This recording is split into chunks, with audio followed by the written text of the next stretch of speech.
continue with one of the most competitive regions in Brawl Stars. We're in Emea. We've got 8 teams with one goal to prove they're the best in the region. My name is Sunny, and I have an exceptional team of casters here to take us through the day. Ark, Turf, and Kenny on standby. Gentlemen, how are you today? Doing great, no complaints. Great to be back on home turf, that's for sure. A tough region to predict, no doubt about that. And I'm pretty much in the mud as far as that's concerned. I think I'm on 67%, not great, but hoping to redeem myself today. Trav, you claim to be the prediction master. How is it going for you? I mean, last year I was. This year it's not so hopeful. Salvaged it a little bit yesterday. I went 7 for 7 in East Asia, looking to replicate. Hold on, he's doing again. Actually, no, fix yourself. Hello, Duck Duck. Hello. How competitive it is. How do you pronounce your That is name? very true. Wait. Looking at the leaderboard arc now, it's been Hello, only Toby. 1 month, but it already gives us an idea of how this region is Hold shaping on, up I this year. gotta adjust something real So, quick. of course, SK Gaming Un momento, por favor. Yo, crap, Sario. a monthly final win last Need my month, a activity sweep in the grand final feed. versus Humble. Not a I single game won by need. Humble in that regard, so You gotta need the really website commendable still. performance by them. Definitely a tight sort of 4th through 8th position spots for some of those teams down there. Only about 5 points separating the 4 there. And the big upset, of course, this month, Team Heretics did not qualify in the qualifying stages this month, so they will not be gaining any more points as monthly finals. They're not going to be competing, so that's going to make I it a need my big chat with it difference to allow too. Team Electros and Eclipse Esports to be able to bump themselves up in terms of their position for sure. Yeah, Hello, that's I'm something that behind. all teams are going to be thriving forward, trying to get towards that left side of it, getting towards the world's NLCQ spots. Talking about the bracket though, this is what we have coming up today. Quarterfinal number 1 will be Humble versus Reverso Gaming. Quarterfinal 2, How's everyone? Hope you're doing well. A little bit of a Italian rivalry there, and then going a little bit further down for Esports versus Experian NXT, and Team Electros versus SK Gaming. How does it sound? Is it loud enough? After that, we'll see who's in the Yeah, semis. I think I have it maxed up. Yeah, it's maxed up. First up, we want to have a little look That's at party Humble, time one for of the show, teams to foo-foo. look out for, certainly. They're the winners of the World Finals 2024, but they haven't Hello, quite made it yet Axis. this How are you? month, or this season arc, to make it out of the grand finals, winning it all. Yeah, they've kind of had a bit of a curse, haven't they, when it comes to their grand finals performances, and that seemed to be the same story last month, where they got swept by SK Gaming. It's been a really tough thing to see, but hopefully they can kind of brush off their cobwebs. I mean, last year it was the same kind of story too, and we want to see them be able to prevail. Hey, let me Grand finals. tweet They real got quick that one I'm grand finals win live. last year, but the performances in the grand finals, the tours have been pretty bad. It sadly was. Let's see how they will do today. We also want to talk about our predictions for today, guys.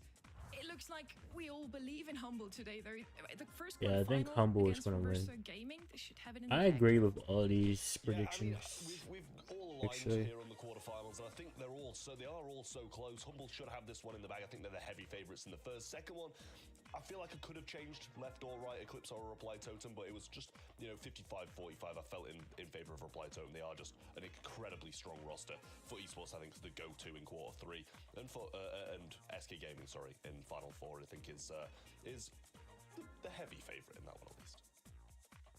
And certainly for me as well, quarterfinals 2 is a tough one to predict for sure. And I think for me, I was a bit 50-50. I think Yo, Eclipse are Greenish esports, Man, thank you for the especially 3 considering biddies, bro. qualifiers, they Appreciate beat it. Reply Totem twice in a How are 3-2 you? scoreline. I mean, it's going to come down to Think the Humble gonna win the against teams as SK? well. You've got some No. graphics that display their kind of strengths and I weaknesses think in that regard, SK because will that be might give a winning little the glimpse whole as to how Reply Totem can have the edge maybe here today. monthly finals. That's going to be an interesting one. Quarterfinal 2, one to look out for. Maybe their nervousness might get to ECP. It's only their second monthly final overall.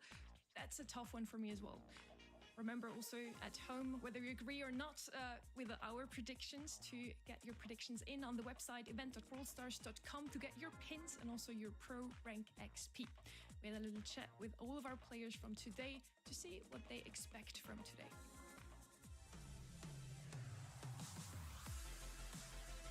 NXT beating Foot? Really, Axis? Wait, who's on Foot again? I don't remember. I'm chilling, Greenish Man. I'm chilling. Just hoping for exciting, what, 5 hours or whatever? And also Humble, they arrived in the final last month, so I think they will want to win it this time. And yeah, and this meta, I think we haven't adapted as good yet, but we still have some days to prepare. So I hope that in these few days we can get back to our best. The strongest team, in my opinion, is for sure Humble. The world champions from last year. They are still keeping the same level. Is very SSG second out? side. SSG is in North America, So not they in might the be a EMEA. dark horse for me. Then that's your shit. And we Bro, are side aiming sample at two shade is semi-finals, different. but our goal is for sure to win it all. Expectations going into tournament is to return our position. We believe we still have a chance to qualify for a Brawl Cup, and for the higher chances we have to win this month. So we will give everything to this month and try to secure. Hello, Rook. How are you? Your higher shade doesn't chances work of with his, qualifying bro. going into When I play in competitive matches, my ping is too high. prediction for this I can't upcoming not play quarterfinals shade is like actually, that. honestly, I think that's what kind of everyone has, is that SK Gaming and us Hey, is going to Tori, be if you want to finals. VC, I We face each could other off, VC. and if we lose against 3-0 against SK, it will be pretty nice, honestly. Just to be like in a nice spot for World Cup. I think our setup for bracket is generally a bit easier than the other setup for bracket. Yo, because they have Mixilus, how are you, bro? they have Do I think SK, Totem Emea, has a and chance against three teams. Eclipsar? I do think so.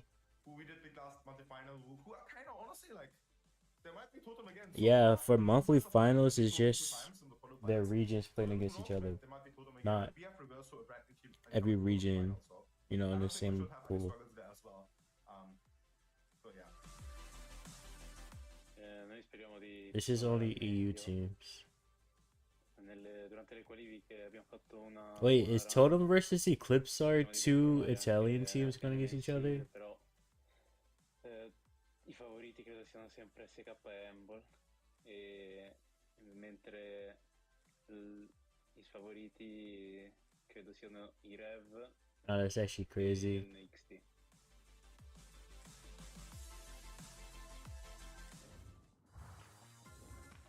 It's so good to see that the players are ready for today and So good to motivated see Sunny keep back. winning.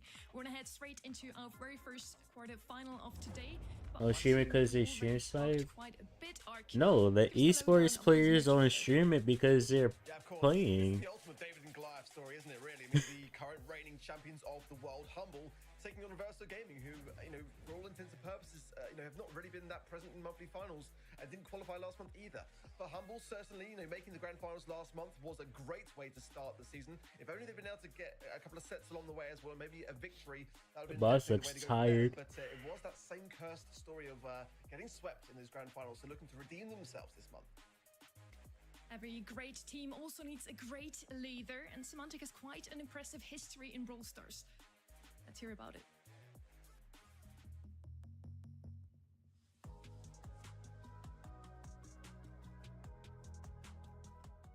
Honestly, I think it's impossible to say who's going to win it all after just a single month final. Even after 6 month final, I think it's impossible to say. I think at the end of the day, I mean, for when we won gambling, it'd be like that. Civil champion, I think I can say that it just matters on your performance at that day. Like, That's it. there's no Everything comes down to esports your player performance at that day. that streams their actual, like, official matches. And everything just comes down to that. It's just not a thing that will happen. I wouldn't call him my favorite brawler, but we have stats, and our stats are saying that the brawler I play the most and have the highest win rate, currently in scrims 84%, is for me Hank. Which maybe someone like Sven gets really happy now. Or maybe everyone just wasn't prawn ready, I don't know if you're loud. I mean, probably not, to be honest, because they want you to play your Semantic peak certainly one of performance. the most expressive players in all of Brawl Stars, but with a very humble personality, Trev. What do you mean, why? Why would they stream it when they need to focus on the games? Seem to have a lot of second places with Humble over the last year. Obviously, 6 months. Yo, Benny, how are you, bro? SK Gaming back in 21. That was really his big breakout year. Granted, be messy for the coins, understandable. It really was, but the team's primary drafter, and he had a solid year with Foot in 2023. But 2024 was really his year when he led Humble to become the world champion in 2024. So Hello, big stuff from him. Patrick, how are We're you? expecting huge Give stuff us in two, Benny. 2025 Give as us well, two. as they started off with a strong second place. They're going to be really trying for first this month, though. For context as well, Semantic's got 10 monthly final wins under his belt in total, so getting those 6 in 2021. Also, someone was asking about the bracket. I think they changed it already, so now the people that qualify from the upper bracket only play against people from the lower bracket. 2-3-2 scorelines, one of which they won. It's been a tough slog when it comes down to those grand finals positions.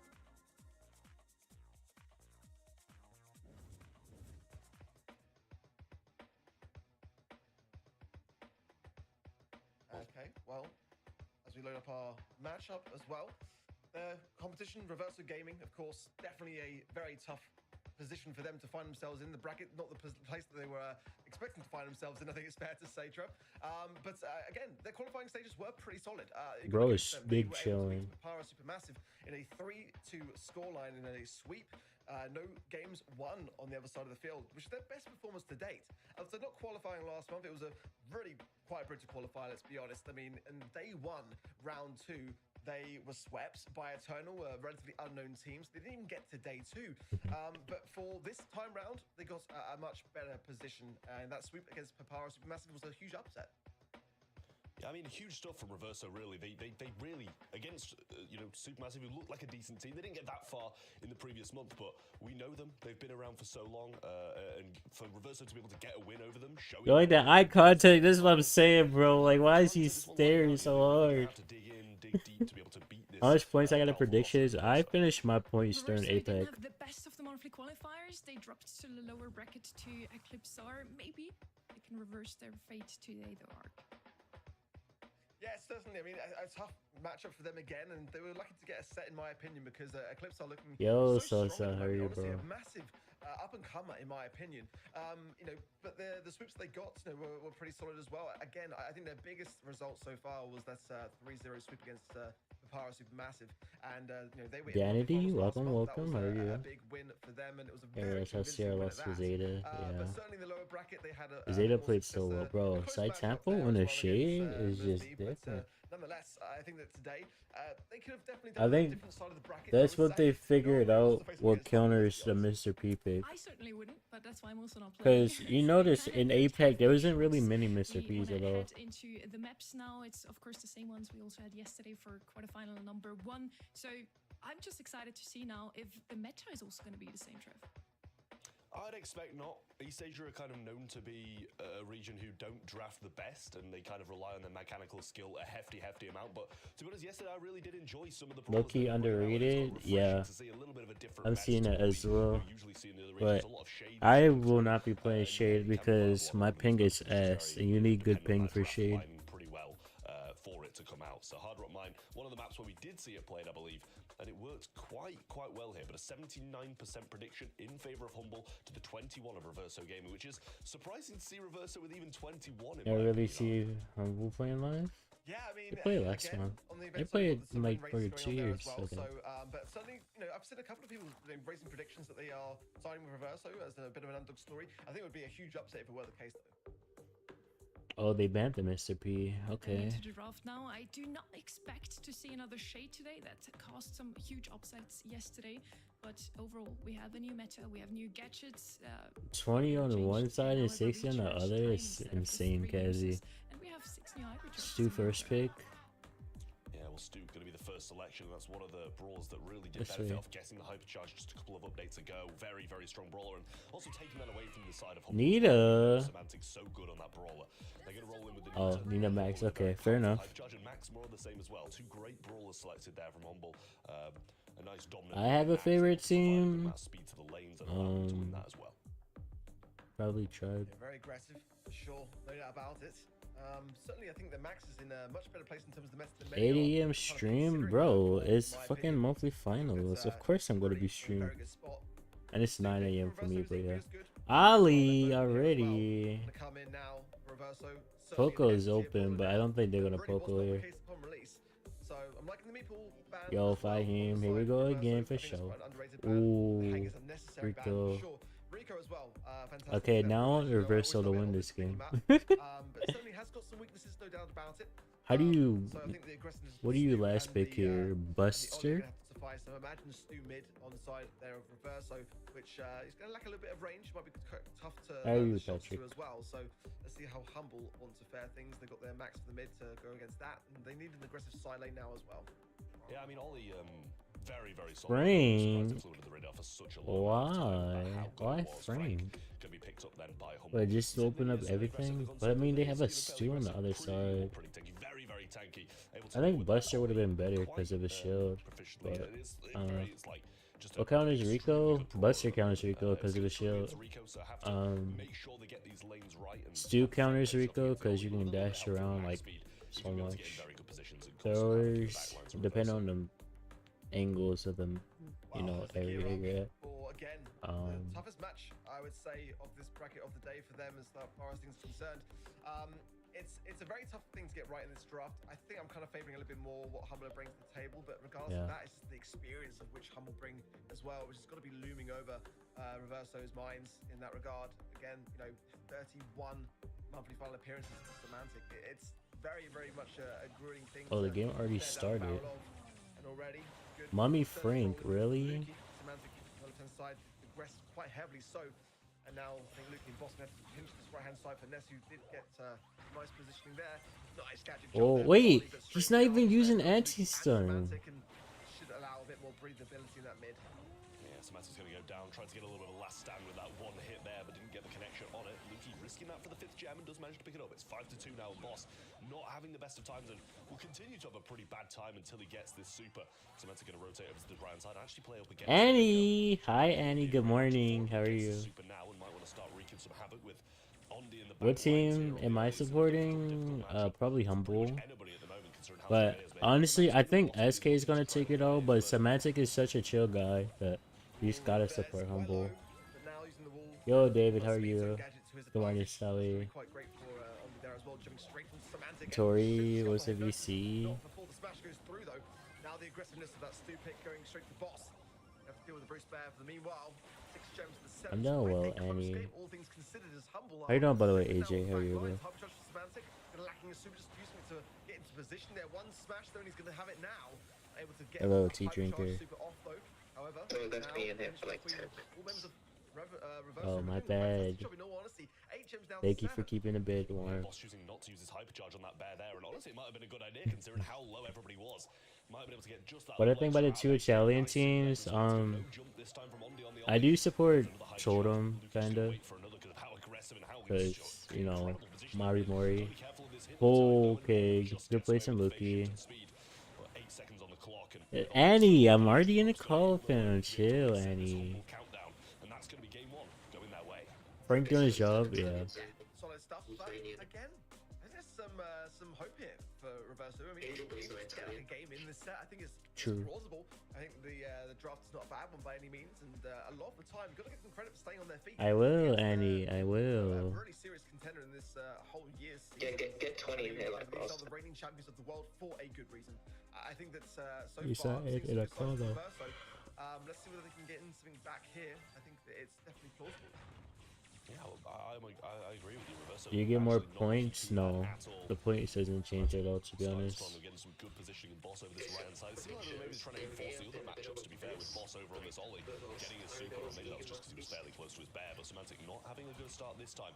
He's quite low and pinned back in spawn as Ross picks up 2 and should be able to get this 3rd. Insane. Reverso to pretty much for the first time take the lead.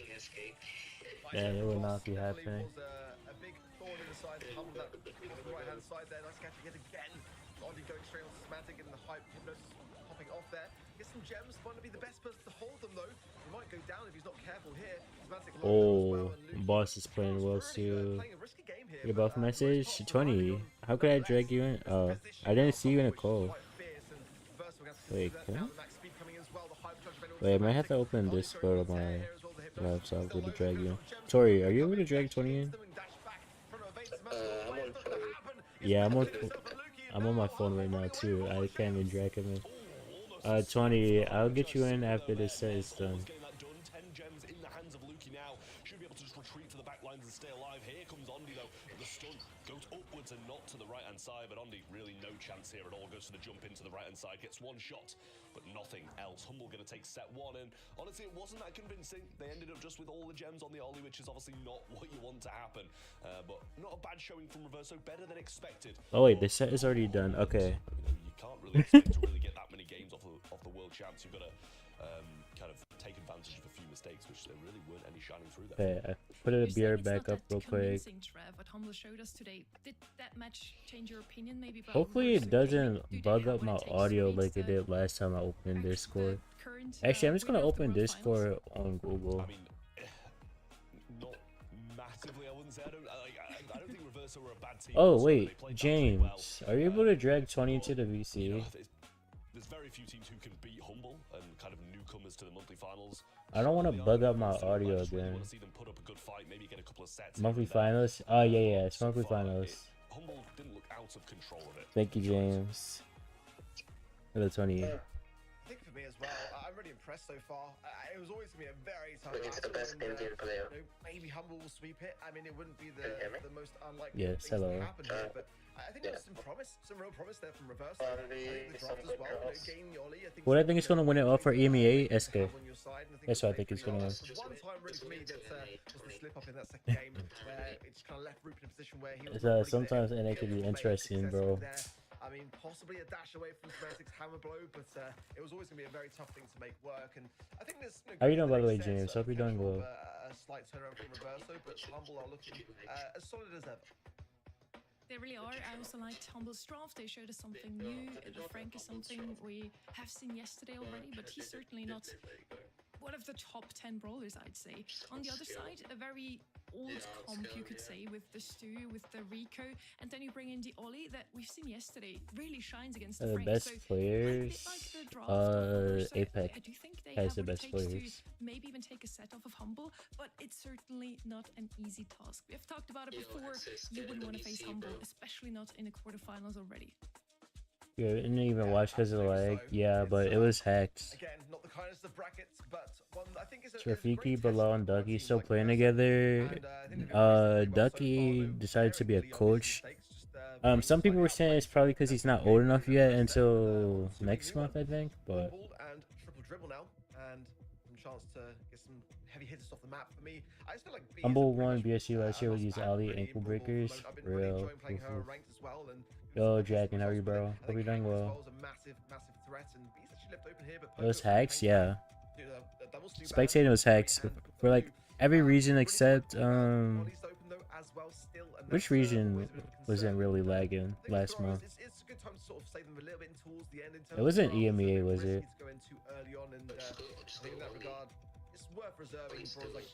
Does Gessie play esports? I don't know. I don't know. I mean, I know he does matcherinos, but Be certainly a good idea, Ark. I agree with you on that one. I'm chilling, See Dragon. if she's actually gonna get picked up first. You were right. He's so 15. yeah, Oh. listen to you. I would like to see some surprises. I guess and I he'll be always feel playing like They soon. need to pick something surprising if you want to beat one of the strongest teams in the region. Trev. Yeah, I mean, the B is a very. Yeah, you gotta be 16 to play in the BSC. Wait, they first picked B when Mr. P is open? Quite heavily into the meta at the moment. Just kind of extended range. They picked Frank into B? Stuns in overtime, Huh? which is helpful on a map like this. Where, Maple? What? Go through when you're playing for the overtime, as we saw it played out in East Asia yesterday. Meeple coming in, and Ark's mentioned a few times, it's one of the picks that's gone. What is going on here? And the stun is also extremely good against Melody as well, which is still left on the table and something that Reverso Gaming might have leaned towards, or might still do. But the Frank, yet again, coming back and Surely you like Mr. P and Barry being banned out is something that they something with a lot of damage. Too deep for their third, but two picks of Reverso to come first. Yeah, well, Semantic put out a tier list this week as well. He Primo. put down Meeple as an S tier brawler, and it's in the hands of Humble. So, I mean, that to me speaks volumes. I think that the gadget rework as well has really elevated Meeple into a very solid spot. I think the cooldown on Rage Quit, which is that ability to basically. I feel like you could go Mr. P into this. In Brawl, What is Meeple gonna do? Pass forwards and then just pop your gadget at the exact same time.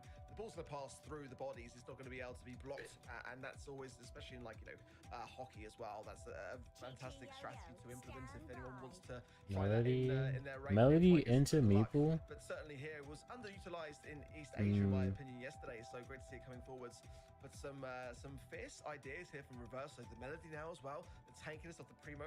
Tank counter with the B. I don't know if they're gonna Mr. P because there's a Primo on the other side. Frank, of course, with I Humble, don't know. is always a dangerous thing in the hands of Semantic too. So a chance for some aggression still to be added here, some potential speed, also control. All options here for Humble.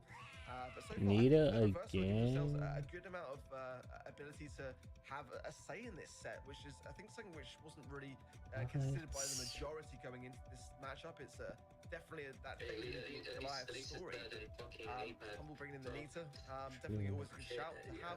The Bruce Bear is going to be quite a problem for the B, can waste some of the amplified shots as well and leave you a bit more defensive. So I quite like it as a final pick from Humble. Yeah, Nita's a very good shout, and you know I like the Primo coming against the Frank. They've got some very solid picks against the Frank. Pretty much all three of the Reverso Gaming players will be able to do a good amount against him, but it's just the other I'm a little bit worried about. As I said, Meeple, the gadget's extremely good against Melody, extremely good against the majority of things. That Which one, the box or the stun? Oh, the box. Actually, can be rolling with the little box, not the stun. So we'll see how this plays out. I only use stun. Wait, that's a goal. About what was that? 18 seconds.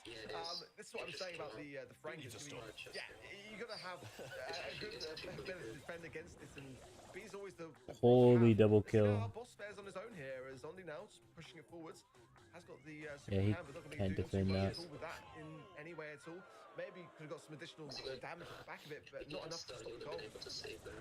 Yeah. I mean, even then, he already used a gadget on the Primo earlier.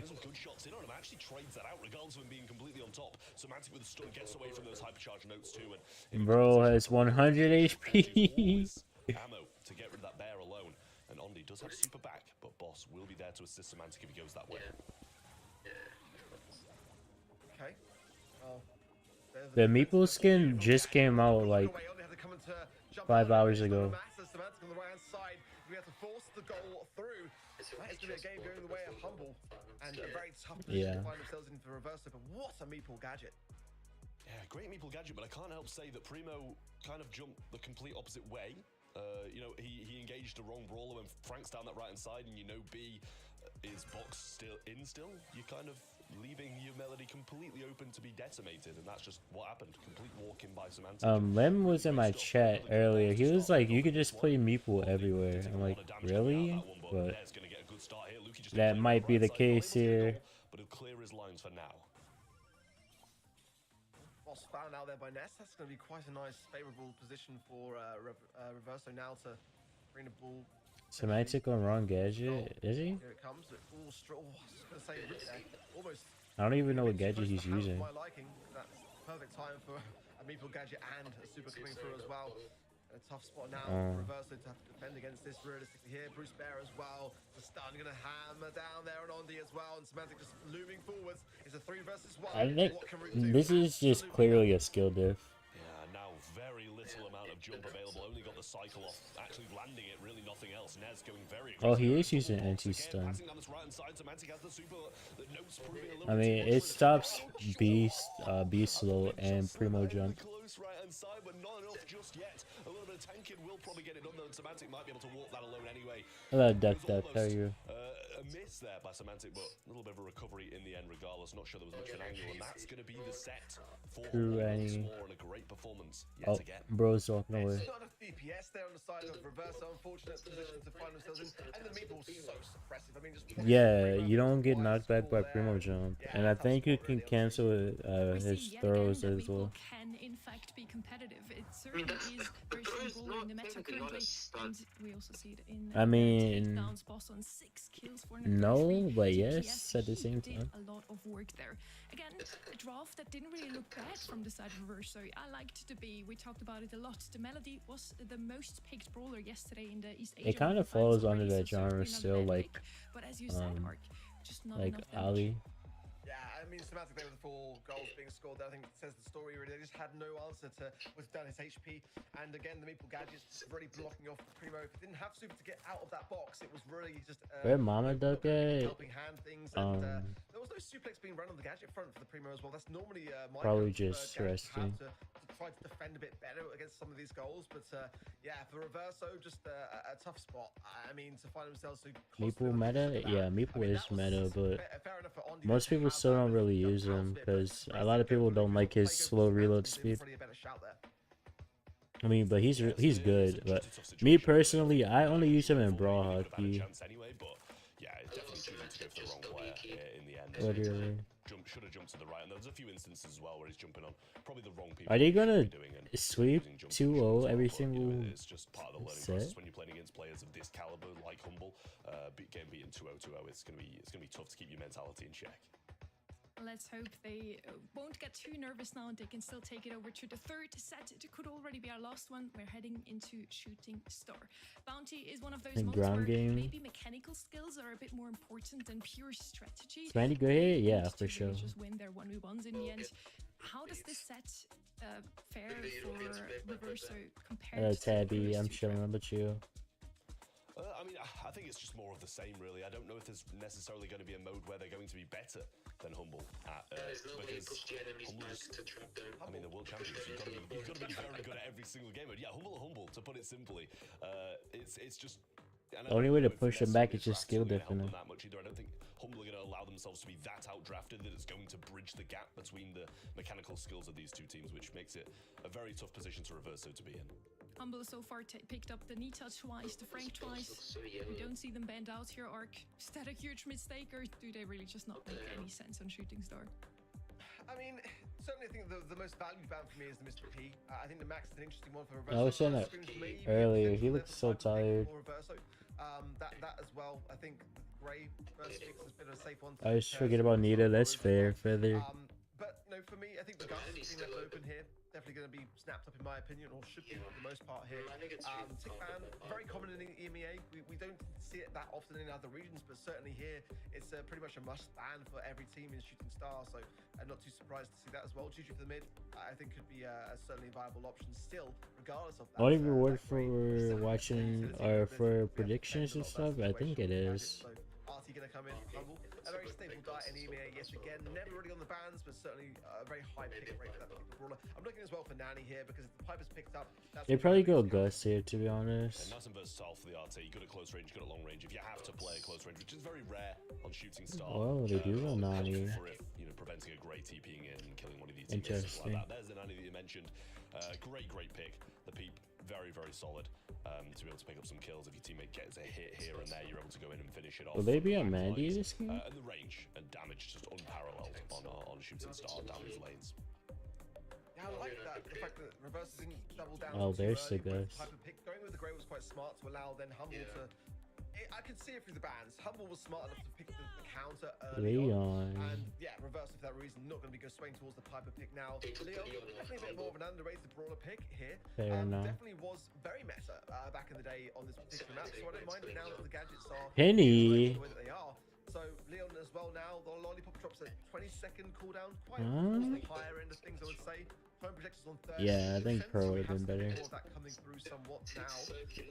Penny though as well, that's a really good brawler pick. When you think about it, the lollipop drop, if that is the gadget of choice on the Yes, Annie, the hello. turret's going to be able to target that very quickly and swiftly, and the hypercharged mortar goes down on the map.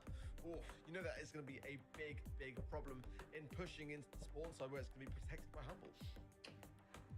Yeah, well, we'll see how this one's going to play out. You've got to expect a Humble 3-0 here, I think, but Reverso's still in with a chance. Obviously, anything can change at pretty much any second's notice if any mistakes are made, but that's just not really in Humble's blood. We'll see if Boss is able to get a turret nice and early on, playing through this mid. Salty Barrel place there to be able to tank it and get it early on, and we see a miss on that walking cane as well. Not the start that I don't even know who that is, Joe, to be honest. Normally just as the deterrent for the walking cane, but he was able to juke it. Lukey just trying to seek out Nest there on that right hand side, and that lollipop drop is about to go down as well. Oh, the player on the screen. Go back on the defensive. They want to keep on the aggressive here and try to secure something themselves, but stalemate as both teams. Yeah, second miss walking cane. Not the best of starts there for Ondi. Yeah, I mean, it's not a huge difference in starts. Yeah, I see now. I see now. On the left-hand side, sorry. I didn't know who that was before I actually paid attention to their name. Stepping out of position too much, and Semantic doing a good job of winning his lane on the left-hand side against the Leon here, which, as expected, you kind of expect it to go that way. Yeah, Lukey just flexing the champions pin of 2024, just to remind Reverso of who they are, and yeah, a few little light taunts going on. People again coming through. If you don't predict, you still get the pin. No, you gotta do it with prediction. Yeah, I mean, as I said, you've got to take advantage of these mistakes, but it's not like the mistakes of stepping out of line and stuff. It's just. Why did Annie tag me and say nothing? To extend. Another walking cane going to be missed, and we'll see if this Peep's going to connect. It's hypercharge this time as well. And he set it up pretty perfectly, Boss there, but a good tank coming in from Ondi to be able to prevent that from happening. Still, Humble in a good position, but no kills. Oh, But's got a turret. Oh, wait, he already had a turret. What the hell? Oh, it's not looking. Oh, that's the splash there of Able to eradicate Root there as well. That's 3 stars now. The lead for Humble. And Ness low HP on that left-hand side. Going to be pinched there between the turrets. A rock and a hard place now. 10 seconds on the clock. W Penny. Bro got a hypercharge. He gets Semantic, but Boss there with a salty barrel blocking his way. Lukey low HP as well. It's still a glimmer of a hope, but no. Boss shuts it down. 7 stars to 5, and a match point going the way of Humble. I mean, it wasn't convincing at all. Yeah, it is a skill there for sure. They played pretty badly, to be honest with you, especially Semantic down that left-hand side, missing a few peeps that probably should have secured kills earlier on. But they still managed to get the wins, and I think that just goes to show how strong and Humble are. Regardless of mistakes on the offensive side, on the defensive side, they're pretty sound. Yeah, it just feels like they're playing with the food somewhat a little bit there again. And this Walking Cane to a salty barrel, not going to be doing too much there for Ondi. He's really struggling a little bit on this grey pick so far. Good to have some Semantic there as well. Nearly on back as they're double siding here. Pushing Lukey slightly as well, but let's see if this connection is there with the peep. Ness going to be going straight for Semantic here, but that's not the play. Wow. Boss and Lukey can see that coming a mile away and able to secure it down. How many points if you predict right? I think it's 100. As well for Humble. Let's set up. Yeah, it's looking Hello, good for Vito, how are you? Humble and Boss. Really not feeling too much pressure from the left-hand side, which is good for him, as Semantic's dealing with that lane pretty well, but now the invis comes through, and Nez might be able to find Semantic a bit of help from the mid as well. Sounds good, Cringe, man. Thank you for the 10 biddies. Appreciate you jumping by, bro. The slightest amount of TP is available from Grey, and it is only 4 stars between them, so a couple of kills going the way of Reverso, and this can change. Another fantastic salty barrel there from Boss. And again, Ondi's struggling to really get any connections. Hypercharged Mortar now down, and this is where the defense is going to be just double what it was previously. Semantic's already found Nest within the invisibility, so they know that he's lurking forwards. You guys seen them miss anything? No, not really. Unless Reverso wins this game. Just a little bit closer together, but still 1 star separating things. Already 5 seconds left on the clock. Decent position here from Reverso, though. They've got this TP set up on the right-hand side, and Walking Cane will get rid of this hypercharged turret, but Ondi almost goes down. Shield being provided by Rup, which would have been very useful in the closing seconds to try and drag this 1-star deficit back. The Semantic feeling pretty confident on this right-hand side, stood still there for just a second and tried to get a few connecting shots to extend this lead even further, but Reverso have got a chance. Look at that from Boss. What an amazing ability to preempt the situation that's coming for him, but there's a lot of pressure now on the side of Humble to be able to defend their spots here. Lukey low HP, it's Semantic that defines Ness, Root low as well, and Humble come out on top. Okay. 12 stars to 6, and it's going to be a semi-finals appearance for Humble at least today. Reverso is back to the drawing board.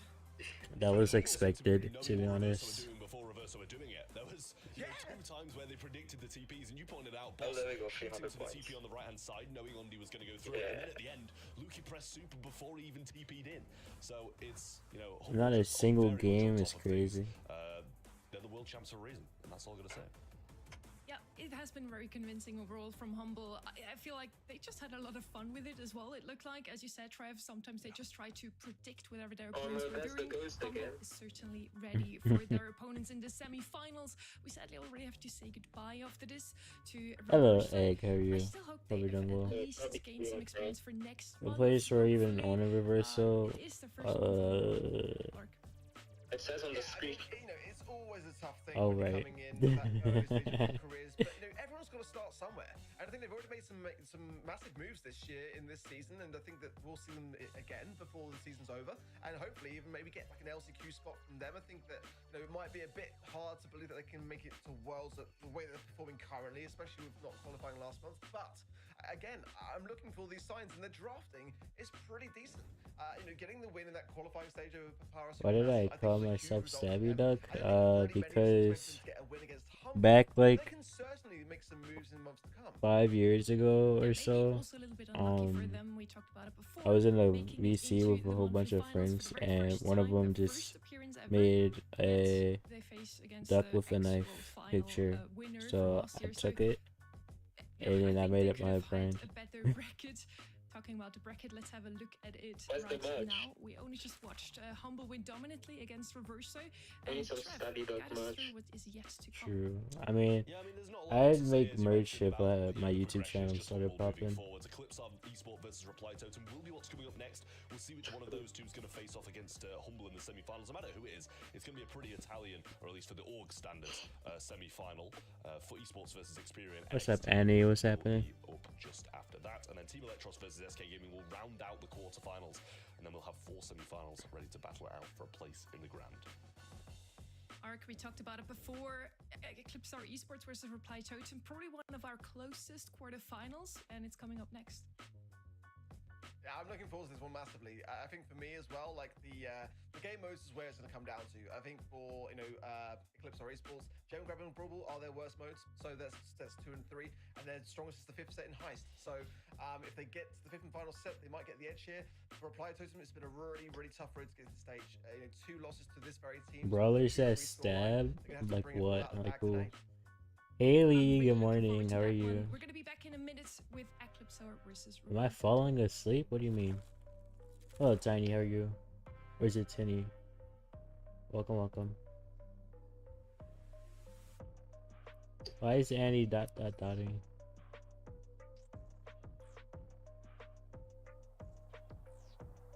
Oh, I am not falling asleep. What are y'all talking about?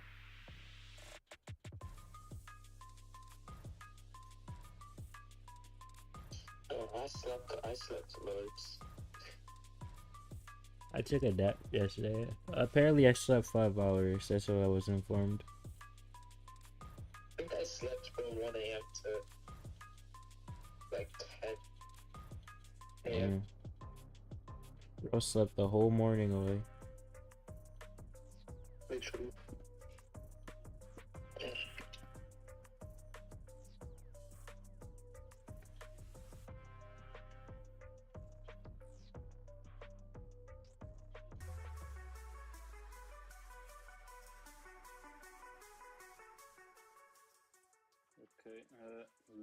Am I awake? Nah, I'm sleep talking right now. Oh wow, what gave you that thought, Duck Duck? All eyes on me.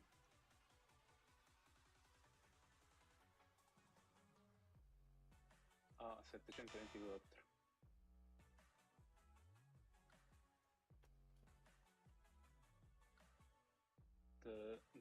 B 3600. Bro got every single answer wrong. C 25. Oh, never mind, he got one right, first 2. How do you even know, like, these little specific things? Welcome back to the Brawl Stars Championship, to the March Monthly Finals in Emea. We have Kenny for today for the very first time. How are you doing today? Doing good. I mean, Bro, I would not get any of those questions right either, I'm not gonna lie. I do not pay attention to those things. We talked about it so much already, how much we're looking Like Stu, I don't play Stu. I would never know how many shots it takes for arbitrage. Regardless of the results that we've had in the past, I'm still expecting a Reply Totem win. I think you look at the players on that team and kind of expect them to be able to beat the most of people, but it just hasn't been happening this year, which always makes you question it just a little bit. Maybe that synergy hasn't kind of formed with Angel Boy just yet. Story BC, yeah. But looking at the Eclipse outside, we saw Is in Clash Royale. I mean, it's not Clash Royale, but it's still important for like to know these little interactions. makes me question it a little bit whether it's down I sound like I need sleep, bro. I am alright. I am a-okay. Is DuckDuckGo my favorite browser? I just use Google Chrome, to be honest. So like you woke up As you just mentioned, 6 a.m. to watch East Asia. Qualifier, they seem to have a pretty good run. I was awake since I don't even know. It's very, very solid overall, which makes I was awake way before Apex started.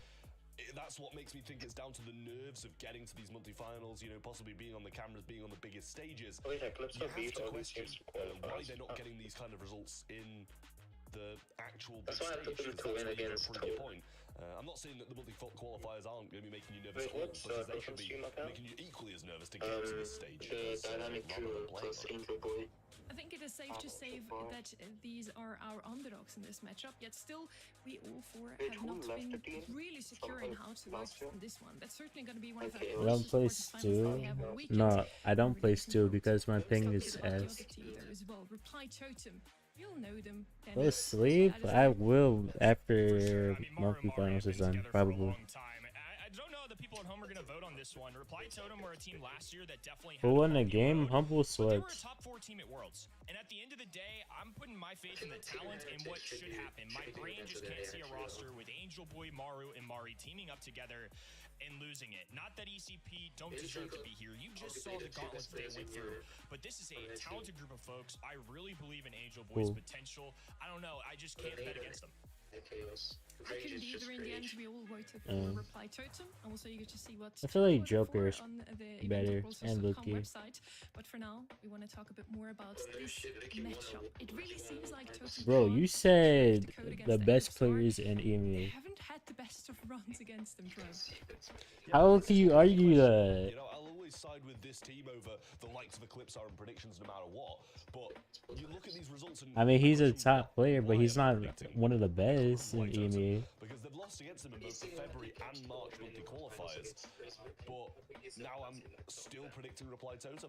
Haven't yet been proved that they're a good team this year. So I question why I'm doing it. But Okay, that was one set. I mean, it was really good, but it was one set. And that happened like, At least you can say that it was a like very 4 or close 5 matchup. months The time ago was now. 3-2, so it could have went both ways. You could argue with that. Also looking at their scrim rates, Crazy I think Raccoon it's just lost to 52 Zeta as 48. well. It is a very close matchup overall, Kenny. And they lost to Humble in the World I think it should Finals. be. I mean, we've seen it go 3-2 twice, but again, I feel like this is a 3-1. Totem are motivated. This is maybe it's a household name, maybe it's a roster thing. My brain says that they've lost the last 2, but I don't know. They got swept by Humble in the grand I'm expecting a finals. big bounce back from them, to be honest with you. So if this goes to set 5, it wouldn't shock me, but I feel like Totem take care of business earlier than that. I'm so happy to hear you come up with some bold claims, Kenny, even predicting what is going to be our results overall. Trev, what do you think? I hate Jim for it. Why is he here? It's gonna be a 3-1, 3-0. Like I just think the Reply Totem want it. Like I know Eclipse Esports need it just as much as Reply Totem do. Don't get me wrong. To get to the Oh, hell season. no. I mean, neither of these teams are going to the Pro Cup. Let's be real. Literally. It's kind of laid out that way that we've got a few teams that are in contention for it, and these aren't them. And suddenly you said it was a 52-48, and I mean, I think Totem wins. what's going on? What's going on? You know something we don't? Prediction Master, Trev. Can you I'm invite coming for it? your title. I mean, you could Yes, buy him. after all, it was James would have to the drag you in, second though. appearance now from Eclipse R, so I do believe they have what it takes. They shouldn't get too nervous, and I also want to see some good drafts for them now, Kenny. Other times, Yeah, I mean, bold takes. NA and Supplement with the got Clips our are. next I can't fault them. In fairness, they've won next the last weekend, 2, I mean. but I don't know. Totem have had some rocky roads in the past, and they somehow always find a way to persevere. Whether it's clutching up at LCQ last year, and obviously that wasn't Angel Boy on this roster at the time, but I really believe in this player. I mean, if people have watched him in the past, they know how talented he is, and I feel like I'm still waiting for that pop-off year from him. And like you mentioned, Brawl Cup may be a little out of the equation here, but 2 teams from this region will get to go. The likes of SK Gaming, Humble, Foot, even Team Heretics, Reply Totem. Only 2 of those teams can make it, which is pretty crazy. Band stage, not a shocker at all. Yeah, it doesn't surprise me. The Poco, the Stu, and the B going to be banned out from Eclipse R Esports. Reply Totem over the flip side, going to get rid of the Ollie, the Hank, and the Meeple. I think it's fair to say, even if you didn't see the timer, who had the first pick looking at those, because Reply Totem's bans are 3 of the strongest brawlers in the game at the moment. We're going to see the Lou rolling on. That's in good. first. Well, Very, Mr. very P good is ban as open well, though. especially after Surely we Poco take the out of Mr. the way P. too. Lou became a little bit less viable when Poco's kind of anti-stun gadget was rolling in time and time again in hot zone. But with that out of the way, still a very good pick. It's going to be an interesting 2-3 turn here, because now that they've gone with the Lou, on the other end, Barry's still Julian? available, and Barry comps have been really solid. Can you see the picks before they show up on the screen? But when you see Lou as this first No. overall pick, I feel like you have to go away from that, and that's exactly what they're doing. It seems like you guys are reacting to the picks before they show up. And it's going to be Byron in There might be like a second before you. They've got an option for breaking down these walls. Sabi On the stream left-hand was end, way you faster. could totally see them being the ones that end up taking I was something watching like a it Draco. A lot of directly people from love the him on this Supercell map. We saw it link, last month. and it SK was so gaining, slow. utilizing this. I'm Obviously, watching it was from Barry at the Twitch. time, but Lou going to be one of the only ways to freeze that tank. Especially The reason it's one of the most popular. It could still go slower something like a add-in. Frank, but either way, I think both of these teams kind of leaning towards something more. Yo, aggressive. Connor, how are you? Welcome. Yeah, I mean, it seems that way. It's going to be hard to play a tank into Griff, and they've still got a last pick as well. Something, you know, that can counter. There's some Mr. P. Let's go. Coming in then, and honestly, It's Xanon player deal both so annoying at the close. moment. And you should be able to get the hypercharge when playing Hot Zone as well. It's one of those They modes where combine you're have a kind of in photo of constant combat, regardless of if you get killed or not. You're going to be back in More than seconds. It's not like 30,000. knockout where you're kind of going to be waiting for an opportunity to get some super. You're just going to be constantly thrown out. Maybe considering YouTube. So I like that pick, and should be relatively safe in the back spawn as well when you get that hypercharge turret. There's the aggressive factor. It's Yo, Pika, how are you, bro? Brawler, the most played brawler yesterday in East Asia. A very successful one at that, too. I mean, that's a reason that's definitely known for, but I think that's going to carry over across our regions and at least weaken. Byron and Dylan Beals was a crime. Not really. You had the Grift open at walls, and then you pair. Probably. You usually would pair with like a tank or Melody. But, The super can handle it a little bit better, but Reply Totem have a tough decision here. Sixth pick. They need something to counter out some of these brawlers. Give them some kind of advantage. It would be a shame to pick Byron and don't pair it with something, but I think ultimately they're just going to go with Squeak. This is going to be a controlled brawler, so I don't know about like that. Blue's going to scare him off enough. The Griff on the other side going to scare him off enough. Yes, So this Duck, is definitely going to be what's an up? interesting one. I mean, a very unique combination of three there, especially for that Reply Totem side. Yeah, I mean, that's the thing for me. The Griff going to have to deal with the Melody pretty much all alone, because I don't know what Squeak and Byron are really going to be able to do. Maybe they're able to get that splash connection. You sleep can wait. But that Griff super is going to be a big necessity to be able to get this Melody out of their faces. I really like what Eclipse Esport have got here. Their draft just seems very, very strong. Two of the best brawlers at the moment in the Mr. P Hypercharge, the Melody as well. And obviously you can't forget Lou. It's becoming less and less versatile, especially with minimal tanks on the Reply Totem side, but a nice little sticky residue there from the Squeak start. Keep my eye on Maru. I think he has to be a player here. The Griff's going to have to deal with all these porters. I mean, something like a Byron not going to be able to do so. Squeak can get through the walls a little bit, mess with where they're spawning from, but it's going to take several shots just to bring one healthy one down. Super going down right hand in. Blue certainly feeling the pain. Suitcase is flying up the mid, and Maru shuts that down. Biso going to have to back off here for now. This is complete control for Reply Totem. Yeah, I mean, it seems like he's just got non-stop gadgets, to be honest. The now in the mid is the first time that we've seen the sticky residue not be there. Bro, this Melody is... Sabine not finding the connections on Maru here. He's just sliding from left to right and evading pretty much This all guy Black some Grease. I'll play a safe fight, Duck. Hello, Hello, Primal. How are you? This is a tough look for sure. 2% is all they have mustered so far, and now 70%. Bro, low-key real, Patrick. Exactly. Squeak can just throw it through these walls. I like the gadget choice as well. I've seen a ton of the long-range one do the cooldown change. Obviously, it's not just 3 gadget. Only getting 2% on the zone is kind of crazy. This cutoff and slowdown is a good call. Eclipse our esport for now throwing in the towel trap. 100% into statement. Yeah, this is skill diff. Yeah, I'm going to keep quiet before I say something that is a little bit insulting, but that was... Probably a good call. Yeah, that was crazy. Probably one of the most dominating games I've seen My prediction in a doesn't even while. matter because I already completed it. It could have quite easily been 100% to 0 if Mr. P didn't just stroll on there and suicide for a few percent in kind of the mid portion of the game. We'll see if they're going to change up the game plan, change where people are playing. Well, we've got 3 people down the mid here and a sticky residue bursting through the mid already. In fairness, I think the exact same way. You just can't have 100 to 0 being a scorecard trap. I've been there before. Just can't let it fly. Beautiful start. Oh, they got 5% this time. As Lou's gonna be backed away. Super goes down, doesn't quite connect, but damage already done. All 3 brawlers standing very tall in this hot zone. Yeah, it seems like the same's happening again. Marco does have a turret. Might want to play it a bit further back this time. Down goes Sabine again. And a very defensive turret has been splashed by Byron. Didn't make any connections with any of the opponents, but Sabine going to come and tank those shots from Mario as he was trying to get the turret down. A porter is there as well, but 50% already done. This Melody is not the Melody things. Have over doubled what they got in the first one. Not sure what that's going to be worth. Super going down for grip. So Beam trying to deal with it. Still goes down. Maru somehow survives all of that. Biso gets the last blow, but nonetheless, Totem not wavering. Well, down goes the turret as well, and he hasn't got another Melody coming in. No notes rounder just yet, so might go down. Can't get anything from it, and eventually seeing a super available from Sabine, which is, you know, it's a very very good thing to have, but if it's going to make a difference at this stage in the game, I don't know. We see one of the reply totem players fall, but a hypercharge squeak soup down the right hand side, really solid stuff. Biso just kind of that sticky residue in a position where going to stop him pushing the right lane again. Nice stun coming in there from Sabine, but nothing back from it. Really hard to retake control, especially if they don't elect to go for any kind of wall break. They got some long-range shots. Is the cooldown like decently fast, or is it like they're clinging to these really walls? fast? A team as good as Reply Totem, this could be tough. Hypercharge going through for Biso. This is The the most other one damage was we've really really seen out of this team, and finally some signs of life. Maru surviving, though, might be the nail in the coffin. He's dancing around these quarters. Sabine trying to get the shots down. It's just enough to bring him with him, but Mari just going to step up. Has enough health points to finish this off. Even though it's a little shaky in that game number 2, overall, Totem with a dominant performance to start off our day. I mean, it was better from ECP, but they were out the game before they got into it. That's the issue. Yeah. They managed to get 55% or something like that in the second. First game, they were completely out of it. Can I just ask where the hell is Mari playing from as well? Some dungeon.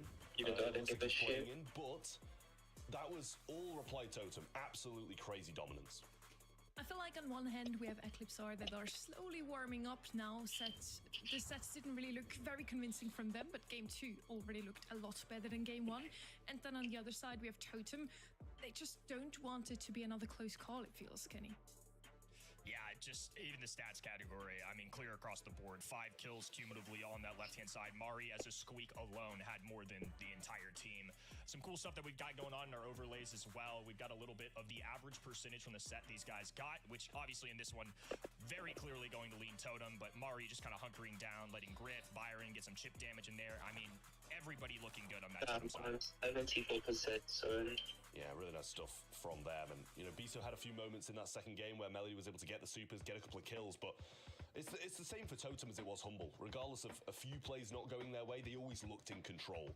And even when it started to, all 3 of them went down, it was just kind of Maru coming back and playing against a few porters. It was still very strong. Here it is. I mean, he evaded these for so long and managed to get some heals back from it. So, nice stuff from Reply Totem. And looking at that, I'm a little bit scared for ECP going forwards, because if it carries on like this, then they're going to be going home after 3.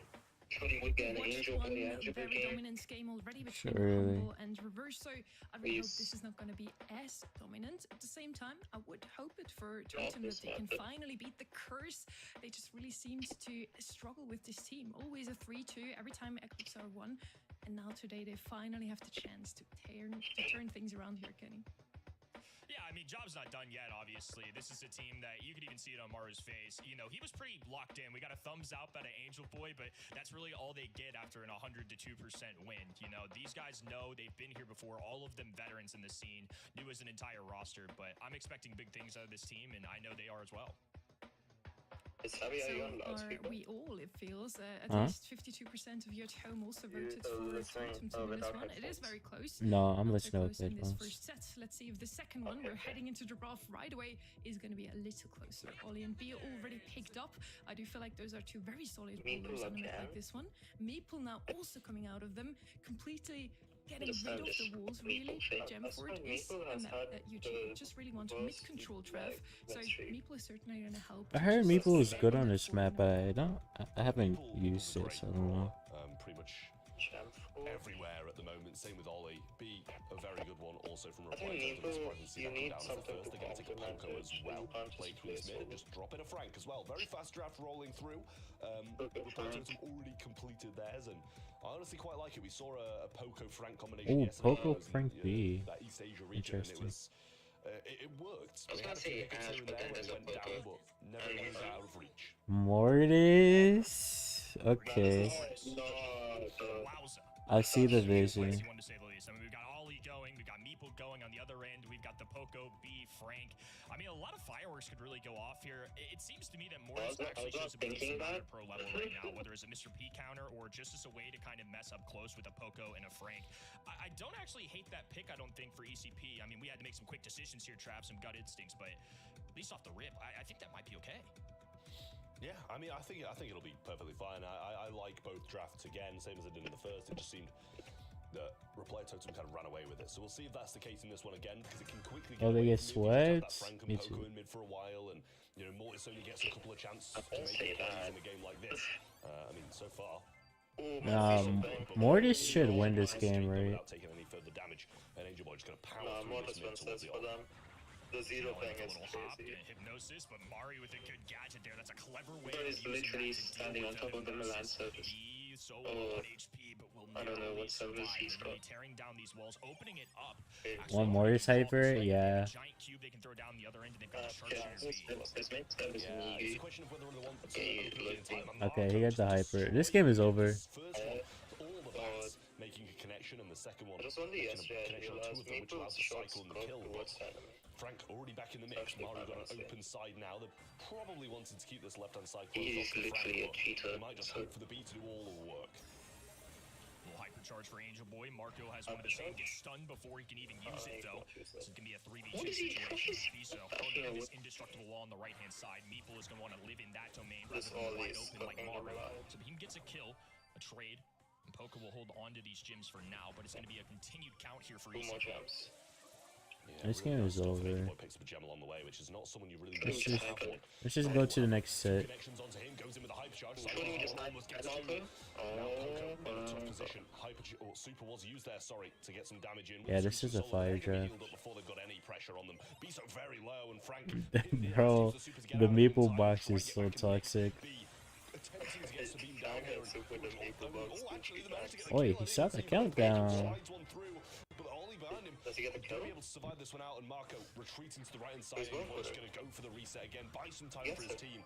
Hypnotize comes through from Sabine, but without the Frank on the front lines, Mori and B might struggle to get this done. Tricky situation for Totem. 11 in Biso's pocket, and now he has a super down. It's going to be a telltale sign of where he is on the left-hand end. Angel Boy does have a super to bring all of this down. Hypercharge, stun, 2 seconds to go, and he's going to box himself. Bro, the box. Not enough there. Beautifully played by ECP, and notably one of their better game modes. Yeah, that was a very, very good one, I will say, from ECP. Yeah, Marco does look kind of Asian. Some very good moments in there as well with the hypercharges, getting a few kills, opening things up for the rest of his team to grab some gems and take the gems off the dead members of Reply Totem as well, and quickly dashing into the mid and trying to get control early on, goes straight for the 2 susceptible targets. Some damage in, good amount of supercharge off that And the first play. box. In the The BSC beast so is far stuff. this year, ECP been significantly better in Oh, gym what a grabbing fuck and that. wall ball compared to their other modes. So the fact that they get this early on, especially after Reply Totem stomping them in set number 1, could be the momentum swing they need. Mari with a nice heal. It's going to be a takedown on Marco. Super goes down, and Angel Damn. Boy can't quite shatter that wall in time. It's going to be huge for Meeple. Buys him a little extra time. Meeple does Loki does a lot of damage. We know Yeah. he's going to love having all these walls Like around. 2600 a shot. Yeah, we can see Marco maybe would have been able to get the B there, but does eventually get picked up in the end. Marco, Mori what are you with 3 gems doing? over his head, and Angel Boy just trying to push in and get some control of this mid when the rest of his team can't. Gets this right-hand side, but Marco still looming, waiting to try and get his super off, and does. Gets a little bit of a cycle through there as well, but the Ollie There we go. just dashing about, jumping, Level pass and now goes back towards the Poco again. Should go down, and it's about even, but Eclipsar seems to be getting more of the kills. Yeah, even fight, but territory certainly going the way. Nah, that was Side, so it's gonna be a bad. hypercharge from Frank, and I think more than anything, What he's was trying to blow that? these walls wide The open. box There's again? no way he's And going to the stretch far enough to shoot. get those kills. Oh, Unfortunately for him, no. the walls don't quite go down there. There's still a couple on the left hand end, making it a little tricky for B. Maru certainly dueling the left hand in and winning for now. Misses the shot, but Sabine still falls. Now on the other end, Angel Damn, Boy Maru's barely getting off to holding him. on. Will get this takedown. So Oh, Marco, what are you nice doing? swing of momentum, and alongside it, the gym count. Yeah, a couple gems back in the spawn, I think, as well, but that might mean Angel Boy has to survive on here, and the countdown does start, and he will have to survive. They only have 10. Oh my so God. he's going to use his super onto Mary there, which... That was so toxic. Maybe not the best thing to do, as they want to try and get them out of the back line, but in comes the Mortis. Little gadget was used right there as well, and get the reset. Not the person they want out of people the gem, though, as the 10 over Mori would have been nice, so Mary could aggress. Eventually they get it, but with these They have enough resets for comes a reset? chance of equal. No. If they just get a couple more. No, they need to reset like 10 on the count. Need to Little kill over the- 10 they need seconds to to kill go. the Gonna be a close call. Purple That's the ones. takedown that they need. I've Sliding shown forward, a ones. jump in. It's gonna be a hypnosis. Oh, It's gonna be nah. Beam running for the Jump out, hills. jump out, jump Stun out. comes out of Frank, Oh, and that's gonna be the takedown Who doesn't necessary. have They know jump? they've got to deal with They the got count. reset? Boxed And in box? as well. Angel Boy can't move a muscle. Biso with 3 shots, and they have to find a way up. Ooh, he was debating to grab that Jim Trav, and I Nah, think that's it's a a good call that he robbery. didn't. And now Reply Totem with an opportunity. They still got to contest this mid. Yeah, it might have been caught out there for Hypercharge from Mori as well, and the 12th gem does go to Reply Totem. They just need to prevent them from getting the next, and there won't be reset from mid. Ollie in the back line's trying to get something new. Mortis dashing up, Beast really not within range, and 2 seconds is not going to be enough. Nah, that's actually so impressive. And Reply Totem will drag it one closer to them going 2 sets up. Much better performance, but this is kind of what we expect, right? I mean, this is the team that has taken down Totem twice. And a little bit of familiarity is always going to breed contempt. You gotta think how badly they want this. And I think That was such a good recovery from Totem. 2-0 victory would be huge. I don't think they're ever gonna feel safe trapped, but a 2-0 lead's as safe as you can feel. Yeah, it is indeed. Well, I mean, considering the majority of the games have been 3-2 in favor of Eclipse, are they better? I wish I had that ping from Marco. And Sabine does get hit by that Poco, resetting his healing just a little bit, but Angel Boy isn't too healthy, and he's going to be wanting to get a super and break up this map as soon as possible. Still dueling it out. It's going to be Mortis getting a kill there. Mari can't do a lot. I mean, Poco's not the kind of guy that you want to do your main source of damage. The super jump in from Sabine, the shield from Mari trying to hold him off. Has a super right hand in. Does get the hypnosis, going to drag him onto B, so walk him that way and get that kill. The cutoff and choke points we're able to get from these Meeple gadgets has also been so valuable for them. Which team did I go for in this specific match, or to take the whole monthly finals? Great heal in there from him as well, but allows him to cycle out Hypercharge. Yeah, this set is done, bro. He's going to go down as well. 1 gem needed for Eclipse to start this countdown and head back to spawn. Yeah, this is game 3. To the next set with a 1-1 scoreline. Marco Holy ping, bro. just narrowly misses. The box comes in. And the This box. last fight, and that only leaves Poco, which I'm not too hopeful for. The rattled hive coming in, that's going to be nowhere enough to get this done. Eclipse are esports. Even Yeah, this is a hard draft there. First set, can't grab the second. Oh, the whole esports tribe. More what we expect out of this ECP roster. Honestly, pretty good stuff out of the Meeple too. I think that's one that players maybe are underestimating a little bit, but like we saw on Humble's semantic tier list, like we saw earlier this week, I mean, James, I just saw the 10 biddies you sent. Thank you for the biddies. Thank you. Meeple certainly a brawler that has only just I don't even know what made that it into team competitive is. map Huh? pool, and so far we've seen him only win today. I did That's not hear what really you just nice said. to see that he's looking stronger than ever. After ECAT came out, nobody really been competitive. Overall, I think it's safe to say I now don't think Eclipse so. they have warmed up, didn't they? Yeah, they have. I mean, Eclipse are looking extremely good now. Very, very dangerous roster 29 gems against on Reply Totem. But after that first set, we kind of expected them to maybe carry on winning Reply Totem. But Eclipse have said no to that. They drafted 29 gems is insane. Mortis was absolutely tailoring through the back lines of Reply Totem. And Eclipse are just played it very well. They were maybe even a little bit unfortunate to drop that second game.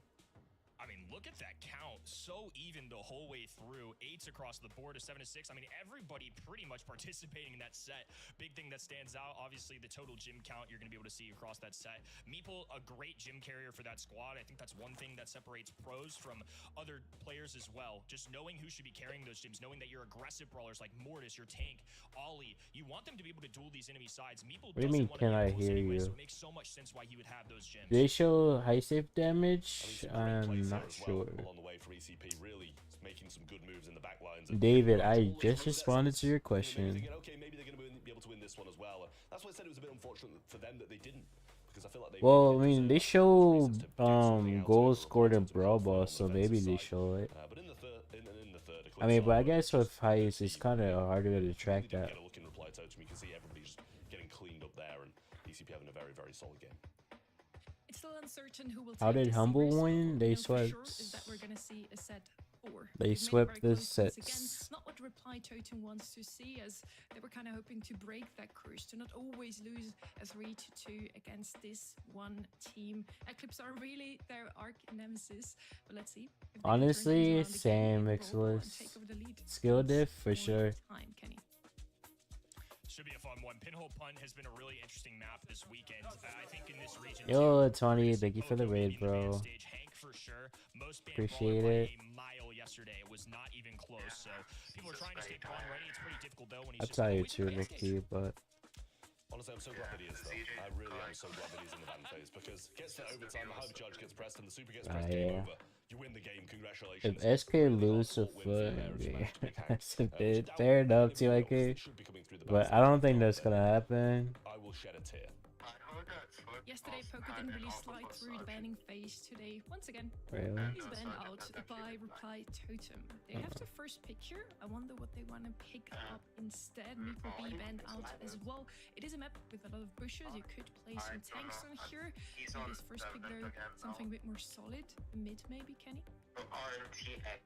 Could be. I think our first overall pick, B is something that I'm really looking towards a lot on these Mr. maps. I feel like it's P. kind of the new Bell, if you will, in the sense that Bell has always been somebody that's dependable, but I know that Max first pick. So we're gonna have to go a different direction. It's gonna be Max overall. I kind of like this as a start, though. I really don't mind it, especially with that B out of the way. I think that may have been partially why they throw that in the ban stage. Yeah, I don't mind the Max at all. I think it's a very, very solid shout from them. They really need to bounce back after the last one. A bit of speed, bit of aggression seems to be the Reply Totem way. Maybe even they throw a Primo in there. That's very Reply Totem way, to be honest with you. So we'll see if that does happen later on down the line. But Eclipse Esport do have the next couple of picks. We'll see what they choose to go with. You have to be something to combat this speed that they brought in. Janet, great gadget, great hypercharge. So probably a good shout. I think Janet's a good look here. Don't mind it at all. Got a few options here. Frank is on my mind. I mean, in terms of comps that they can run here, Max kinds of situations is one. I think that's always going to be a safe call anyways. It's one that this region in particular and East Asia have really messed with, especially in scrims and such as well. Some interesting brawlers have kind of come through that I've seen too. I mean, Surge definitely on my mind here when I see this Frank, especially what we saw in East Asia yesterday. Barry, somebody that I think still looming in my mind a little bit. I think they love combining this with tanks, so might be a last-second option for ECP depending on what this totem side does. Max is going to ultimately be paired with Sandy though. One of the brawlers I've seen quite a bit, to be honest with you. It's something that showed up in East Asia a lot and Emea this weekend, so something that players are still very much. What do you last pick with this Primo? Especially with the gadget rework in Brawl Ball in particular, the amount of times you're going to be able to cycle an opportunity for a free shot on goal is a good look. Yeah, it's very nice Oh, to have. I called the Primo. Maybe it was a little bit short-sighted of me to expect it, but it comes in nonetheless. After the Frank pick of Eclipse Esport, Primo didn't work out against the Frank in the previous one, and there was obviously a melody with it as well, but we'll see if Eclipse are able to get something that's going to be good against this Primo in on their last pick, or if they're going to be having this Frank versus Primo just absolutely decimating them. But a very well-rounded Reply Totem comp. I feel like I'm being thrown back to like 2021 or something, where it's just run it down with a Max Sandy and a tank. Stew? Not a bad shout. Why would you stew into this? Quite heavily, so I do like that from the Eclipse. It's rare that you see Stu be a 6th pick. I feel like it's somebody that's kind of one of those first picks overall. You know, it can be a Like maybe they go like Amber or something. Yeah, this really is kind of wild. I feel like one thing that's just been a common trend in Brawl Ball in particular is if you see a Frank, the immediate response is going to be this El Primo, and I like it for a couple of reasons. Because one, it's fantastic for Frank, obviously, but you can just like goal scorer, and I think that's a very underrated aspect to maybe a casual brawler like myself. You need somebody that can force it through the net. It's somebody that's aggressive. Yo, CM, how are you, bro? Create space for your team, so I think that's one reason. Major League should be the Steven Minecraft movie. True. You know, a top 5, top 10, top maybe even 20 brawler, to be honest with you. But for this particular matchup in this particular mode, I think it just makes too much sense. Yeah, well, Marco dashing back and forward a bit, Biso going to grab the ball. Maru is way too far away. Be waiting there for them. And Maru not having any engagement so far, but just gets provided the ball. This is something we saw yesterday, just a Primo running around with the ball for such a long period of time, waiting for an opportunity. Obviously soaking up the damage does give him his super, so not the worst of ideas anyway, but here's a bit of speed coming on the right-hand side. Biso just trying to get the shots in, and does. Going to be providing a bit of super, but this might be a no, that's a goal. in, but now he's not going to have it in the goal line to stop this attack, and that should be just a walk in from Biso. What is going on here? Yo, B-Dust, how are you? Nice bounce back here. Going to be ECP starting off hot, and it's going to be a response from Reply Totem. Speed going through amidst all the invisibility. This is a good gadget to kind of counter that Acto, but here comes a flying Maru taking flight. Holy super from the Frank. It's going to be a 2v1, and now a hypercharge for Marco. He's going to be taking off to the other end. Bro, look at that Stu ping. That's insane. And will burn down Angel Boy. It's great positioning here for ECP, and all of the supers really being used there for Reply Totem. I'm chilling, CM. I'm chilling. Starts coming now. Will push through. Hypercharge available as well. Max Hypercharge used 2, and now just wait, Max Hyper. Really not getting anywhere, and tough stuff for Reply Totem pinned in this position. It's gonna be Stu here. Left hand in.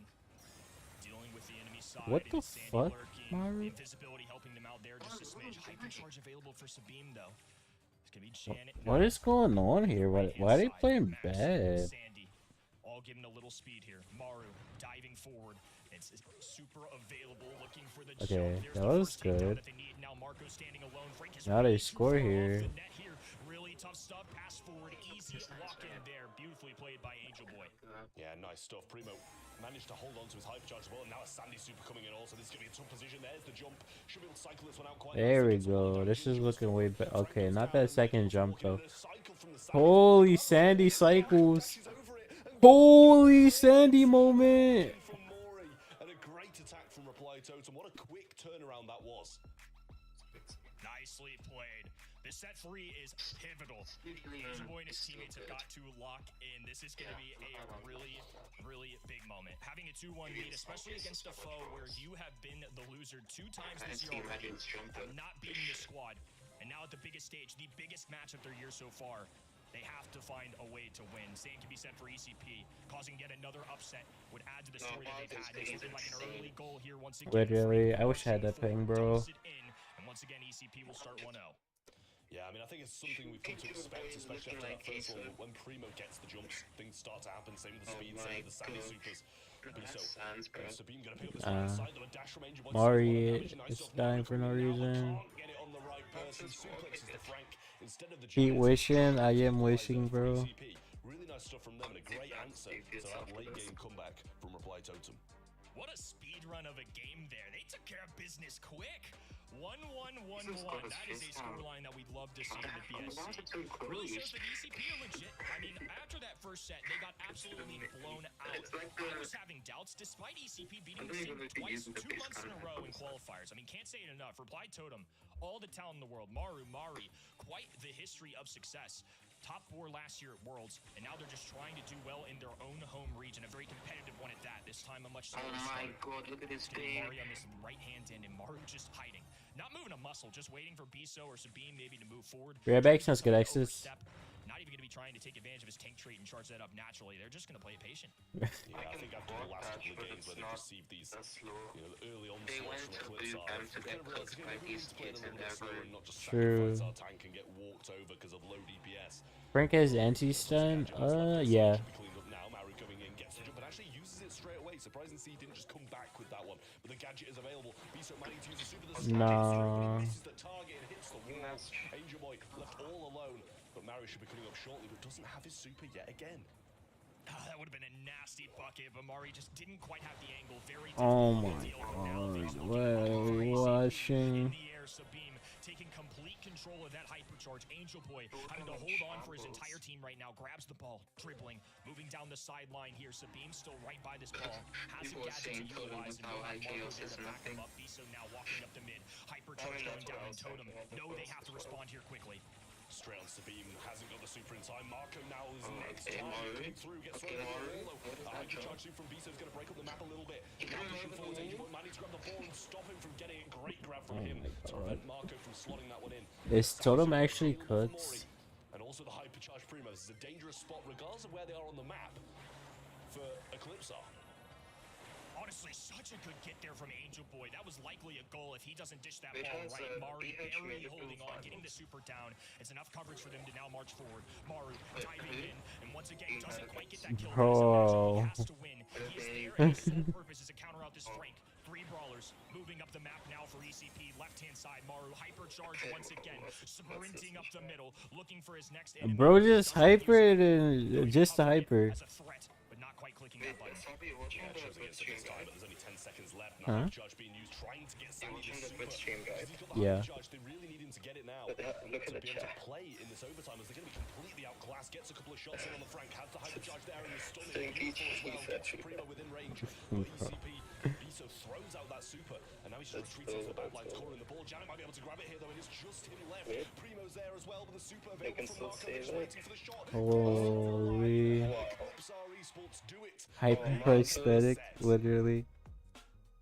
It's gonna have to be the first 3-2. The Primo was put up Frank, but if not, it's gonna be an early exit. The Frank was killing the Primo. For sure though, Trav. ECP legit. These guys have what it takes, and they might just end up walking to a semifinals and proving a lot of people wrong once again. You know, I always love when underdogs seem to find their groove and beat. Nah, even Primo some is teams, supposed to yet hard counter Reply Primo, Totem, but it's their first that month. was They not didn't a even good make it into the monthly representation of what finals happened last, there. month in the February, and now they just can't seem to find their stride.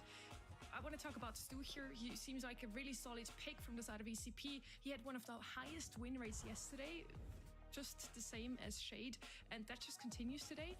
Totem on the other side, they just really played around that Primo, around Maru. You could really see whenever he gave the call out, hey guys, I'm Totem is ult, cooked. I agree, together, and they honestly, managed to I get agree. some goals in, but it just He wasn't duck enough, duck, he Trev. duck duck. Yeah, I mean, you can see Maru actually didn't get a goal. Angel Boy and Mori were the ones to get it, and that's quite surprising considering that's Primo's main role. Get super, go score a goal, and we'll win. And the game plan didn't really work out that way, so it seems that ECP pretty much on top of the world right They now. went Some Griffin wonderful plays in there instead, as they well, but, win. almost defended this one too. So close, just didn't I have the still outlets think to they play around lose and stop that him from getting because that goal, Slash but Big Stew it is was an so ECP good. set. They were very much in Or control, and I is felt good they'd been a into little that. bit if Reply Totem had gone and won it. Moments like this, just all collapsing in, tries to get the suplex, but not on the right person. And so being I thought the off, Stew just pick wasn't gonna be as sort of good, but clips are, Zero Ping I Stew think is just we different. definitely, regardless of seeing results, underestimated Disaster them a little class, bit. that was Tough disaster defenders, class, Liam. That was seems just definitely so disaster low, class. just shoot either side. It seems like we I like underestimated stabby dog on the Eclipse Primo. heavily. Nah, At the it's same more time, like Totem Magic's seems on to the Primo. underestimate themselves now, Kenny. It feels like as soon as they had lost that one set, they just completely lost motivation, or what it usually is, what Totem is making so strong. Kenny. I think Totem just gotta find a way to have some fun. I with this. predicted Totem as well, but it's not looking good. Ghost of the past right here, and you know it's hard to say. Yeah, I agree, Leon. Well. They didn't play it that well. I mean, practicing up to this week, I've seen Angel Boy on the max frequently, but the fact that Stu is a 6th pick, it's a hard meta to draft into just because of so many good things. I mean, I don't really think looking back that they've drafted that. I'm playing poorly. Gray I here. think ECP are just frankly playing well. I think this is hard, but if you're Totem, you got to keep the faith here. I mean, now they're gonna have to be the ones that win this in at 3-2. This is a rivalry to say the least, but it's only a rivalry if Reply Totem can get some victories here. One-sided rivalries don't exist. We're on Layer Cake, another map where Mr. P is probably going to be banned out, so never single bounty mode, also a knockout. That's a very wise choice, and he's going to be left open. Let's see who will pick him up, Trev. Literally, Leon. Have got this first pick here, and we'll see. Mr. P is open. Needing a setback here, or they're going to be sent packing by Eclipse Esports yet again, and they'll be Ali won. going into the later periods of this year with. I guess Poco is banned. Annie, thank you for lurking. Kind of be expecting to be looking for changes at that point coming into the year. As a very, very strong roster and not getting the results they're requiring. But we'll see if that is the case. Ollie selected first for Eclipse Esports, and that's a good place to start. Oh, it's a good place to start. I mean, Ollie's kind of the man right now. Outside of Ollie, obviously Mr. P has to be on your mind. Why did they ban Lou? I don't understand it. Necessarily a good thing directly into Ollie, but just kind of some names to Yeah, look out Leon, Poco Gadget literally made him a top 5 brawler. Looks like that's the way they're going to be going here. They're pairing this with the Max once again. Like I said, Reply to Max? a team that I've noticed really love this Max. And Max something that can be applied to a lot of different game modes and maps. I don't know about that. It's necessarily some top 5, top 10 brawler. I think it's a very safe, dependable one, but it's a little bit of a confidence pick, I think, and maybe just something unique to Totem that they love doing just across the board. Yeah, well, we'll see this next pick coming in from Eclipse Esports very, very shortly, but you know, you're expecting Reply Totem to go for something quite aggressive as their last pick, along with the Berry, along with the B, along with the Max, sorry, and now a B is coming in for Eclipse Esports. That's had good stats. He's just resurfacing now. Yeah, but the gadget change literally made him top 5. To be able to play some range against it, slow things down, put it back in their hands. They do have another pick, so that leaves Reply Totem at least with the possibility of being able to just counter out with this third pick and go away from something aggressive, which I'm assuming they might have to do now. I wonder if they could almost go for something like a Brock, break open some map, and kind of deter Reply Totem from going either something aggressive or up in their face, because they open up this map a little bit. It does cater to what he has. Give me Juju. I mean, I think that's totally a fine pick. I think ECP kind of in control of this draft right now, to be frank. We've got Ollie out there. We've got B, who I think not necessarily always the top choice of a sharpshooter in this game mode, but I do think this is such a good call game. Support brawlers on the other end. They have to be I went to Ali, gets cooked. Or a more aggro brawler, so slow down the max. The Mortis. Can also hit somebody like a truck. Mortis is going to be the response here. I mean, I'm a Marco little can do it. surprised, I to be don't know honest about with you, when I'm Luka. looking at the other side. I've seen Who do they give the Emea Mortis to? much more this month, say, in past months. I think it makes sense up close to Juju. I guess it could be a response if the Hypnosis doesn't connect onto him, but, I mean, this is still bold nonetheless. Yeah, well, it's a big, big moment for Reply Totem. It's do or die in this set. Will they drag it to a set 5, or will they get knocked out in the quarterfinals by Eclipse Esports? They have been beaten twice by them in the qualifiers, so honestly, it wouldn't be that much of a surprise. But when you look at the Reply Totem team, you don't expect them to be losing this matchup. So this is a big, big one for them. Not going to be starting the year off in their desired way if they do lose it. Maru going to go straight for the blue star, and Berry throws a few heals down and gets him right back into fighting. Oh shit, Angel Boy. Another test for Totem here. This time they start with a kill and the blue star. He does not have as little ping as Marco. Though, and goes down to the connecting shot from Marco. 1-star lead. Mari still holding positioning, and Mari there just to dish out some heals for his teammates, keep them afloat, and passively heal up that super so we can space them out even more. Because right now they're looking good, but another kill and definitely a little room to work with would be nice. Yeah, well, they've got him in a great position here. Oh wait, never mind. That was some clean thing right there. But couldn't find any connections or any bait along with it. It's a great opportunity for him to go in here, though, and does choose to go for it. 24 HP. Survives on a narrow amount of health. They do keep the lead, but it is only 1 star. Just run away. Mari already with a hypercharge available, has the super in his back pocket, and there's that rattled hive. That's one of the big reasons why B has shown up so much. The hypercharge plus the change to gadgets. Nah, that was crazy. Marco connects the easy follow-up, and now it's Eclipse with the lead. Yeah, real nice stuff from them. Totem still in a good position to turn this one around. Hype charge goes in, moving into Nice leg.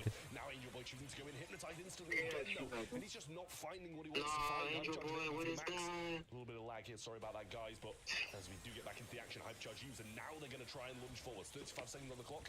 It's going to have to be now or never. Once again, red roster needs some kills. Mari diving. Nah, this is so cooked. Gonna be dueling with Ollie on this right-hand side. Everybody up for now.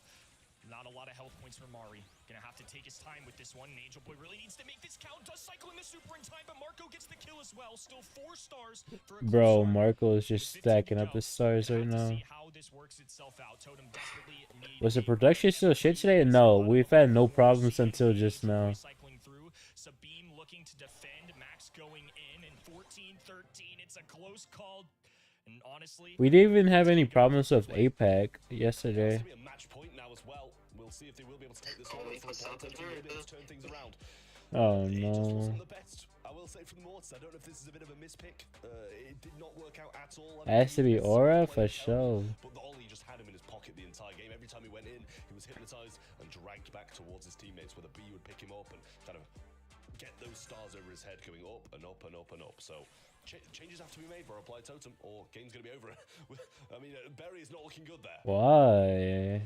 and once again, going to be resetting Look here. at the beast It's going to be a 1-game It's low-key lead in this clean. set for Eclipse Esport. Going to be trying to work through this and see what all we can muster. Surely we can see one of the players' iPad screens, right? Things out in game. This is a big moment for Reply Totem, though. Definitely a tough one. Would certainly be a shame to see them with an early exit here, but honestly, it's been kind of cool to see this storyline develop at ECP. I mean, obviously, this is a little more personal. This would be 3-0 against this team this year if they end up winning this. But, I mean, definitely a disappointment here if Totem drop this. Yeah, it really will be. I mean, you know, a lot of people will have expected ECP to come in and win this. We saw it was 52% in favor of them. But I think you've got to look at it, regardless of how many times they've beaten Reply Totem. You look at the Totem players and you expect them to be able to win this one. Hypercharge available from Berry as we get back into the game now, and ECP still. Yeah, unfortunately. Go in here, they're very low. Sabine literally one shot, and now he tries to get the super. Gree behind them though, and the heal's not there in time. 45 seconds. Has to be made. Oh, Angel Boy, how do you I mean, 3 stars being a separator. A little over 30 seconds to go, and that gadget perfectly connecting to Maru. A nice shot. Marco tapping right now. Hypercharge goes Bro, down. Mari falls Marco's clearing his team. have to recover, and this is ECP getting aggressive now. MVP for sure. The taps, Ollie there to defend, and another hypnosis goes through. The double now with another super in the mix. Bro's just pulling him away. Trying to get Marco down, but it's not going to be enough. Tough call here. 5 stars to go. That's the number Totem needs. That's 2 on the top right, but everybody else down on the bottom. A slide through from Mari. Trying to close out. Angel Boy has to get aggressive here. Nah. Holy.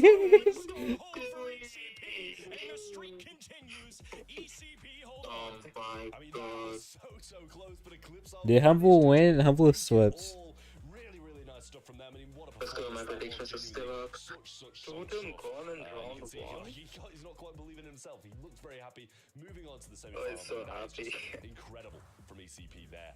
Reply Totem had the chances and just didn't take them. What did Totem come and lost his world's To third? watch. I would hope for Reply Totem to come back stronger I think it was soon, third. hopefully next month already. At the same time, I'm super happy to see Eclipse Ah, move that's on crazy. out of the quarterfinals for their very first time. Their cake Let's was go, my Totem's prediction is last still up. chance, and you two guys. Alright, sorry. This is gonna be a 3-1 for Totem. It was a 3-1, so you were half correct, I guess, Trev. Yeah, Totem is out. Technically, I think that's even further away from half correct, right? Because it's just the complete opposite way. But Winning MSI to this, literally. Reply Totem just didn't bring their A game, and you know, if you're asking me, changes have to be made. They didn't qualify for the first month. They've been beaten by Eclipse 3 times in a row now, and been knocked out in the quarterfinals. Okay, I voted for For to these win, caliber then of SK players, to win. they should be way That will be higher up this 4-3. leaderboard than they are. They should be getting to the semis, to the finals, and I'm not sure if it's an issue with Wait, synergy. what do we do for 7 minutes? These guys' mechanics are just lacking behind. Looking at some In food. my eyes, it's got to be changed. 60% There's Marco, yeah, people know. Italian orc Reply Totem that has a huge history in Brawl Stars, now beaten by 3 Italian players over and over again. Should I And save we're up? just waiting for Totem to finally crack Should I save up the super supplements for the Frank skin or wait for the Ash? Let's have a One. quick look at the bracket. Ash. because I don't even know point what out Ash here, run we it have is. 3 new it's teams Peck this Ash. month in EMEA. Let me It's see. a region where everything Ash can dressed change. up as a It's such a pecker. competitive Oh, region where there's more than just 8 I don't teams that know. can make It depends on how it final. looks. And of those 3 teams, In-game. namely Totem, It's gonna Reversa, be, and it's half the Experian, price of the cake 2 for of this them are skin. already out, Kenny. Yeah, I think they I said think it's gonna be safe to like say that Experian 7,000 could be a points. massive underdog here into the 2023 World That's still a Champs. I lot. mean, Foot It's Esports, like they $150. definitely had a little bit of a rocky road, but like you mentioned, It's EMEA is literally a competitive pencil. region. ECP, a team like them, Like, really how proving sick their is worth that? here, and Experian made magic happen. If it looks good in game, then get it for sure. Maybe they can do it for one Yeah, more. sure, go for it. And it makes sense for Ash because Ash does a lot of damage. Zara is gonna be Yeah, semi-final that's number 1. true. How do you feel is that gonna go? Okay, 5 minutes, I'll be I right don't know back now. with some food. Sonny, You got Foot winning this whole thing? That is delusion at its peak. Eclipse are at the moment. Like, They honestly, won they surprised me with the win there, regardless Might be of the how only many one times who they beat voted Reply that. Totem. It still never ceases I to did amaze me that they Humble. managed to do it another time. I did the generic so pick. You've kind of got to go with Humble. Yeah, I I feel did like SK. I think SK is gonna win. I was gonna do Team Electros because, like I said before, one of the players, his skin isn't the old admin, but I'm not that delusional.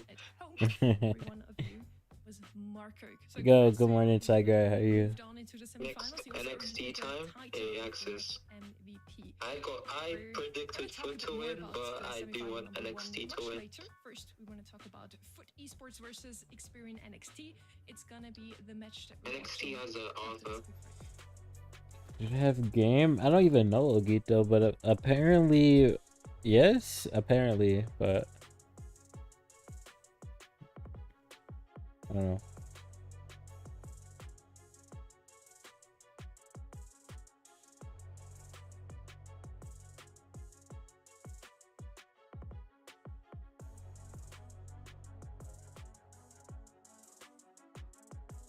NXT are quite good. They have a good roster.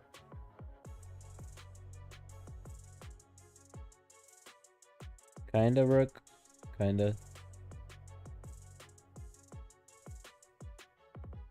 Yeah, Leon, that's what I'm saying. Leon, you gotta realize times change, bro. Let it go.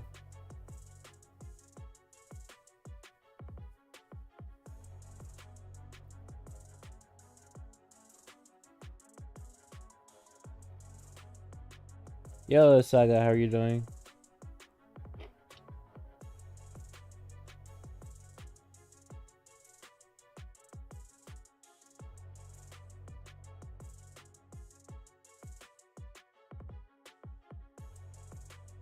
It's a Minecraft? Nice.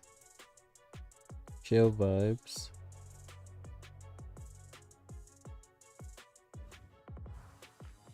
Welcome back to the EMEA March Monthly quarterfinals. Ark is back with us again as well. We're going to catch up with Trev a little later. I'm sure you watched that match, Ark, and I think you're quite upset. I'm absolutely livid, honestly. I mean, I read Do you guys know the NXT roster? They got the score lines against Reply System. I was like, well, looking at the stats, like these are the game modes that they might be able to excel in. It didn't work. I was screaming at my monitor when they didn't pick Mr. P into the B and then went more. Like, I have so many questions. I'm angry. I just have an image in my head right now of you. Sebastian didn't get the armor upgrade. Yeah. Good luck with that, Saga. In the Brawl Ball match, would have Buster been better than the Primo? Let's see, it would have been Buster into, what was it, Frank? What were the other two? Look, I'm nervous. You gave me partial credit on the last one. I don't give myself partial credit. That was a miss out of me as well. I missed just like everybody else. Look, the people at home are right. I think this time, though, and I gotta stay confident, but this feels like a Foot Esports should win. Stu? I think Foot, one of the better teams in this region, coming into the year. I have Janet? expectations for this team as one of the possible world contender spots in this region. Garo, Meow, and Naui, I don't know, because I mean, Buster would have been not bad, but what is supposed to happen there on paper is Primo just farms the hell out of Frank, but that just didn't happen. Hello, Kai. How are you? And the armor upgrade. Well, with the other chests as well. Do it, Saga. Every night. We are preparing for quarterfinals, semifinals, and finals. In this meta, my favorite brawler so far is Hank because of his hypercharge. Is it coffee time? Now his face kind of look like one of those Saw movies. Literally, bro. I'm seeing that too.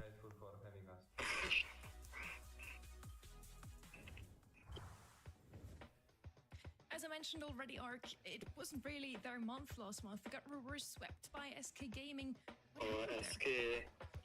Reverse swept by SK? Oh, they look. That means they're not looking bad then. Squad getting reverse swept and 3-2 score lines in grand finals. You know, it was always the case where they had this. I didn't vote for it, Emea at all, but I think Foot would win this match. But I don't know NXT, to be honest, so I don't know. So close, but they just lost that composure and they crumbled after that. Arthur's a pretty good player. It seemed that way. I played against him loads of times. This brawl, we have Experian NXT. Him and Text always play together. As I mentioned before, that I is see. playing in this monthly final for the first I've never time. seen And I'm Amos really play, to see but how they will do, Kenny. I know about Arthur and Text. I mean, I guess Buster would have been interesting to see because the Primo didn't work out, so. Yeah, Max Buster. Max Buster, Sandy. Definitely want to rep the name. It was in some German potion or Some of these something. guys have played in competition for a while here. Some are newer, so it's a good mix of players. Right. That chin is something fierce. Players of this team So, texted me in September on the website, I 24 predicted that Foot, so he'll I'm make it cheering into the for monthly NXT. final as soon as he's turning 16, which is the case now. He managed to do so he kept right. Right. Right. About Experian NXT and how they support the scene overall. Yeah, so Experian Next is like a joint project of Experian and the Esports Player Foundation, and it's great to bring some real fresh life to the scene and to be able to isolate the players that are really up and coming. I think that it was a huge storyline to be able to knock out Team Heretics in this qualifying stages. Double match point, one of the biggest upsets of the year thus far, and I play a lot with Arthur and Tex. They're great guys, really fantastic players. I think the story here for me and the key, the fact is that they've got Inso in their court, and Inso of course led Zeta Division to the World Championships of 2023 to raise the trophy. So having that knowledge of the now Foot Esports squad, the strengths, their weaknesses, where you can kind of look to exploit them in that regard. So that's going to be an interesting development. They're all very young, but they have a lot of experience in their back line, it seems. Kenny, is this gonna be as close as maybe the quarterfinal 2 was supposed to be, or is it gonna be a sweep? I think, if I have to choose between a 3-0 and a 3-2, I'm leaning more towards a sweep, to be honest with you. And that's no disrespect to Experian, who obviously earned their spot here with a major upset. But for me, Foot Esport are a high caliber roster. One of the teams that, like I said, I expect to be Yeah, top 3 team probably in this Buster would region. have been So better, to I'm be gonna go with honest. my gut has been wrong for half the time Like today, but overall, maybe it'll you get up a little upgrade bit here, Hank, gain a little confidence Terra, or back. But nevertheless, it would Poco. be awesome to see this roster do well. Like I mentioned, Do you definitely have? earn their Oh, spot. you have all 3 I'm excited to see what they can do. I hypers. mean, it's gonna be a real test. You did mention before, though, they had a very good run through the monthly qualifiers. They did beat Team Heretics. I mean, might as well do Poco since it's already that high up. In this squad. However, you know, the qualifying stages that we've seen Takes less already today as well resources. with certain teams that they don't necessarily always reflect the outcome. Having said that, the last set certainly did with Reply Totem. So, you know, I think that it was a huge outcome. I think that Team Heretics, you know, would probably look towards the draft as that being one of the reasons. So I think that for me, if they're going to have the upper hand here against Foot Esports, they're going to have to look to do that same thing via the draft, in my opinion. And you know, we've seen that as well in East Asia already this month, where you know, the teams that really took to the meta change and were able to get some really unique ideas going for themselves, were able to excel. So it's not out of the question here for Experian NXT. True. It is not going to be easy though, whatsoever. What's very interesting here, Inso is the coach now of Experian and NXT, as you mentioned, Ark. He was the coach of those three that are now playing for the esports in 2023 when they made it to World Finals. So he's drafting against his own old team, Kenny. Thank you for the like, duck. I mean, honestly, guys got a world championship along with the 3 guys on the other side, and now kind of Second netherite upgrade, W Saga. They get rid of Amazon Prime. Why, James? What's the time for you right now? And like you mentioned, we've got a 16-year-old guy that, you know, opening What's the time for you? in the BSC. So some professional training at early I did on not for hear what you sure, just said. but honestly, this is What's the time for you? 10:41. This will be the first major test. I mean, monthly qualifiers is one thing. Yeah. And a team like ECP earlier proved You that saw they the deserved stream to at and like got the 8 in W, the morning. but if Experian did that here, Stopped at massive for like this region, 5 really shaking or the leaderboards. 6. I mean, like I said, Foot Esports are one of these teams competing for Brawl Cup. There's Did 2 you even spots in sleep? this region that they can gun for. Any loss I here would slept be yesterday. devastating. Heading into the draft now, Ark. What are we I woke up at expecting? Like 9 Garden p.m. seeing from a it for the 5-hour first time sleep. Certainly, I think you've got Do you to be watch really what cautious in the this FG matter, reaching? regardless of what Yeah. you're thinking of picking a band. Oh, damn, okay, You've that's got bad. to make sure that you land the mark. I think, you know, certainly brawlers like Hank are just a really big problem, and we already saw now he's discussing that as being one of I his favourite cannot see that standout name. Is there that by Sages? Experian NXT, so good to see as well the Ollie and the Mandy. On the side of Foot Esports, the Mr. P band, the Grey, and the Brock. Good stuff to see really all round. That is Sages. They're the Hello. biggest How are you? heavy hitters Good for morning. me, in all honesty. I think that Grey is certainly a big deterrent of throwers, so having that be banned does open up the possibility of some as well. And you know, Juju is open. Sprout is also a good final kind of pick idea to float into the mix. But you know, the wall break as well. You know, whether you bring that in or not, I think it's quite key on this particular map too. So looking to see whether people go for that. And Tick is being that first. Tick thrower. 1. Definitely, you know, a good Is that the person to math? have. Often banned in this instance, but I guess they you know, banned it's Brock simple and Grey. first. Tick as a first overall is something I'm kind of still getting used to, but honestly, it makes so much sense. I mean, like you And honestly, I think Tick is better than Juju on this map. I feel like This is the first time I saw a man rebound. especially given that it's one life per mode. Me too, actually, but it kind of makes sense, to be honest. A couple other brawlers that I'm definitely looking out for. Gene would have been one of them, but kit combos still show up a little bit. Sharpshooter Angelo definitely in the mix here, especially with the man like band playing out. Kiko But now that here you see Tick as the sometimes. first overall, might deter these guys from going sharpshooter so Man early, craze, but man. I'm kind of curious to see what they pair with this Gene. It's always a good solid pick. There's certainly a lot of options here with Angelo and Eve as well also to consider having that additional port through. Aggressive brawlers as well. We saw in East Asia yesterday a lot of those ideas. There's the Juju as well. Yeah, makes a lot of sense here. You know, we saw yesterday in East Asia some of the kind of like new Daryl ideas, which kind of didn't work necessarily all the time, but do have a place, some aggression for sure. I think RT as well, Pearl, those kind of brawlers I tend to sway a bit more towards, in all honesty. But there's time for that to be, you know, on either side of the field here. I think both can realistically Hit Daryl. Angelo's always a strong brawler to have, but it's also a little bit risky as well. So it's just about, you know, how and when they choose that in the draft. I feel it looks like a young ready set. I was not paying attention to the face cam. Gus is to pick up for Foot Esports. gives a lot of options then with the shielding. I wouldn't mind having the Pearl have that in the final moments myself, but let's see what they're thinking in that regard. There's plenty of time left here to consider the final picks. It's a lot of really good shots from you. Gus definitely came to mind. RT was on my mind as well. I think just having somebody with decent range and a little in-game potential, always nice. So I think pairing that with, you know, Tick, Gus, not necessarily. What if they go Lily? The game is easily, so I think I'm with you. I would like to see somebody RT. kind of more up-close personal capabilities, and that's what RT's going to bring. When he drops that super, you should run essentially become a Jackie-esque player, so if that gets into more close Piper. quarters, when that fog starts to close in, somebody like a Juju going to struggle with that, somebody like a G not wanting to duel up close, so I think Experian have to find a way to address that. What people I'm liking the draft for esports. They've got the good control. Probably one, but I was They're lacking a bit of aggression on the side of Experian NXT, but you know, it is quite a daring approach to really coming in the first set. Sprout? I was thinking it, but I didn't think they was gonna actually do it. Could be, especially when you can see the big picture. Yeah. It's the safest time to pick Sprout. I think if you pick it any time prior to that, They don't have any aggro on foot side, so. And there's no wall break either. A pretty strong counter of it.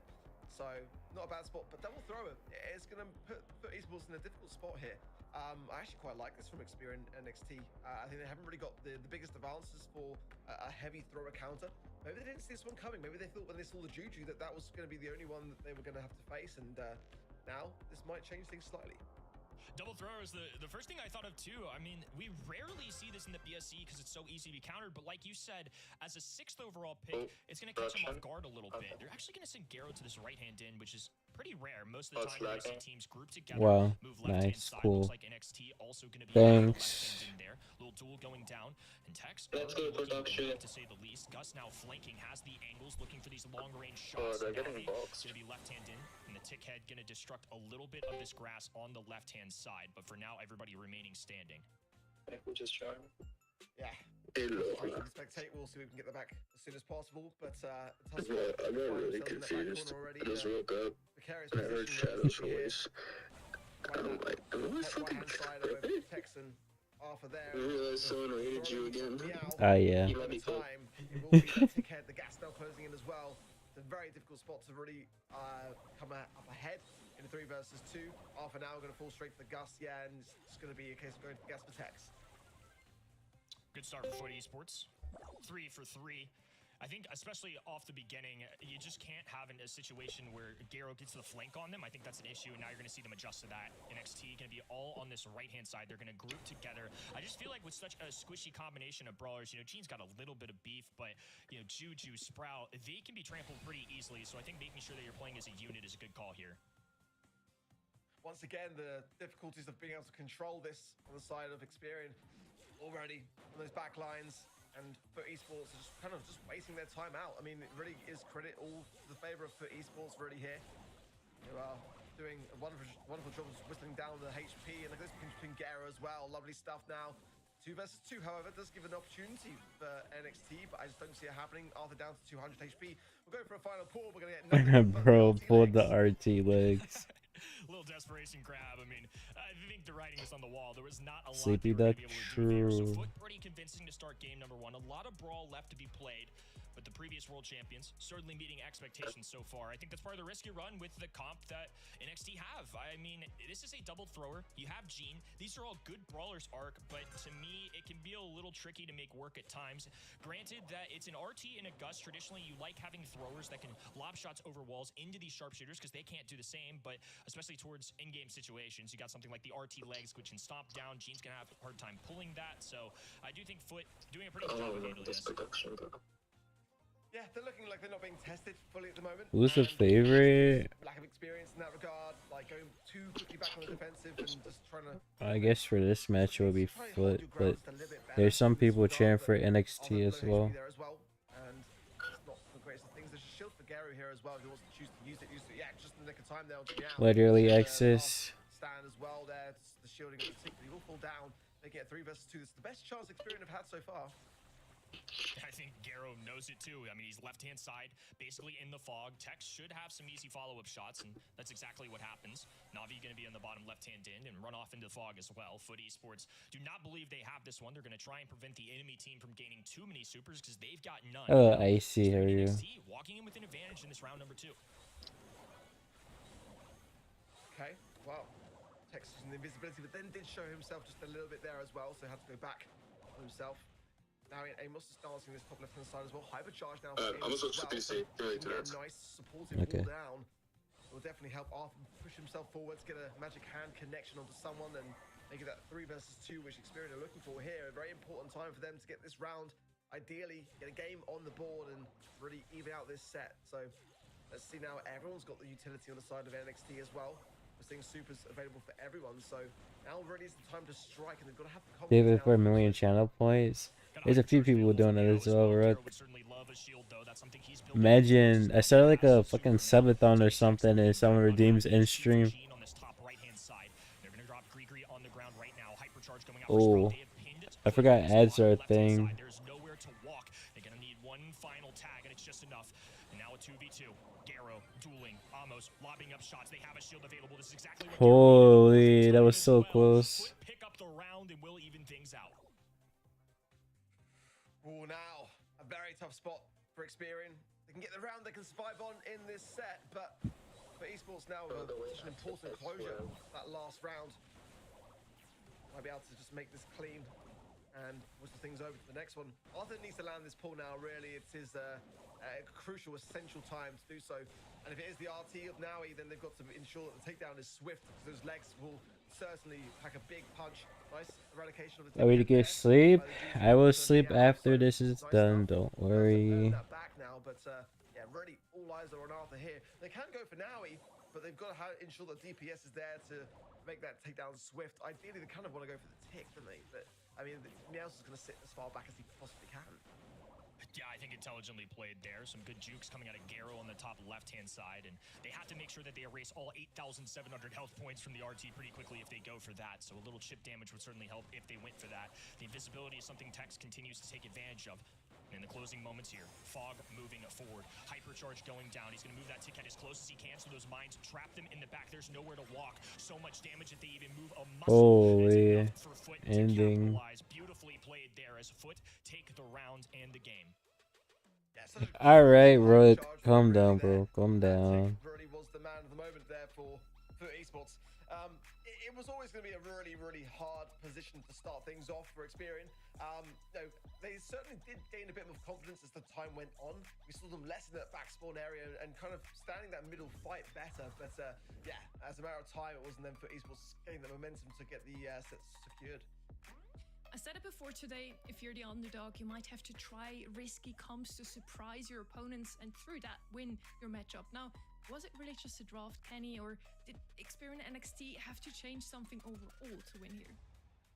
I mean, I think you bring up a good point, especially as big of an underdog as they are. I think it is kind of smart to try some different stuff. I mean, I don't know how much prep work they're putting into the double thrower, but when you look at the kill category, I mean, honestly, the mechanics from Foot just seem to be better. And in this mode in particular, especially, obviously kills are everything. 7 for Garo, a star player coming out of Meow, just the amount of damage and chip damage you can do as a tick, really good. So Literally, 006 is crazy. To be done for Navi, but at the end of the day, still a good showing. But 0 for Sprout, who was your 6th pick. You hate to see that. 0 for Gene, who you never expect to be a top frag, but it's kind of just Juju doing the heavy lifting in the kill category there, which just unfortunately wasn't enough.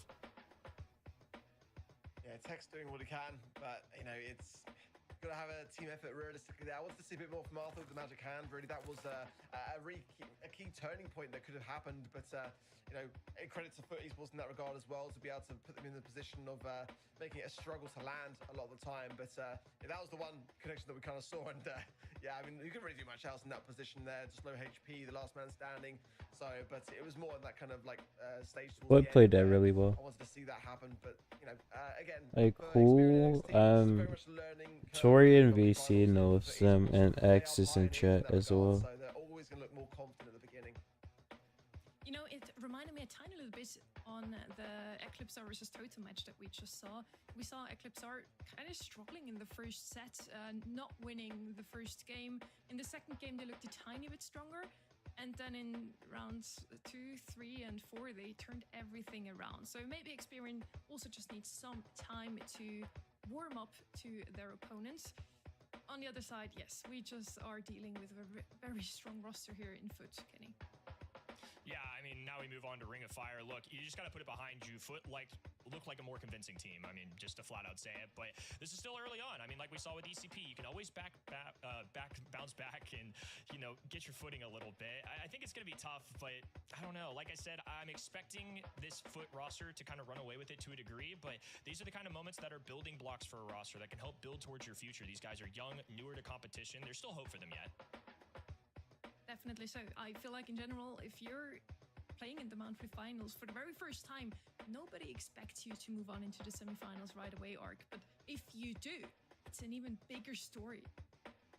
Yeah, I'm looking for a huge upset here, to be fair.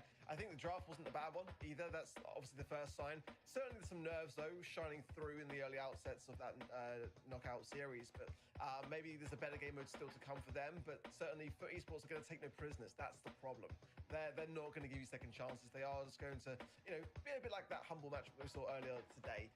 Play with their food somewhat a little bit. And if they start to drop the ball, then they'll start to really kind of like up the gear and they take less chances. But they really do know how to kind of play with their opposition. What's my favorite mode? Behind yourself as well. Not to say that Experian haven't, but you know they've got a great amount of attributes to their Probably favor. Heist, I guess. Certainly have got a little bit more, I would say, in our view. In the end, it also all comes down to the meta that the teams are playing in usually.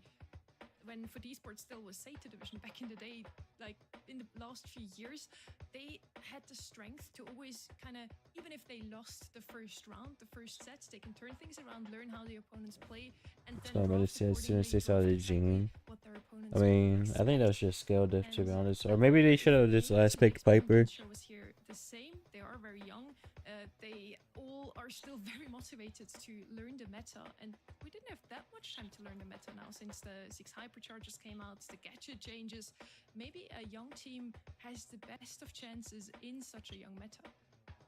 It is a really interesting concept. I mean, in one hand, they're already underdogs in this situation, but it could be seen as an opportunity. I mean, Was this if he's high? I'm not high, I'm just tired. Obviously, a much more historic roster and things like How does that. Piper not beat that? Okay.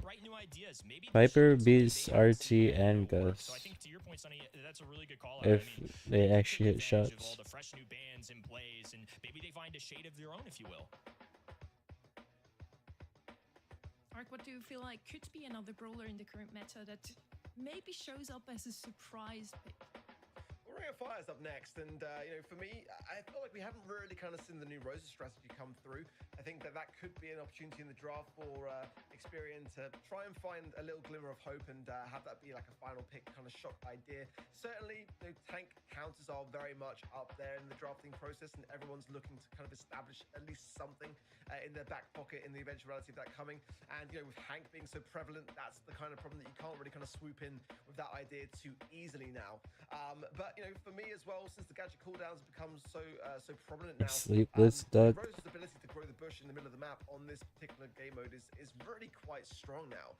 The cooldown is I've been up for like 14 hours at the moment. Predictability for me, and we haven't really seen it, you know, be really experimented with too much now since the rework. So that would be a really cool thing to see. I think that, you know, if that were to be something that which Foot Esports hadn't prepared themselves for, it could be, you know, quite problematic. Grow Light, you know, is the gadget of choice for me on this map. 10-second cooldown, but it's nah, I am not like Nick, bro.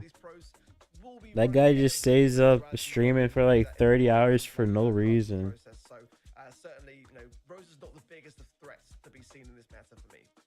I actually love that call coming from you, Ark. Rosa hasn't been picked up a single time, but I've seen this threat played out so often, at least in my ranked games. I don't know how that fares on. Like, at least I log off when I lay down and close my eyes. Finals. What we have talked about very often is his poker strategies. He has been banned out fairly often, but not. And yeah, he's AFK for most of that time as well. Like, what is this guy doing? On Hot Zone in general, he could be a good pick.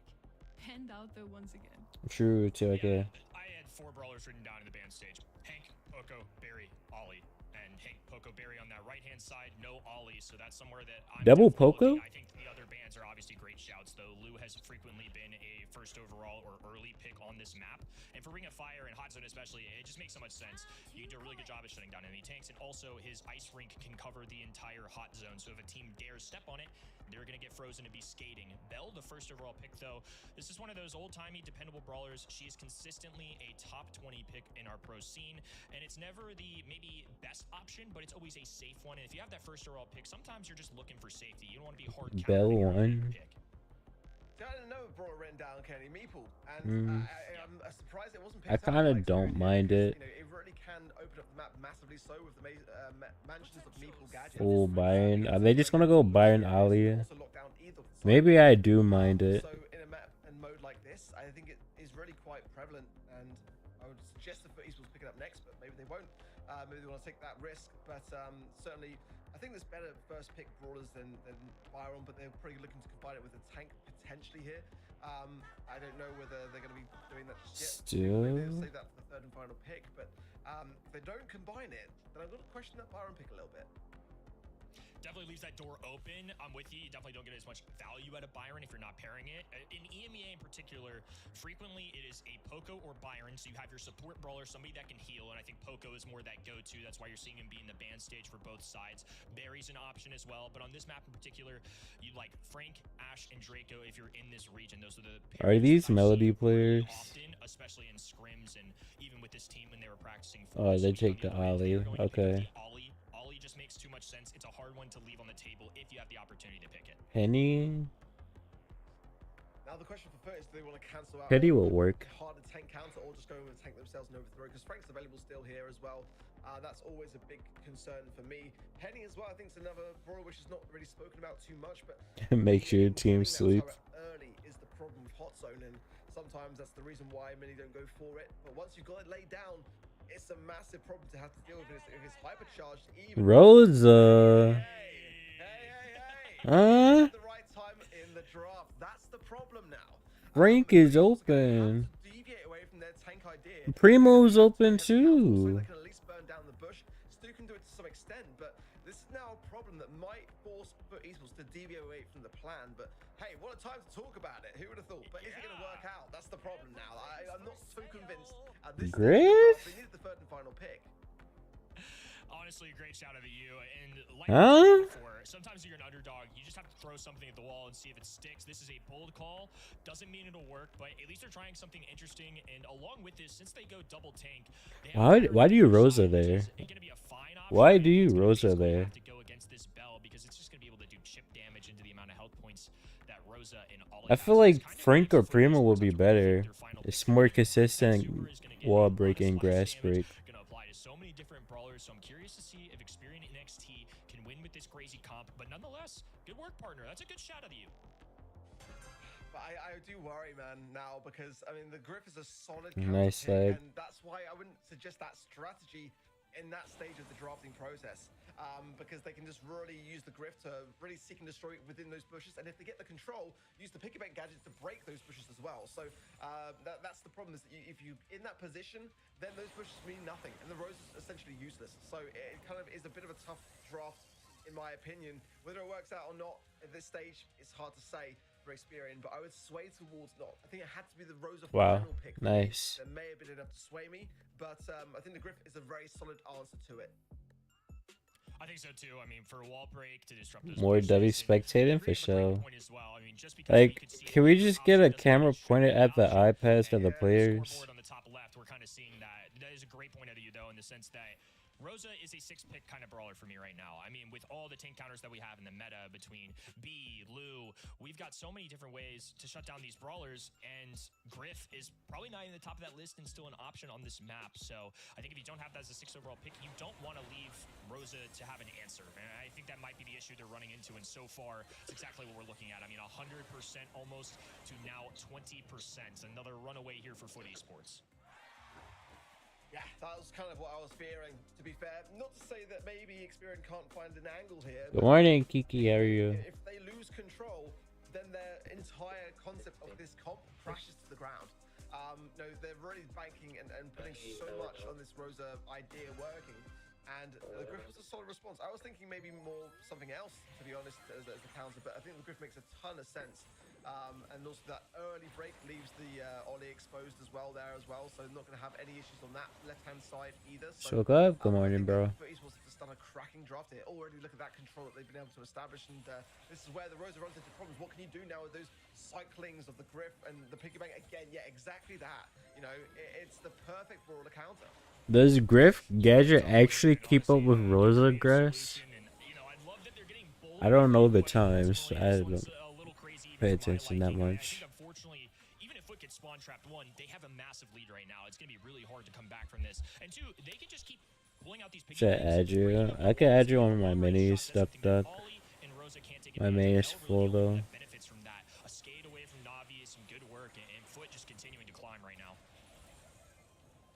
Yeah, tough stuff, really, for me from Experian. It was a nice idea, but I just think it was at the Bro just launched his super. You know, you've got the cooldown of the grow light being 10 seconds. It's a very short cooldown, but again, when you got the Griff being able to break so quickly, If you pay him weekly. a matter of time before Foot are able to retake here. But low HP, there's the super again, forcing, you know exactly where NXT are going to be. Nice take down the right hand side. Your mic is broken. I cannot hear you, Tori. You're like, so quiet. Standing here, these taps are going to land from Tex, and they do, but it's a huge deficit now. I just realized Tori and Fahim left. Or not Tori, 20 and Fahim.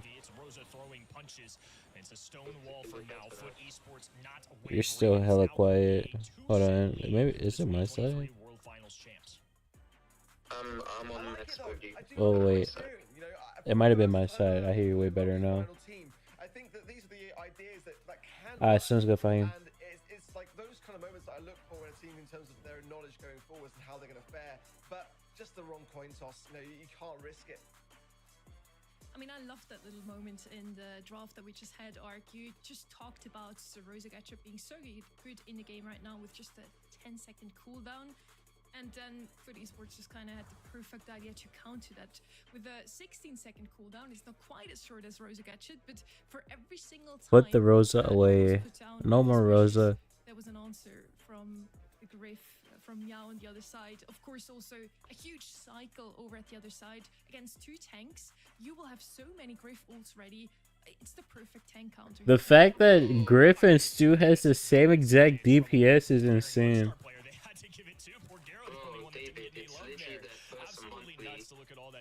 That's going down, and that's just part of it when you're facing down two tanks. I'm with you guys. I think you have to Stardew Valley is one of those things, like, if you play video games, that's a game that you should know. It's not admitting defeat, if you will. I mean, they're trying something new, but I feel like they didn't give themselves much of a fighting chance. I think I would have changed that if I could. Obviously, hindsight's 2020, but yeah, I didn't love it. I'm personally not interested in it, but I'm not like, I won't bash it. Yes, Duck, what's up?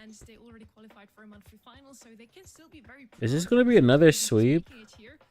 We still want to see them at least take one set, Ark, right? Yeah, hopefully so. I mean, but again, time is dwindling down quite quickly, and this might not be the place for it. Esports haven't been tested yet, in my opinion. I think they're a new roster as well. Their drafting has been Oh, really? and you know, for a team that again got reverse swept last month by SK Gaming, you do have to consider that it's going to be playing on their minds somewhat. And imagine being reverse swept by SK Gaming and then coming into the next month and then losing to an underdog story team that have come in for their first monthly final. They've got to ensure that they start to change their old ways, and this is the time. W Saga, I think you're gonna get pro rank. I don't know. I was almost matched to like twice this morning, and Just to remind us that we have 3 new teams in this Emea monthly final. We had Reverse and Totem already for the first oh time in the monthly damn, finals that's this year, nice. and now Experian is kind of the last hope for those new underdog teams. So The vertical you set up like mini. When did you send it, Primal? have another great and outrageous idea, honestly, for this draft, Kenny. I mean, Start consulting Ark for some crazy theories, because Lord knows I need help. I guess you're okay. Ranked game, so maybe I need to be whipping out the Rosa. Playing with randoms? What do you mean? They end up banning here. Already an insta lock of the Gene. Oh. I mean, I don't really mind that. Because the elo gain is better, solo queue. Bushes or with the gear that makes your opponents visible. When you play in a team, it's like 50 elo. Esports could But if you play solo, you can get 100 plus. Like I had one game, I got 182. Takes advantage of the slow reload speed of Gene. Certainly mid brawlers can be held off on a little bit in East Asia. I have banned 24 times. Honestly, understandable. Griff also is available. All the rest got banned Sort of playing the same story for me. But bans are looking solid for me. Janet and Morgan before. Not surprised. Only 12? Ollie and Hank really are in this meta. Must bans. Okay, so the most played were Melody, Ollie, Mr. P, Serg, and Frank. Full story before you consider it. Stu going to come in for that aggression on the side of FUT Esports, and it's quite a versatile brawler to play both, sides of the map. So I don't mind It sounds good, Rook. Speed zone certainly is. Appreciate you bringing it up with me. See you later. Able to evade in that mid Meeple area. Otis. Get the gem stance back out again. Otis coming in for Experian now, and I don't know whether What do you last pick here? Myself, honestly, but many players like it. The fast spatter, of course, on those lane sides can get some good results. Everything is expected so far. Or not.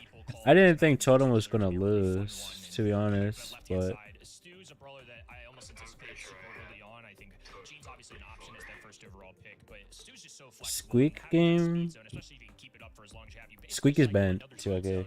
By the time your speed zone decays naturally, so. Good morning, Toko. How are you? Piper, an interesting choice here. It's not that I never Piper. see it, it's just into the Gene. You don't necessarily Fair love enough. that matchup, but where I do particularly like it is into the Meeple. If you can keep the distance and depending on the gadget choice that Arthur, whoever ends up playing this brawler, goes for, if it's not the giant cube on the ground, pretty much free range for Piper, so could end up working out pretty well. 100 points. We shall see. Certainly Piper's not really been on my horizon on this map too much, simply because the lane sides are where a lot of the battle is won or lost, and if you're in the back spawn with Piper, it's a really tough spot to get out of. Yeah, I mean, it's kind of a brawler that I'll always look to try to play in ranked, maybe a couple of mess pack, but that's because I love Piper so much. And the reality is, it's just not very good at retaking the scenario. Already an immediate wall break from the Meeple. That's, again, my favorite brawler on the side of the Experian comp. It's always a good mid, but Holy Nawi Piper. that's the thing with FUT Esports. If they just hold control and never lose in the first place, they can break their own walls as well if they need to on the way back after having already established that aggressive wall break. So the next one I'm looking for from now is probably going to be where he's situated right now.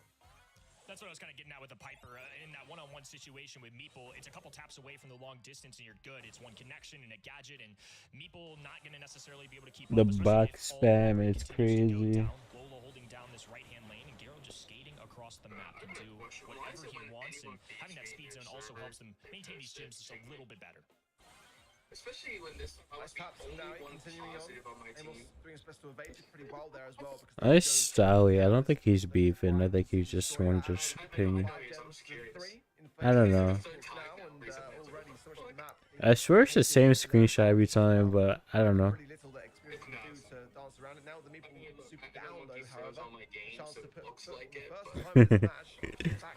Nice gadget as well to the mid, leaving little place for FUT Esports to really go.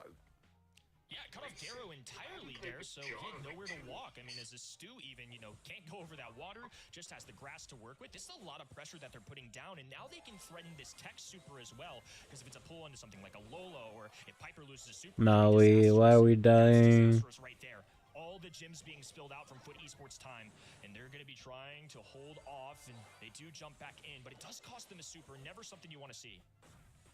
You get Piper super back so fast. Come down to maybe just one small mistake on either side potentially here. Nice Versus gadget in between them. Now he's side between Tex and Arthur. Fight for this 9th gem ensues, and down goes Gary. That's not going to help things at all. Meow boxed in as well, and a hypercharge magic has to be a swift eradication of it as well. Now he forced to jump away. He needs to get this gem. They've got to contest the mid, because if it goes in the hands of Experian, which it has, now it's going to be a reset. Gonna be tough to stretch the entire map. Low HP for Navi, and it's Garo on this right-hand in, trying to get closer. Arthur cuts him off entirely. The box is so crazy. At just the right moment. Clock didn't match up, so they couldn't grab those 2 gyms in time. As a result, NXT starting to put up some numbers. This is a great showing from them. Yeah, this could easily be a set, in my opinion. They got the comp for it. Draft is great, and it's going to come down to the control. Again, once they put FUT Esports in that back lines, very tough to break out of things, and you can see how influential the Mansion of Maple gadget really is. Those walls locking us down so much, and Arthur's playing it fantastically well. So I do worry a bit here for FUT Esports, because this could be a loss here. And we know what happens when FUT Esports start to lose sets along the way. It can escalate, but it's a very, very solid draft, and one that might pay dividends here for Experian. But again, it's not going to come easy. FUT Esports are going to fight this one down and try to learn from their mistakes along the way. Got to really adjust all those gadgets that Arthur had. I think Meeple's such a good brawler in this current meta. Going to be using a cube there. A huge cutoff on that right-hand side. NXT together on the top left. We saw the retake potential that they had as well. The control that Meeple brings is what's going to make this comp have any viability whatsoever. Unfortunately for them, Piper's tapping right now. Gero is going to grab that kill, and it's still FUT with a major lead. Maybe we should actually do something about it now. We have looking much better this time round. people watching on struggling their to find Twitch page, their plus a footing bunch of people at the moment. But one magic hand, we should fix it, right? if now he hasn't got the jump to hand, sound then like that could logic be to crucial. The anyone gems could be else? going very much the other way. And the 9th one now spawning now, countdown, and a lot of pressure on maybe the hands of Experience. maybe it's because the amount of spectators in game. Tex taking a large shot from his Lola pick and might even go down here as well. But Esports doing a fantastic job on the defense. There's 2 players down, and Arthur can't do this all on his own. Will jump away from Piper. There's almost Gadget like goes in, but doesn't have a super people connected watching shot, him so game. that's going to be a round going a FUT's way. Grabbing a game in Gym Grab means they are on match point. Set number 3. This is the team that we expected to be good. I liked what we've seen from them in that game. Muffin is Honestly, here. I think FUT just made the proper adjustments necessary. Meeple was not as much of a factor there. Muffin. Yeah, FUT Esports did I was looking for thrive Muffin in this the morning, and she was Battle player AFK. we saw already Experian thrive in the last game. She changed her name. She changed her name. Early moments as well. I That's know a good start Muffin for Experian. They can just lock down these side lanes now. Swapping text into the side lane might not be the best of choice. Nice gadget there from Naui as well. And I missed Muffin. She's back now. and, that great start, which Experian Bro, I had low-key in started now, nodding off. I think it's hard because they match that Meeple up into the Piper, and this gadget. Bro, I've been up since like 9 can't last shoot through night. the wall necessarily unless she breaks it, but putting Otis on that right-hand lane, Gene into a stew. I mean, I don't think that's necessarily going to give you the boost that you need. Garrett even going to stay alive there. They destruct all of those walls, and now FUT just have such an advantage. Yeah, they really do. It's looking very straightforward this time round. As that right side with Amos, it's just really not happening against the Lola pick, and for good reason, in my opinion. Boxed in now is Meow, but popping the ego there as well to be able to use that as a bit of a tank when he does eventually come out. But just the Oh, longevity nice now lag. for Esports, and they are on countdown. Oh, they actually Now surviving sweeping. interaction, and now it's going to be up to Experian NXT to keep their turn. I didn't even look at the second Gym Grab game, to be honest. Super and a hypercharge there, and likely going to remain afloat. Going to be in the back spot. Muffin, Nobody your contesting watch him, streak so it's is gonna be a clean gone. win here for FUT Esports 3-0, and they So will is take the mine, match. because I missed the stream before this At one. least it wasn't a full sweep. I can Was a say that sweep. at the very least. We saw a glimmer Just there not from Experian, but again, it's the go. experience of FUT Esports that prevails, and kind of what we expect. Muffin almost had a 40 watch watch streak. of showings for a new Bro, this team to the monster BSC that my mom monthly got the other finals, day. and I think they can still be relatively proud of their performance. But it came down to draft for me, and that's where the What flavor is learning it? I think moving forwards. It's I did like their draft Aussie overall. They style showed us some lemonade. new ideas, but What the sometimes fuck is meta Aussie is meta style? for a reason. I did like the way they had made Meeple and Gene synergize so well, trapping their opponents with Meeple's gadgets to Did you ensure miss that Gene could anything? really Not hit his much. pull. Foot I just thought sweat. it could work out in the first game. It did. It's just And then what we expected. just did what FUT is best at. They're so strong at feeling their Damn, opponents out, 28 changing things up on gems. the fly when they lose a game, Kenny.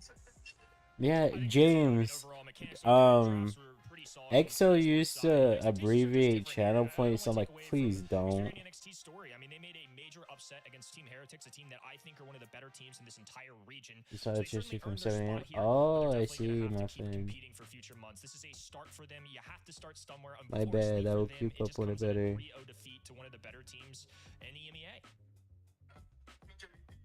We had to extend the overlay there for Gary's amount of gems. Fair enough. Played it the whole game, and that was pretty much the story, isn't it, there for FUT Esports? Just holding on to those, playing the objective and getting it done. They stole a lot of the gems that Experience did. No, it's We are capped at heading 1,000. into the bracket once again because we have to talk about how we just rushed through those first 3 Big quarterfinals. Storm last night. Oh, I see, I Yeah, I see. mean, I'm glad you're safe, Muffin. There's one set win so far, and unfortunately it came at the expense of every single caster on this desk. Thankfully, the folks at home, majority of them ended up picking Eclipsar Esports. So Humble versus Eclipsar Esport on the way, but for now, Team Electros versus SK Gaming, I think it does have potential to be an interesting one. It did look. It's cloudy over here, but I don't know if it's gonna storm at all. You know, coming off the back of a monthly final win. No, it's just cloudy. Oh, it looks like it might rain though. On their side, they've got to be all guns blazing today. This is going to be the first match we see today that both teams have already played in the last monthly finals. Yet there's a lot to unpack with this Electros roster. I feel we're going to get to that. That's what you get for leaving a duck dungeon. Yes. Don't worry, she will come back.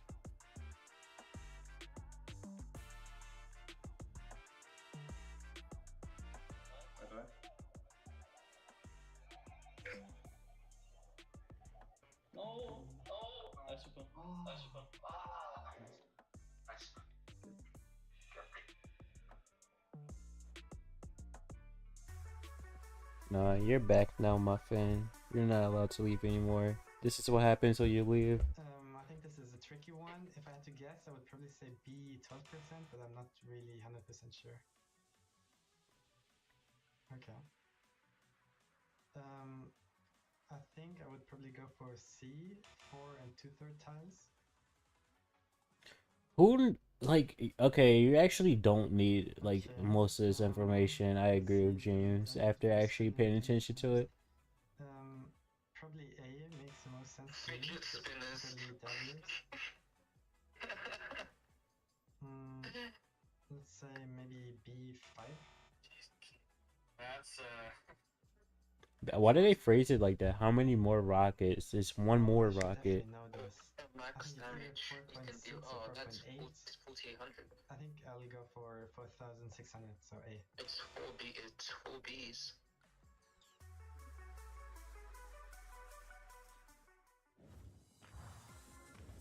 We unfortunately lost Kenny. We fortunately, of course, have Trev back. Happy to have you. How are you doing, Trev? Yeah, no, I was gonna say it's not unfortunate we lost Kenny because you've gained 0 out of 5 is insane. I don't pull that face either because I don't want to hear it. I don't want to hear it at all. Game though.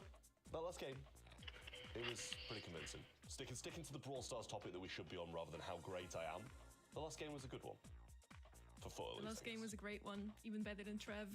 As we mentioned, we had 3 new teams in the monthly finals this year in the Emea, and all 3 of them are out now. We have 2 teams that have already played in the last monthly final in February, but with Team Electros, there have been so much going on. Rama already played on Team Electros last month. Nob and Nebius played with FA Kuzaki. Both lost in a 3-2 series. A cool Umbreon Pokemon card. And are playing together. There's some damage. I don't know. Yeah, it's a bit strange to me a little bit because it was a very. I think this match should be close, really. 2-3. That's nothing to grumble. Oh wait, Nob. Then just switch the roster, but it makes a lot of sense when you consider the history, you know, between those players. Wait, Rama, Nob, and maybe. I think I have the right now. The VN Esporting days really, and Team Electros was that rebrand of VN Esporting, so it's going back in a bit of a time capsule. I love it. Depends on which. We also want to hear from Rama how they might be doing today.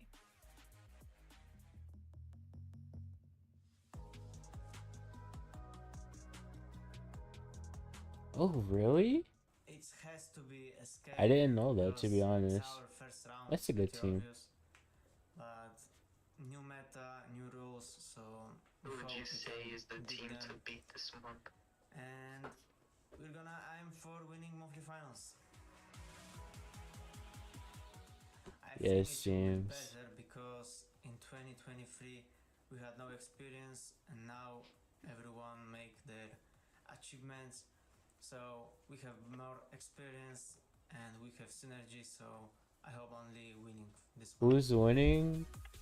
I think Foot wins. Alright, fucking SK wins this. Why did I say Foot?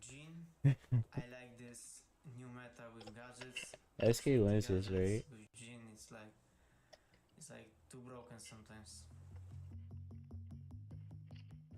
Need sleep, bro. The sleep can wait. Wow, must seem super excited. There's like reunite with this 3 former more teammate, matches Trev. after It's been this. 17 months since these players have played together. Yeah, In the it's been a while, time but, I'm goes. pretty Never pleased mind. that they have done because it was a relatively successful roster. You know, we saw them competing in SBS a lot, in BSC. And so I 17 actually liked them months? playing together. I thought they had some good synergy, some good gameplay, and you know, you'd have expected over the past 17 months that they've developed as players. Wait. So if they can return to that form of synergy and play as well as they had done together, then you know they're going to be. What in do a they good mean spot by this year, I feel. 17 months? Knob Mebius with have played with Ned another roster and last month. They have also played in a monthly finals though. So all three of them Neophic? have Okay. already gasped some air here in the monthly finals arc.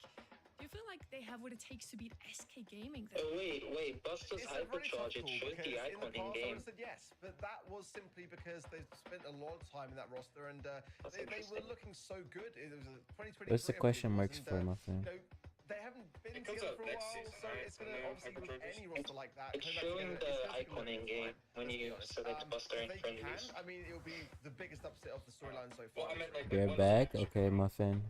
We talked a bit about how SK reverse swept Foot Esports in the last monthly finals. Trev, what went down there? I mean, they just There's like, this SK moment Gaming thing. just Oh, they very brought strong moments team. back. Like, Basically it's like you know, I think a lot of people expected them to is win a after clip, their Champions Invitational performance and because when SK you Gaming took use really it, well. anyone that's A in little the resistance chat at there, that I time think they felt, and can they were get the maybe clip expecting. and they get a badge The for it. first If they you click on the reverse badge, sweep you Foot see the Esports clip. in the semifinals. Then they completely dominate Humble, the current world champions, in absolute sweep 3-0. And now in the losers bracket of the monthly qualifiers arc, how did they even land there, and why was it a close call? Yeah, double match point against Eclipsar was not what I think many expected to see after what was a really clean monthly finals of qualifying through February. They actually beat Eclipsar 3-0 in that scoreline there as well. And you know, coming to monthly finals, you know, sweeping Humble in the grand finals, not a single game lost. You know, reverse sweeping for esports, big expectations, and then to lose that match in the upper bracket. But it was a pretty clean approach in the lower brackets. It was a, well, I say it was clean. It was a 3-2 scoreline, so it was a close match against LLC Esport.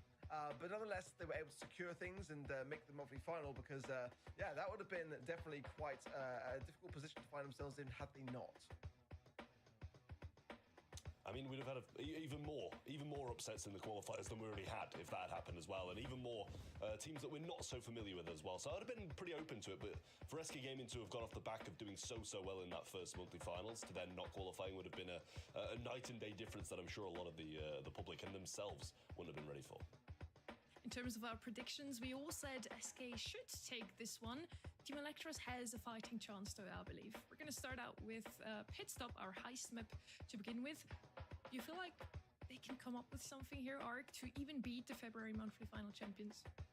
We saw this map play out in the stage yesterday and some interesting ideas with Shay coming into the mix. And I'm not sure whether I will see that in this region. I don't think it's really whistled down. I think for me, better to see that kind of brawler in maybe Brawl Ball and then maybe not even much else other than that. We saw it in Hard Rock Mine. But it's certainly a map where we haven't really kind of seen it in the rotation for a while and therefore can bring some unexpected brawlers to the surface. Team Electros is going to have to be depending upon things like that a little bit for me. I think at the moment SK have had plenty of time to You know put their who? qualifying demons to Wait, rest. I who do believe, you and, vote to win the they monthly pretty much finals? hit the ground running SK. like they were last month. I think the experience and the composure which they How you have doing, Sheep? is pretty much unmatched at this point. Maybe just the humble, and that's the kind of grand finals that I'm anticipating this month. But that's not to say that an upset can't be the case. It's got to start with the first set, and that will be Pit Stop. So this is a chance and an opportunity then for Electros to get that early advantage. I personally think that Pit Stop's a great place for them to start, to be honest with you. It's a bit more of a unfamiliar, less kind of locked down map for a lot of the teams. Obviously, it's been quite a while since we've had it in competitive. And not only that, but there's just a lot of walls, a lot of different compositions, a lot of different kind of ways you can play it, which makes it a little bit more unpredictable than the majority of other heist maps and definitely other game modes. So, we'll see if Team Electros are going to come out swinging, or if SK Gaming, you know, win. Majority of people, I'm sure, think they will. What is this AI? I mean, surely I'm not the only one that reads the name Pit Stop and immediately. I'm gonna grab my food real quick. I'll be right back. Now the meta has switched a tiny little bit ever since. Back I got then, some Chipotle after like 3 weeks. Now Juju, Barley both found their way into this map. Even Dynamite. What do you mean another one? I was the one that was addicted for a while. Completely new idea with the the shade. There's a lot of tanks now that are quite strong in this meta, even if they're not bulls. And they will hurt the throwers quite badly if somebody dares to pick them or. I'm like someone. Yeah, and the thing as well too for SK is their scrim rates are just doing so well at the moment. They've been scrimming a ton, more so than pretty much every other team, and the percentage as well between themselves and this very team is in their favor as well. It's looking to me, at least on paper, like SK Gaming should win this. I mean, like, for example, it was like an 85% against Reply Totem in their scrims. That's huge. Again, Reply Totem struggling against one particular team, but I mean, generally across the board, they were only down to Team Heretics, which is kind of an interesting result to see because Team Heretics obviously didn't make the monthly finals, but that's the only team that they're really struggling against in those scrims.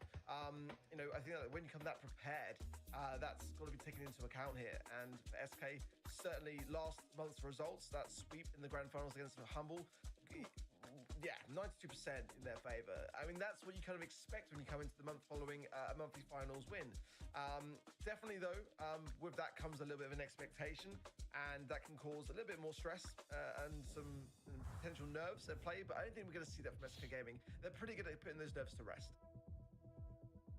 Yeah, I mean, SK are a team that very rarely I feel like they've got a huge kind of stigma around them for never really feeling the pressure, and a lot of the times, even when they're 2 sets down, you kind of like, okay, if they're the better team in the situation, you expect them to be able to get 3 in a row and come back without really putting too much thought into it. So I do feel like SK Gaming, pretty heavy favourites, and so does the public clearly with 92%, but Team Electros, I don't think we can write them off at all because they're 3 very capable players with a lot of experience in the Brawl Stars competitive scene.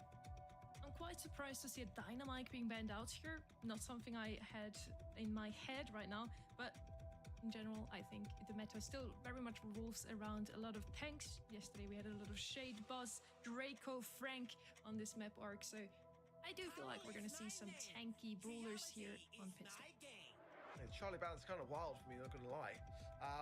Not really too sure what that might be in aim for. Maybe, I mean, they banned the Buzz on the same side of things. They may be expecting some sort of tanky idea that something that can dive on the safe potentially, but yeah, definitely a bit of an odd ban for me.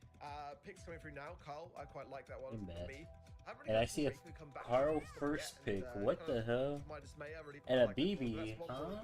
Quite a lot in the previous metas for this very map. And Luke combining with it. Oh yeah, I like that from SK. Having the bit of an insurance policy in the eventuality that we see tanks on the other side of the field as well. But BB, certainly, it's very tough to deal with. It can be quite fast moving depending upon the star power. And once on the safe, if you line up the bubble against the wall, that's where you can get a lot of value. But certainly, throwers are on the minds of Team Electros now.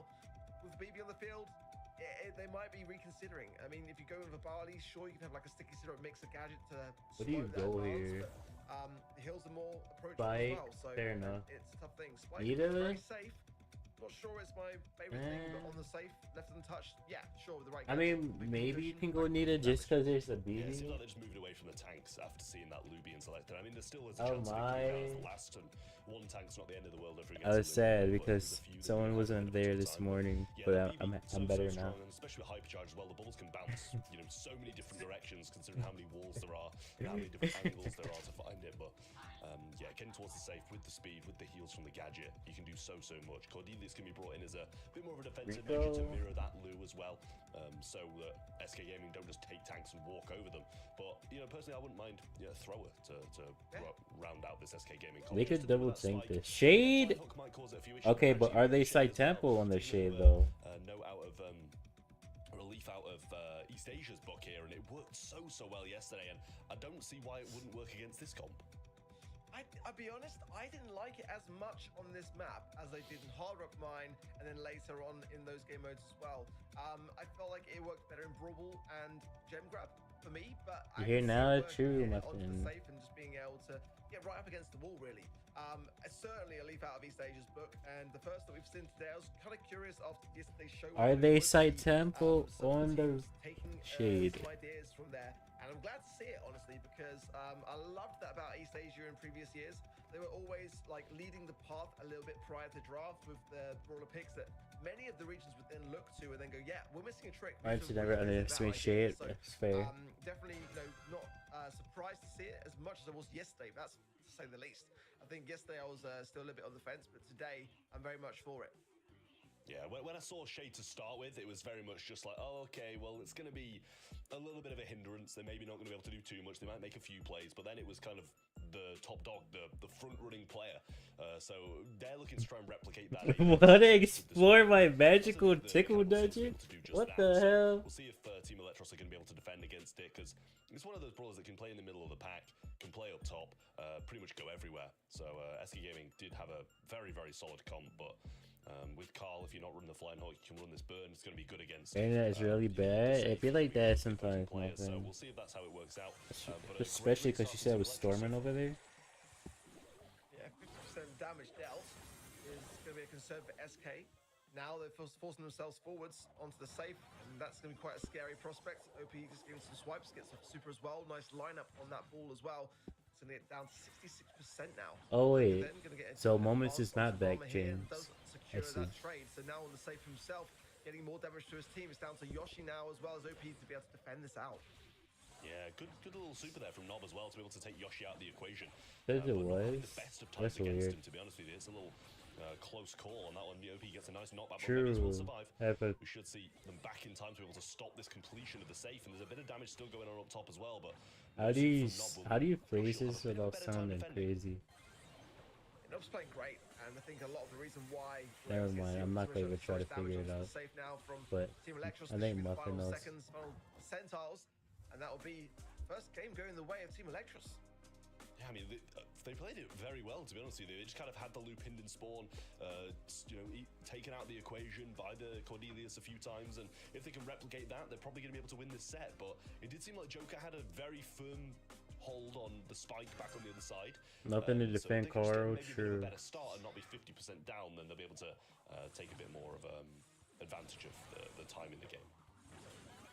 Well, the gadget pop of the additives there for OP to keep him more in the mix, but the pinch was there between Nob and Mavius, and it's just takedown nonetheless. Just trying to zone off Mavius on the left-hand side now. Joker's taking a lot of shots from Nob, and again, this was a bit on the fence. The Cordelius pick, and it's working out wondrously well so far. Look at this, though. The spike creep up to the safe. There's going to be a lot of damage. Surely that'll be a popping pinkish gadget from Rama. Buzz is banned, Brooke. Already. Otherwise, it would have been first pick. Yeah, it's really dangerous to be in that position, and Nob now moving backwards. Nice little bubble there from OP to try and stop Mebius from advancing, but it's really not going to stop him for too long. OP trying 4 feet 0 inches. Not able to get Rama down on the other side. That's low-key accurate, my friend. Really not looking too great on the defensive side either with Mebius spinning, but they do manage to clean it up. 39% still left on that safe, but it seems Shade's maybe been taken down, or Rama's left it to one of his teammates. True, Tori, I saw your message too. Definitely not as I was going to expect coming into this match. Much closer. And Team Electros really are working it wondrously well. I mean, the BB's not really as effective, nearly as I was expecting for SK. Damn, 7 feet 11 inches. But whether he was able to land it onto the safe is a different story. Much on the defense for the majority of his time, it seems. And already, Team Electros pushing themselves forward yet again, leaving Yoshi to defend a 1 versus 2 there as well. 28% down and dwindling more. So now getting the stun, it's a little glimmer. But SK Gaming can't leave anything untouched now on the defense. They've got to go on the offense and try to get the trace to be able to land it. That's 1 down, but not on the right-hand side now. Full HP, blasting his way forwards, and SK's got to die for it. Yeah, I mean, great defensive presence from Yoshi here, to be honest with you, but there's not much of this safe left, and Nob might be able to just hop straight over this wall if both of them go round, and he's going to go straight for that damage, but might be defended here as he goes into the realm with Yoshi, which is something that Yoshi maybe should be winning, but not finding the connections. He's just going to come out of this realm right next to OP. He actually does get the kill just about, and OP and Joker might be able to push the rest of the team back to maybe push for a win here. Yeah, Nob's doing wondrously well. He really is. I'm really sold now on this Cordelius pick. I can see exactly how effective it can be. It's keeping SK back the whole time and allowing a little bit of breakthrough for the various other teammates to come through and get some damage. But now, SK with a little break. Joker getting super as well. All the short shadows, literally. But then OP does get the trade-off. Some damage to the safe, some good damage from SK Gaming now. And maybe it's going for a lunge on the left-hand side, going straight towards the safe. It's going to be a base race and a half here. One swap of the pickaxe. On the other side, it's a draw. Holy, it's I think the pickaxe only got half of its hit in there as well. The 1% delta, it didn't return in time. That is a nightmare for Electros, but so close. SK just what you mean, my fan? Joker couldn't get it, just died in the last second, and only 1/2 of that pickaxe shot actually made the connection. And they were, I mean, I don't know who's better or worse off with that one, whether SK have just held on or if they should have won that one. That was crazy, honestly. I didn't see that coming, in all fairness. I thought it was going to go one Not side or the real. other, but Health and Diego really get to see a I draw agree. in Heist. Okay. My goodness me. Well, let's see and still spectate. We're just waiting for it to come back now, but I've got full faith in this Team Electros roster in terms of brawler choices on the field. I feel like the Cordelis is working really, really well. I feel like the Shade is not working nearly as well by comparison for SK Gaming, and that's kind of what I was expecting to see a little bit coming with the Shade not being quite as prevalent, but at the moment, looking towards that spike, they're allowing the spike to get safe too much on the side of SK. I mean, personally, I don't think Shade's the issue at all. Wait, They're really not able to get this BB into an aggressive position. I think that's the biggest issue for them. Joker getting a few swipes in there, and Yoshi trying to add a bit of damage to the safe, but not able to do too much, and Nob just returning to clean him up here, and all three members of Team Electros will start to move up the map. Rama down the right-hand side, and Joker just going to be alert to that and move over to his preferred matchup. I'm looking forward to seeing the stats for me, for Nob, honestly. I really am. He's getting some kills and just everywhere. It seems Hypercharge straight into OP again, and good taps along the way. Getting him eradicated. Joker now making a lunge on the bottom right. Going for safe, and now Hypercharge maybe could be really quite lethal. Nice gadget as well. Gonna be a lot of damage running in now for Team Electros. And SK Gaming now are starting to dwindle somewhat. Got something, some 79% of damage on the safe. Nice again for Mavis. Stunned out though and double teamed. Nob all didn't quite connect there with the super, but we'll get some damage nonetheless. So much work done here by Team Electros. Down to 34% with only 40 seconds left. Joker's going to sweep around the side and actually didn't get the connection before his super ran out. Now he's going to be in a tough position and goes down to Mebius once more. OP throws out the bubble to keep him low, gets 2 shots on him there, uses the hypercharge, thinks he might be able to get in range without dying, and just about gets it done. Hypercharge still there, and the bubble will be able to be thrown on safe. Joker picks up the spike, and there's still a chance for an SK comeback, but so much work still needs to be done. 20 seconds on the clock now as well. Nob again putting Yoshi into the realm. It's going to allow Mavis and Robert to come forwards with a lot of utility. Yoshi's low as well. Some good shots. He's going to get a pickaxe to the face on the way back here as well. Look at the damage raining in from Team Electros. And the SK safe is gone. They get it done. They get the set. And what a start from Team Electros against the team that won the February monthly finals. I mean, SK not in a good position here whatsoever, just stuck on defense for the entire game. Yes, they might have had Joker up there, getting some damage in, getting the kills on the spike, but that's one person on the safe against 2 people. It's just not going to work out that way. Well, in SK's favor, I should say, and Team Electros really starting so strong. Some brilliant gameplay from them, and a very good draft as well. Just one big question. How often have we guys actually casted a draw in Heist? I couldn't tell you the exact number, but it's a rarity for sure. It is so rare. In the end, the draft turned out to be either tank or tank counters, and Electros very quickly deviated away from the tank idea. It seemed like the correct choice, Trev.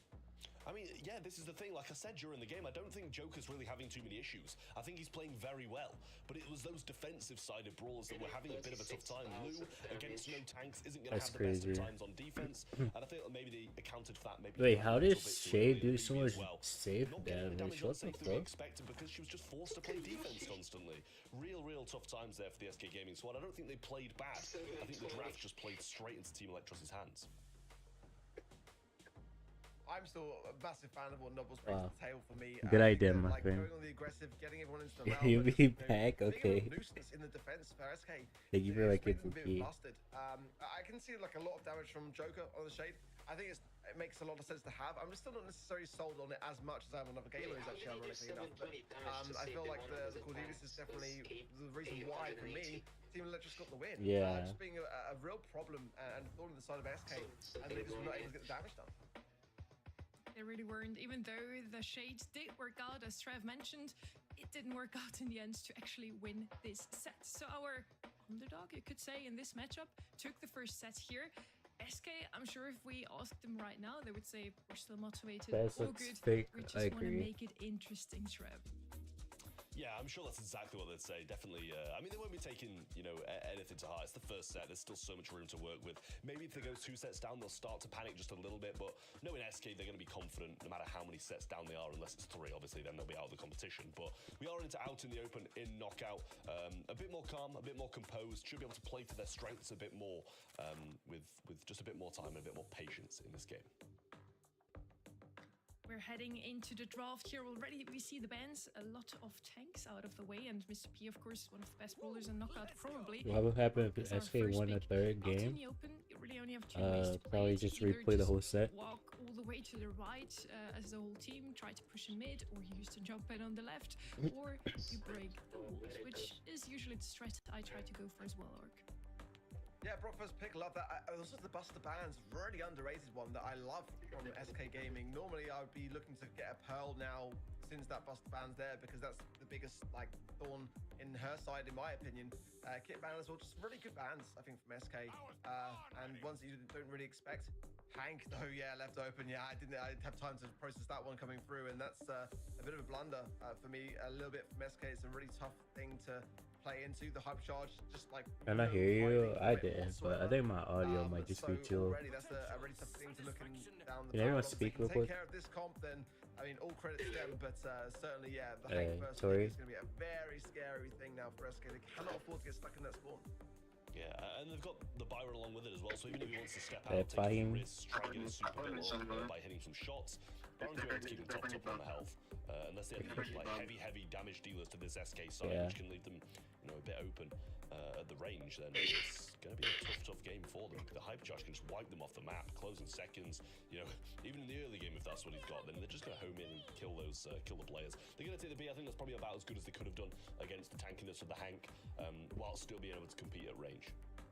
Yeah, for sure. I wouldn't put it past them to get a max combining with that as well, because mobility combining with the B would help out a great deal. But yeah, the B's a solid response. It's definitely the best thing they can really hope for at this present moment in time. The Brock will be able to open things up as well, so they've got some options to be able to have on the lane side, in the middle area of the map at least, to be able to get out. People, yeah, that's a great shout actually, now I think about that. We saw how strong that was in East Asia as well, and that is a much better shout than the Max. I feel that might have swayed my position. I know that Hank is a really scary elephant in the room or here, Sprout. but I dare to say that Maple's actually or certainly with the gadget, you can just break open the middle immediately. That crossover in the bush is so important to be able to establish. Okay, there's the Piper. This map, if you've locked off the map, you can't go anywhere. You're completely stuck. So I don't really know what Piper's going to be able to do against that. You sure they can break the walls if they've got super? If they have got the super, then I mean. Good morning, Mythical. I'm chilling. How about you? To get this Maple gadget on point is going to put SK Gaming into a good position early on. Yeah, I mean, I just think they needed something to be able to compete at range. Otherwise, they're going to be, you know, having issues in the early game no matter what. Yeah, Hank's going to be able to do some good stuff late game, but if they don't have something with a bit more DPS at range than the Byron, they're going to be having issues anyway. So I don't mind the Piper against kind of the B and the Brock to be able to actually have a fight. But yeah, it can struggle in certain positions and definitely don't want to be getting pushed back. But then again, they're the team who wants to be on the aggressive, right? There you go, straight away. Not quite in the best of placements. Maybe can still maneuver behind it and actually use it as cover there. So one tile out there from Joker, but nonetheless, it's push things back. Pretty breakfast, nice. I'm eating right now. First pick Brock, I can understand. Favoring over the Hank, that's a bit of a heavy question to ask, really, in this kind of meta. But so far, SK on the back ropes as well, and maybe it does win the left-hand side lane trade with about 300 HP. So already now giving. Oh yeah, Fresh Shots is good. Yeah, I mean, it's great stuff from Emea over there to be able to win that 1v1. Puts them in a position to actually be able to win this, because the B and the Brock have been keeping Rama back so well, and now they're in the back lines. They might start to have some issues, especially when Emea's pinching around this left-hand side, and the Brock super is going to miss as well. Also, not really breaking up too much for this side. And OP back in the right-hand spawn, Nob going to throw out a gadget towards that, and Rama does eventually get healed up, and we see OP did go down as well, and Yoshi heading towards the gas, not wanting to feed Rama anything at all, and who can blame him? Yeah, you do not want Rama to get a hypercharge, because it's pretty much a team wipe at this stage. There's not really much you can hide behind, and it seems that anywhere on the map you're going to go down to it. So certainly that is the thought on the minds of SK here. I think that this comp can still work, and now they've broken up more of the map and got some area control. The problem is the cooldown of that gadget is 20 seconds for Meeple, so if Joker can stay on his feet a little bit longer this time round, that will help out massively, as he went down quite prematurely in the last round. But let's see, this is looking better from SK. They did fix it. It didn't even start back up until Angel Blade played last match. Position, trying to get out of the spawn, as if he walks through the choke points, he's just going to get peppered down so fast. But at the moment, it's still them heavily in control, and maybe it doesn't get boxed up here, which is going to help them massively considering they had that Meeple super as well. Super from... And now it's lagging again with Knob playing. Going to use the super, but might want to hold it for when he's got hypercharge. OP just narrowly surviving, and Rama pretty much all alone. I'm not sure what he can do in this situation. He is going to go down, but every time he gets hit, he's working closer and closer to that. Yeah, I'm thinking that as well by him. Very well get this in this Like, round. what's the chances there's no lag until Angel Boy and Knob are on the screen? Hypercharge there available for OPE yet again. If you can connect that, it's going to provide a lot of slow and some big heavy taps onto Rama and hopefully eradicate him prior to his hypercharge. So there's a lot going on, and this round has got a lot of stakes considering the SKL behind here. Yeah, we're going to see the B hypercharge coming in eventually as well. Great taps from Emea, sending the opposing team into the spawn this time, which is a great position for Yo, Rama. Jose, how are you? Box though, and the super's there as well. Rama might be able to survive this and somehow uses his super to get the survive through. And Byron heals keep him alive as well. Does have the hypercharge, but surely shouldn't be able to get his super back in this amount of time. Yoshi takes some fire, splash comes through. Great trade from Nob, but Rama no heals now. He is against the Meeple. Also might be able to heal up and just allow Mebius to do what he does best, to hit these shots. But finding nothing so far. Boxed in again, and he's made it a 1v1 against Mebius. He's avoiding shots nicely, but Rama now coming back in, hypercharge activated, and goodbye Meeple. As soon as he gets out, he goes down. Electros extending the lead further. What is going on here? Why is SK losing? Absolutely disgusting. I mean, it really was.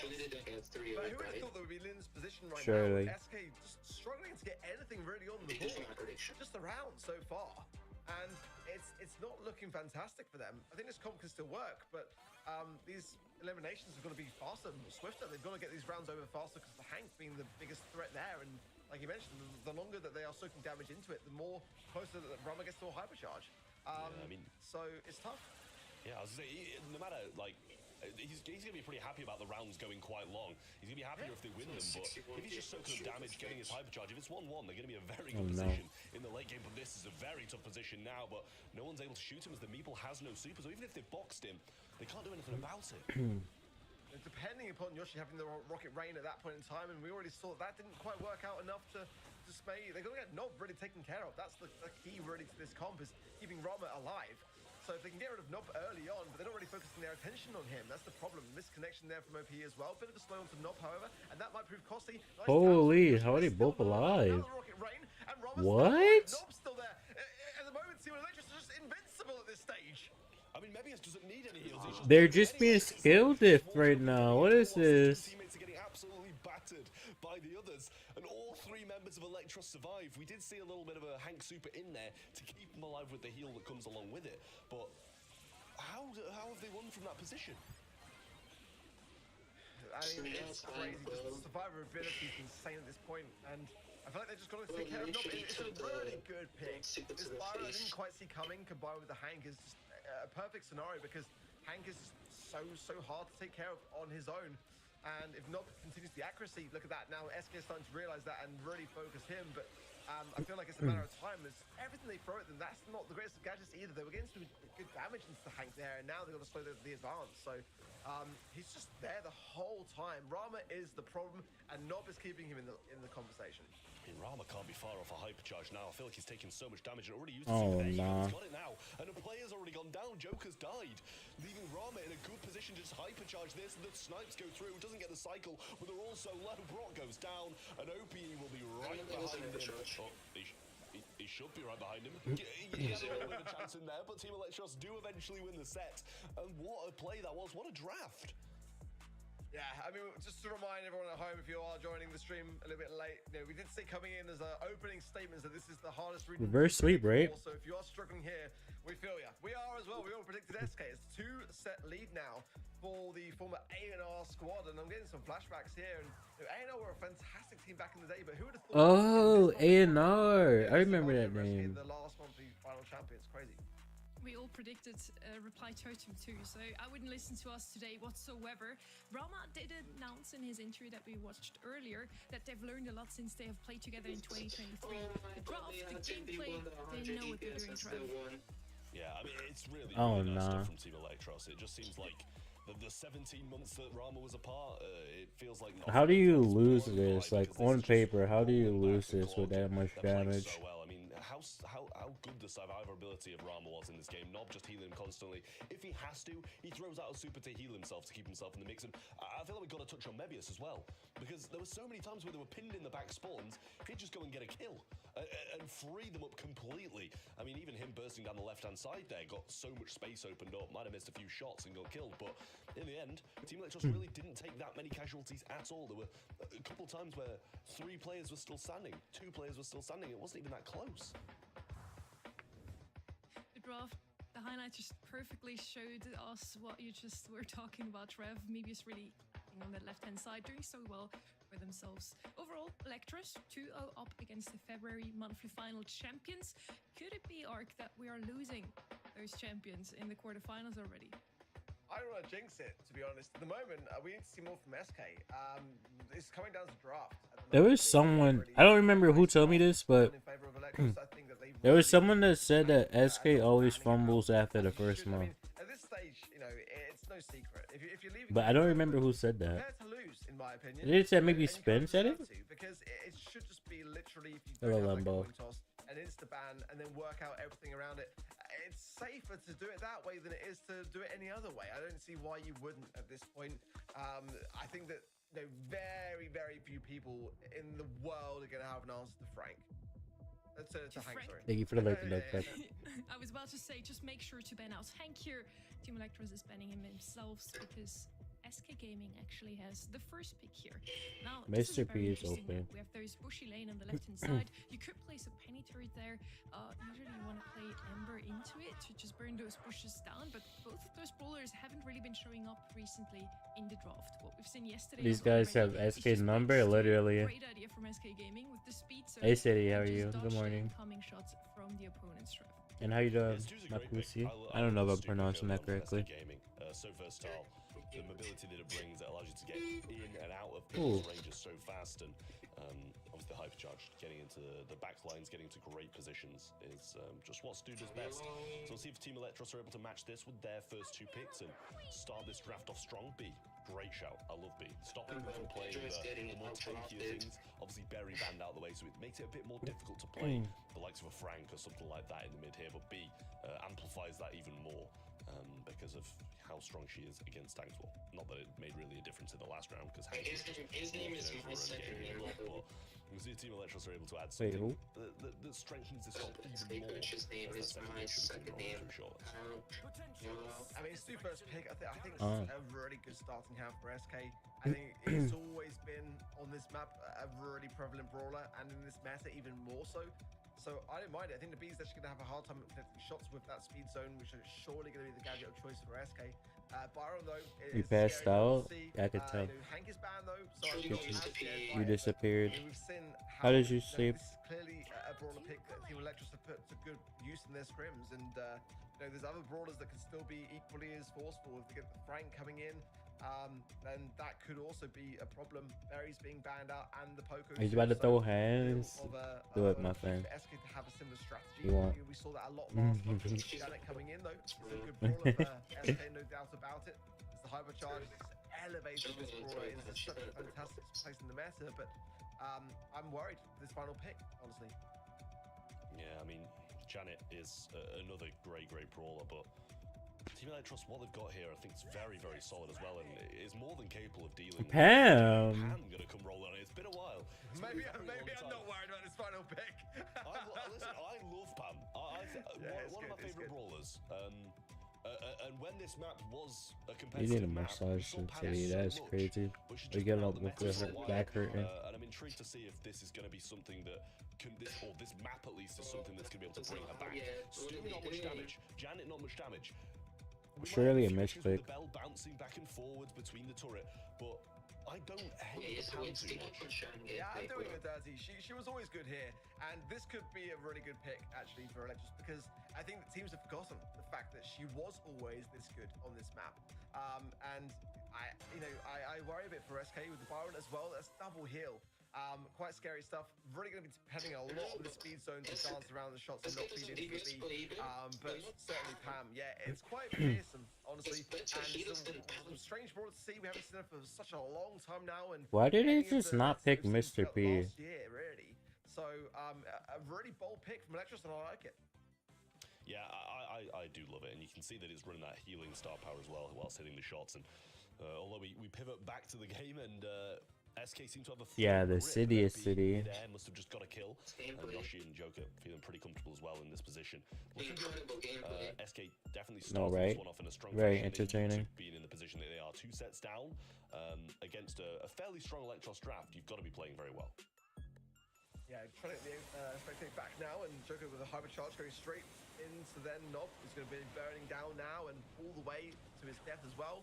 Good stuff from SK, Romolo as well. Good from SK, generally just clearing up house and a good amount of percentiles on the zone as well. 60% climbing now. So Don't have the right pillow.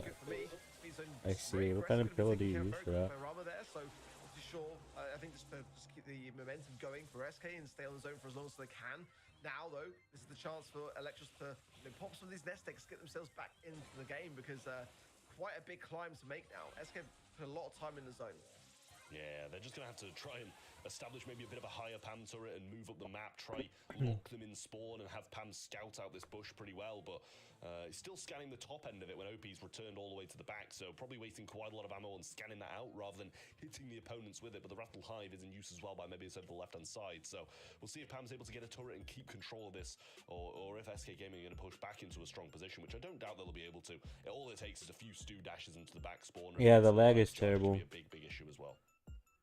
The problem for me is that SK are going to be so flustered now. The pressure's going to be mounting in this set. They're going to be feeling it. You can see Joker there is all quite exasperated by it. Looks like it was quite a close finale. They may have got the game. We'll find out in just a moment. But SK did get it. And yeah, just sweaty hands there. You can see this is not a position that SK used to find themselves in.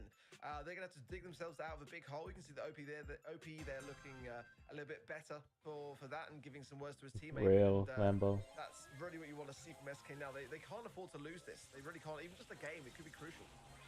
Yeah, I mean, Joker just powering forwards, trying to get the super, and Rama not having the best of times against the Janet. Really difficult to be able to avoid those shots, so going to be relying quite heavily on Nob healing him up here, but he's focusing on just the aggression at the moment and getting some shots in and hitting a good amount of them, to be spared. Splash comes in too and gets the kill. Joker going to be looking to try and get towards Rama, but some more heals from Nob will keep I see City. Surely get a new pillow. Yeah, much better start, really, from Team Electros now.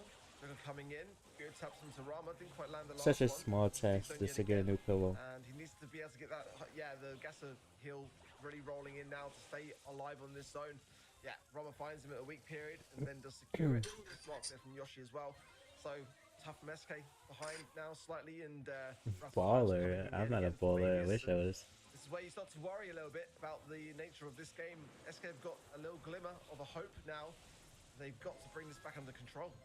Yeah, 3 people come on the right-hand side there. Maybe he's going to place that in his face and tank one of the shots. Joker now eventually able to move around, but will go down. Great taps from both Nob and Rama to keep them in the mix here, and he's got another turret as well, and the percentage still to go for them. OP's going to be in the air, which game able to drop some bombs, get some damage in, but he's going to be out of the way whilst doing so, and Rama quite low. Broken to the 21st. I see. Continues to tap away and has a hypercharge, and if he uses it in a position like this, it's going to be a very good one. Here you go, using it now, but all tanked. Actually, OP does get hit by it, but he's just going to take to the sky and wait it out.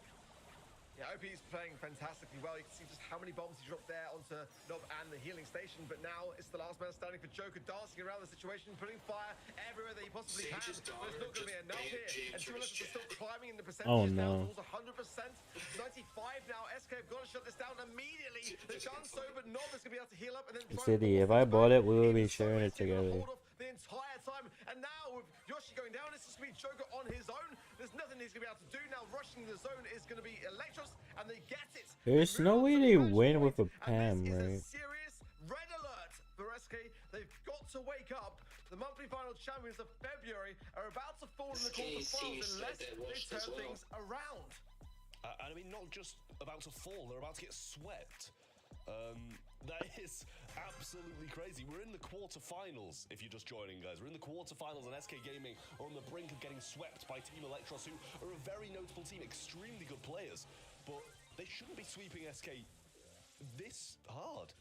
Yeah, they shouldn't. They really shouldn't. I mean, this roster, of course, goes back many a year, and they had some great success in the past, but who would have expected this coming into March. I mean, this is like not on my bingo card at all. And, you know, I had SK to win this month, just for context. So I'm definitely sweating a little bit now myself. And SK, again, flustered, not themselves, and they know it. I feel like with the momentum that Team Electros have got, and the comps, the drafts have been What if absolutely A&R pulls a Havoc? Yeah, I mean, it is really, really good stuff. I will say, you know, for the start of this game, SK seemed in a pretty strong position. So we'll see if that Team Electros are going to be able to drag stuff back. But Rama there, he looked quite calm, composed, to be honest with you. So they have managed to drag it This back is quarters, into a Sambo. good position for them. But still battling it out to see if they're going to be sent home or if they're going to be advancing this just one step further. It's still going to be 2-1. Nice, Ogito. In a good position, but it is fairly even. So close to call. OP again, thinking Skies and Joker there, the hypercharge we saw previously, just putting as much on the map as he can to really deter the situation. Okay, they're in the lead. Stakes as well on the zone is nice time spent by Yoshi. Everyone's low here except for Joker though, so OP and Yoshi have got to stay standing on their feet to be able to bring this one back under control. They've got 74%. That's a good solid start. If they can just get this set and find something to put on the board here, it will just delay a little bit of time in their favor. And it looks like with a big sigh from Yoshi, that might have been the case, because I'm sure that would have been otherwise a very different face and reaction that we'd seen. Joker there just hydrating up, and SK do win it. So Yo, Jaden, how you bro? And what a sigh of relief that must be, that OJ has never tasted so sweet. Yeah, he loves a glass of OJ, that lad, as well. I swear I see him every time he's on a camera, he's sipping that OJ. So maybe it's Going to sleep. Good night, Kazi. Appreciate for hanging out with me. A glass of OJ for them to be able to drag this one back, because that was about as close as ever. You got backed against the wall, match point in your opposition's favor. SK need absolutely everything they can get at the moment, because even winning that set, it wasn't convincing, which means they're going to have to drag 2 sets more whilst fighting off Team Electros only needing 1. I could use a little bit of a refreshment now as well. Honestly, what a match this has been so far. It proves once again how competitive, how volatile the Emea region is. Within just 1 month, things can change so drastically. I need a breather after this arc.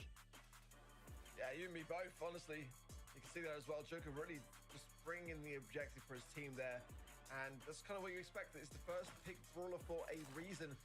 And SK didn't hesitate to snap that one up in that regard. So, again, a much better draft from SK. Still a very close game, and I think that just goes to show just how much of the competition Team Electros are bringing to the equation. Look at this from from OPE rather here onto Nob. The amount of bombs that he was landing there on the turret and him, and still it meant that, you know, it took so much to get the takedown there. For SK, you know, this was a battle and a half to win this set, and it's far from over. Yeah, I mean, it was crazy.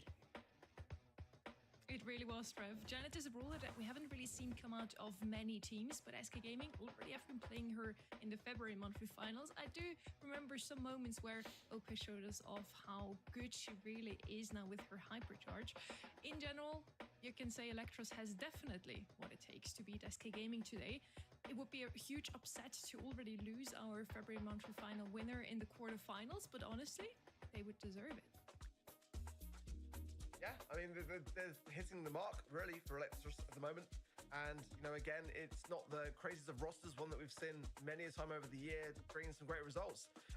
It's not like an up-and-comer to me, necessarily. It's a roster formation that we haven't seen for, was it 17 months? So, you know, just getting that synergy was my only reservation coming into this. Bro, AI is tripping. What does it mean? Watch out for your mom. Look as good as they always did. From memory, they never actually won the monthly finals, I think, I'm fair to say, but they got into the grand finals in the past. So, I mean, they're looking like that team could be the same today, in all honesty. It's quite unexpected. But we saw last month... Did you say that AI is throwing your mom jokes? Abilities, for sure. Yeah, it said just watch out for your mom when she's on the grind. They've been under pressure, and they've been able to surpass it. And not only that, but get to the grand finals and win the whole thing off the back of it. So they're going to be now thinking back to that time and digging deep. Heading into the draft now, Trev, we see OP, the brains behind SK Gaming's draft.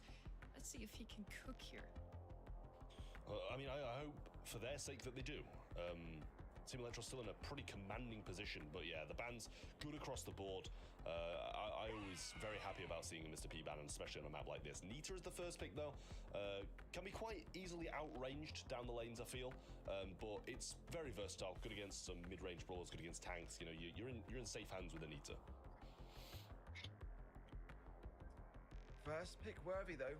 I don't know, but You good over there, Tori? It's not a bad one at all for me. Looking ahead as well, Meeple's not banned here, so that could certainly be on the minds of SK now. Only Tori live. We saw Shade as Did well. Tori I mean, die? we already saw SK taking a leap out of Zace's book from Anastasia in pit stop. Oh, he's in the chat. I'm only not speaking because I'm literally next to a drying machine. So, yeah. Oh, that's what that was. It might not I get the see. value though if there's not really much tank to be seen on the side of Electros. But it's not picking up because it counts as background noise, not mic noise. It can Okay. doing it right, it very much can, but as you say, with no tanks, it can definitely have some issues too. Still, a lot of good brawlers left on the board. Stuff like a Rico is still there for the taking. Still the way to heart. It made me to the dungeon too. It's crazy. SK have two that they can use. They're going to go with the kit. Wild, if you ask me. Wild. It can work. Oh nah, it's so cool. Can't sometimes. It's going to depend heavily upon what it's connecting with, and I think that's why I'm holding my breath for this final pick. You know, there's certainly a lot of places to hide in this map and cross over with the cardboard box gadget, so I can understand that for sure. But really, where Kit thrives is by connecting with another brawler to be a real issue. Normally, like a Daryl or something. Yeah, a Dryer. Sorry. Have that strategy at all. Dry The Gene's going to be 100% playing. Drying machine. Same difference. I didn't even acknowledge that you said it like that, to be honest with Me you. neither. But I trust it. I don't know why I said the drying machine. Like, regardless to seeing it and questioning it, I sort of trust that they've experimented with it and it's tried and tested. That's the problem that I was expecting to maybe see on the side of Electros, honestly, from SK Gaming here. So, Drying machine. it was first pick. Maybe they saw something in the scrim data that they didn't like in that regard, and a brawler pick which they were scared around, and it changed the sway of TikTok action. comp? But, Where? Oh, yeah, the now I'm kit. kinda questioning how this Gene. loot's gonna fit in. Yeah, I'm feeling the same way. I do feel like they've got quite a lack of DPS for the old Frank though, but Nita should be fine against it, I'd imagine.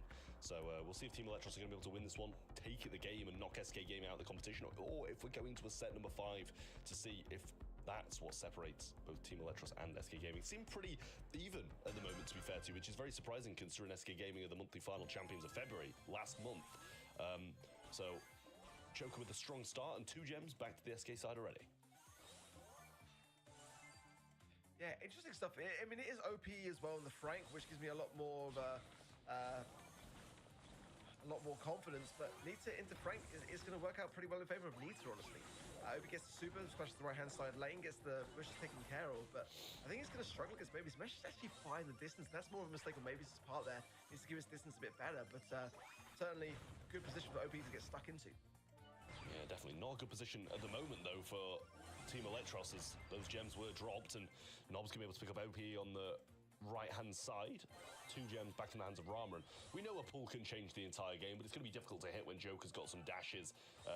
Frank with a hype charge in the backside as well. Nob going up to him and trying to get a few shots in, does well.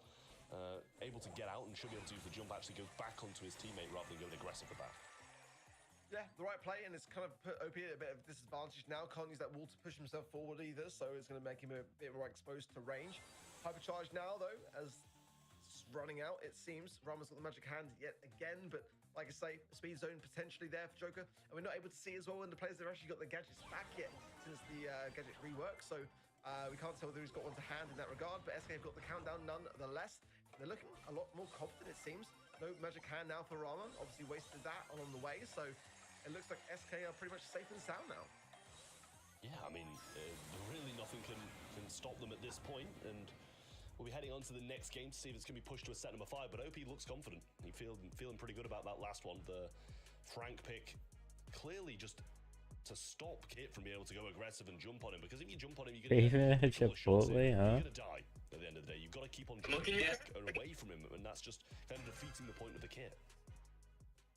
That's what I mean about SK. They are a momentum-based team, and this is exactly what we saw last month in the semi-finals versus for esports. They started to then get that confidence back. You can see it in their body languages as well, big time, and remind themselves that they can get this to a 5th final set.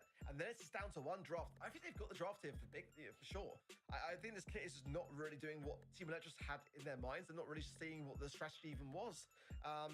coming in, I thought I was confident in the idea that they had a plan. I'm not seeing that plan right now, and that's concerning for me. It looked much more straightforward for SK, and now Electros are starting to struggle. Yeah, it is very concerning for Electros at this point because it just really is looking all SK-sided. I mean, just every static. But SK Gaming did take the first one in this, so it's very, very good start for them. And it's because he has the same name as. We should be eventually getting back to the game. SK Gaming are going to be same second. They're a momentum-based team, and they've got all the momentum at the moment. After that win, it was pretty much 10-0 in terms of gems. There's really not much more momentum you can get than that. Yeah, certainly for me. And what an exciting game. And this is exactly what you want to have in a team which can prevail, potentially, and they can just bring it to a fifth and final set now. It will certainly be the very thing which could turn everything around and save our predictions, of course. Most importantly, that's my main priority here is my predictions, Trav. I mean, always my main priority. I don't care who wins as long as I win, right? Bro, much of just like walk away at this point. It's going to be a tough year of predictions, I feel, for the European region. As this, if this month we can't even watch the game for very difficult to be able to get this right. You know, SK on the brink of losing, surprisingly losing. No, like we physically can't even watch it. So it's looks like SK won the set though. So we'll be deciding on one draft and one set to see who's going to be going on to the semi-finals and who's going to be knocked out. Just put the camera on Sunny. I recognize. Alright, so bro, calm down, bro. Definitely a set win for me. But at the perfect time, you know, this is the problem now that Electros have got. They've now got to shake off the cobwebs. They conceded 2 sets now back to back. And it really was that hot zone set which allowed SK to bring back a little bit more of some feist to the mix. I mean, this is now winnable, fully winnable for SK.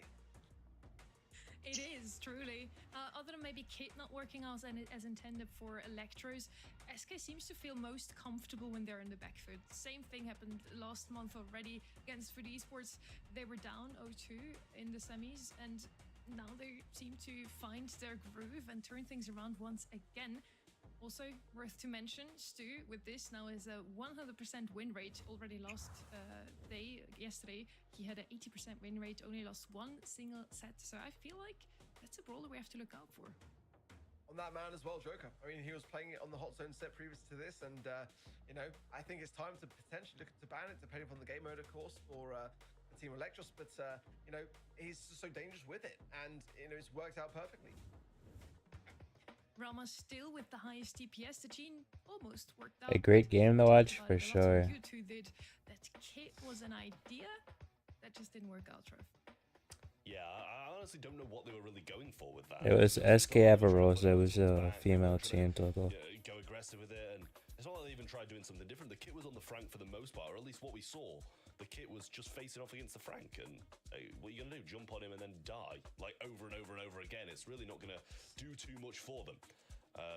It's just so difficult to do anything with that brawler, but that's all down to them. The draft was horrific, and we were very surprised to see a Lu first pick, which didn't start very well for SK Gaming. It was kind of like Team Electros didn't really even want to win that set with that draft. And maybe we need to stick with only picking Kit. I bet you do, Amble. It doesn't really seem to work on Hard Rock Mine.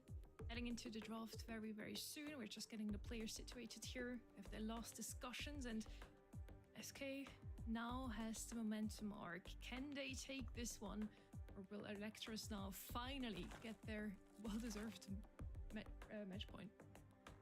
Again, I think it comes down to the draft, honestly. And certainly SK Team Electros throws this game. That can still crumble. You know, they can get this far and still drop the ball. And I think Brawl notoriously was a good game mode for Team Electros in recent time. You know, back in 2023, it seemed to be that was a good mode for me in my memory. Bans are in, and now it's the Su ban. You know, they are starting to realize that they can't take the risk anymore. That's going to deviate their game plans somewhat. The Buzz ban, as well as the Melody, as well as the Poco, Ollie, and Hank for SK Gaming. So definitely, you know, I think a Lu first pick wouldn't be the worst of ideas on this kind of game mode for me. Max taking it away from SK, yeah, that would definitely be a Joker pick and one that they would like to put their hands on. So I don't mind that to start things off. Yeah, I mean, I quite like the Max, to be honest with you. It's been one of those brawlers that's, at the moment at least, done very well in Brawl Ball and in the game in general, on top of that too. So SK Gaming will have the next 2 picks, but a lot of the kind of desired brawlers banned out. Surprising to see Buzz banned out, to be honest with you, but I'm not sure if that's kind of just a bit of an SK Gaming special that maybe they've been scrimming with and that Team Electros are a little bit afraid of, because it hasn't been at the forefront of the meta for quite some time now. There you go, there's your Lu Arc. And SK Gaming are the ones who do choose to pick it up. It's a good shout because, you know, what goes so well with the Max? Tanks majority of the time. Yeah, I quite like it. For me, I think it's definitely a good shout. I'm feeling tanks on some level either side here. I think that, you know, combining with the Max is the scary part for me. That's what I'm looking for from Team Electros now. Nita, sure, it is a great brawler to play into them, so it looks like SK are expecting it as well. And do they commit? Now, that's the question in my mind. Are Team Electros going to commit to a tank comp? Looking at the Lu, looking at the Nita, it's quite a scary prospect to do so, in my opinion, regardless of the speed.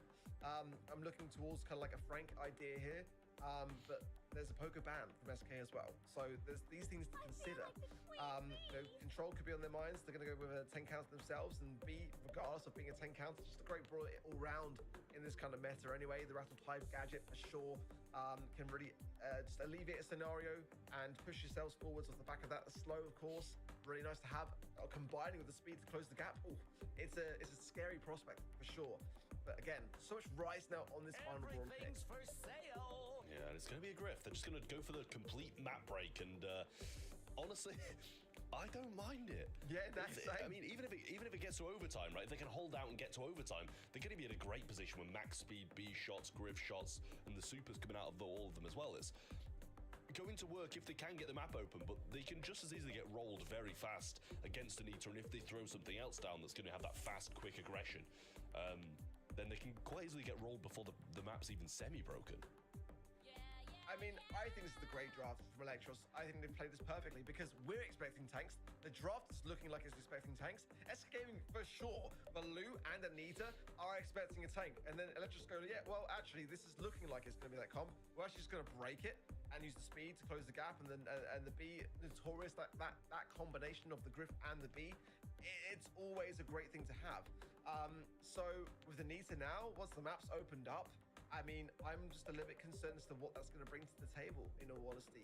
Piggy Bank is a gadget now for Griff to break things open. 16-second cooldown. We're looking at that side of things. So normally that's what we're expecting on Brawl Ball for sure, to be able to break this map and combine with the B. It would make sense to not bring that in. There it is. Yeah, and a quick phase shift to the right-hand side from Emea, just trying to evade some damage. And I mean, even just that wall, those walls at least, opens up the map so much, or at least it looks that way. So it's going to be pretty good off the start, but they are quite low, and Rama should fall with those shots coming towards him, and an OP pinch leaves the other two of them in a very tough position to be able to defend this goal. And you'd expect SK Gaming to be able to score from this position, but at the moment, Team Electros are holding out.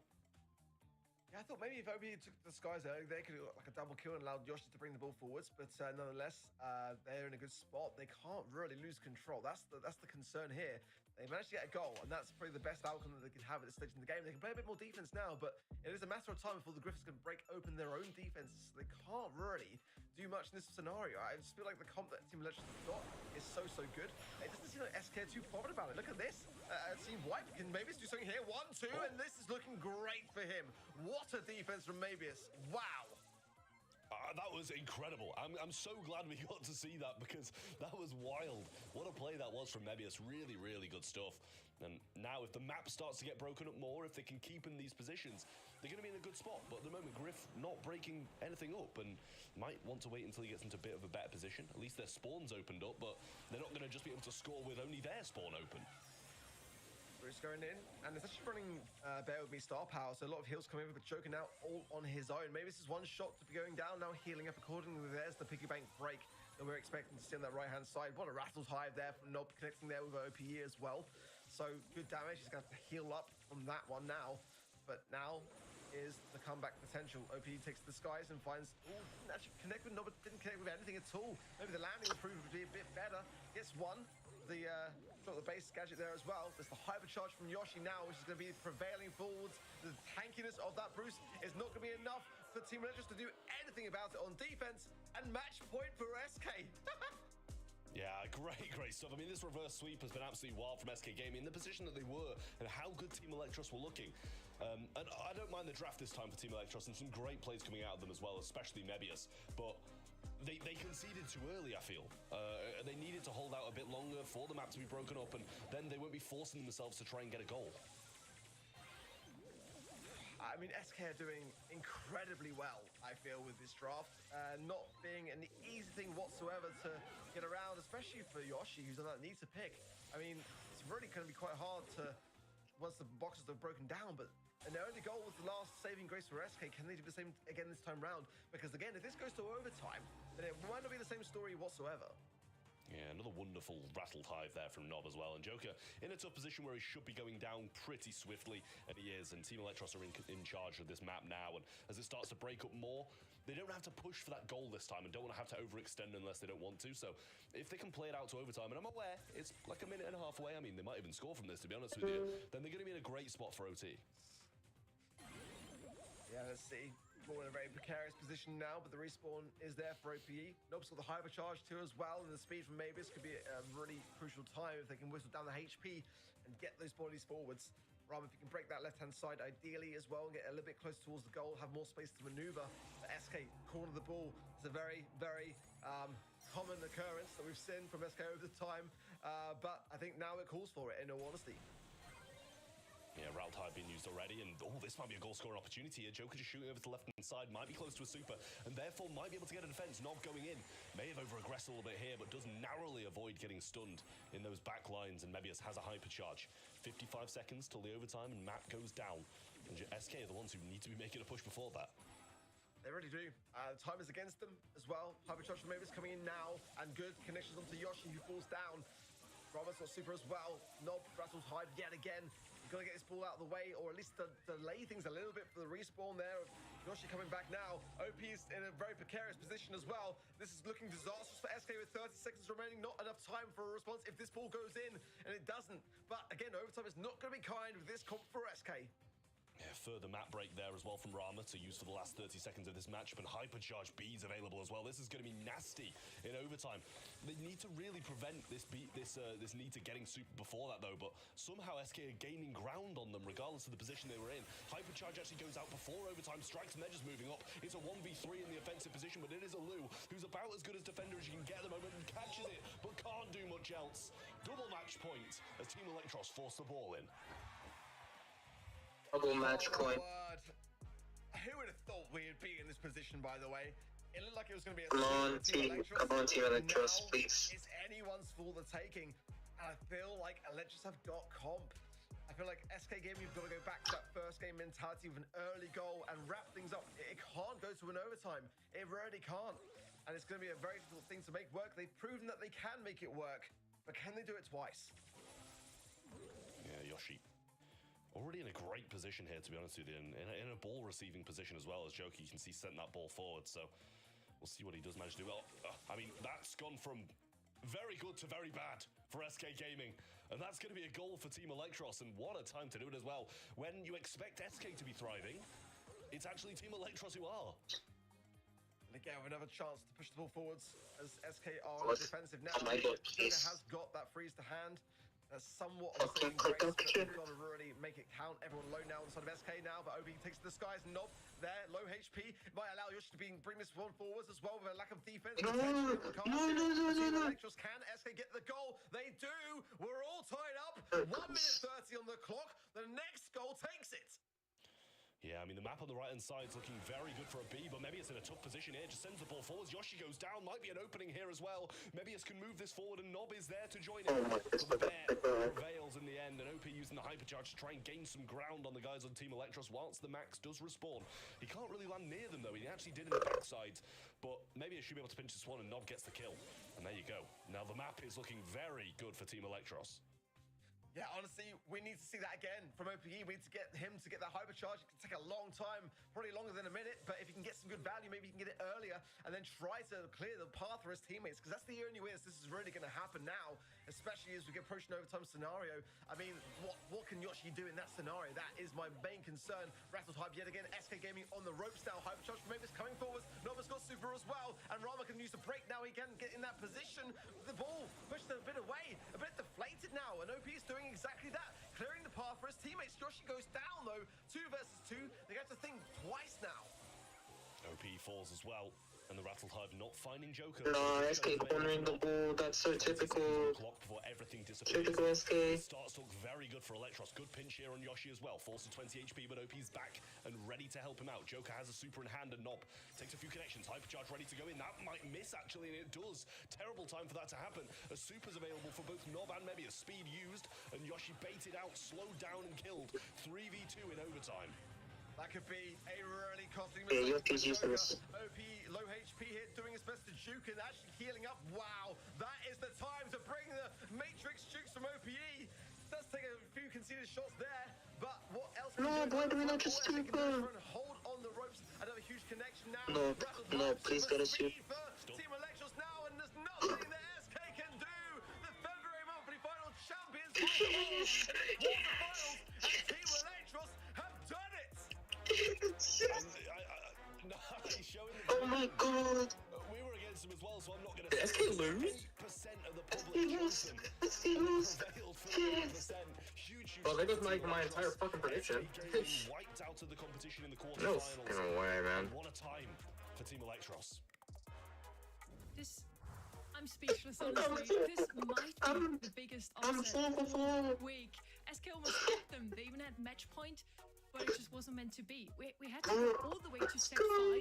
Both teams had a match point, and both teams had a goal also in the last map, but it just wasn't meant to be. Oh my god. I hesitate to win the whole thing. I've not heard a peep out of that man. How much I believed in what I was looking at in terms of the scrim data.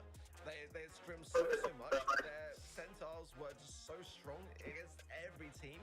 And I don't know if his phone's like his ringer's on. I don't think anyone really did. Hey, Bixby. Call shit. I mean, this is, again, I said coming into it, the biggest upset in the region of the season so far. I mean, no one, in my opinion, would have ever expected that this would be the case. Not really, honestly. Like, this just proves once again, EMEA really is the region where nothing is certain. We're gonna look at a changed leaderboard every single month, it seems, Trev. I mean, they played unreal, to be fair to them. There was a couple of drafts in the middle that didn't feel right, and Gemgrab was genuinely awful, possibly one of the worst drafts I've ever seen. But why am I getting caught? They made up for it. They really, guys, take because you haven't said a peep. You lost. Hey, Shab, you awake over there? I heard nothing. Oh. Oops. Did you fall asleep or something? No. Majority, I guess, but that still hurts, honestly. Like, see, all I remember hearing is you're like nodding off. I was lucky still in on Twitter. Bracket and see how wrong we truly were, Ark. Yeah, I see that, Jack I Daniels. was still kicking myself on that second match, honestly, because you guys don't know what was doing, but behind the scenes, I had actually accidentally put Eclipse or Esports.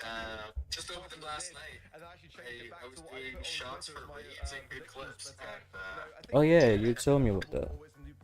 You asked if you should take a shot. And again, similar story with Esports versus Experian NXT, but somehow got roped into opening up and a little bit for me for Eclipse versus Reply System, but story of the day. I gotta throw my I'll be right back. I gotta throw my trash away. Be able to even contest the humble and team again. Yo, period. How are you? Hope you're doing well. I mean, but again, I gotta throw my trash away. I just finished. Aside from Gemgrab.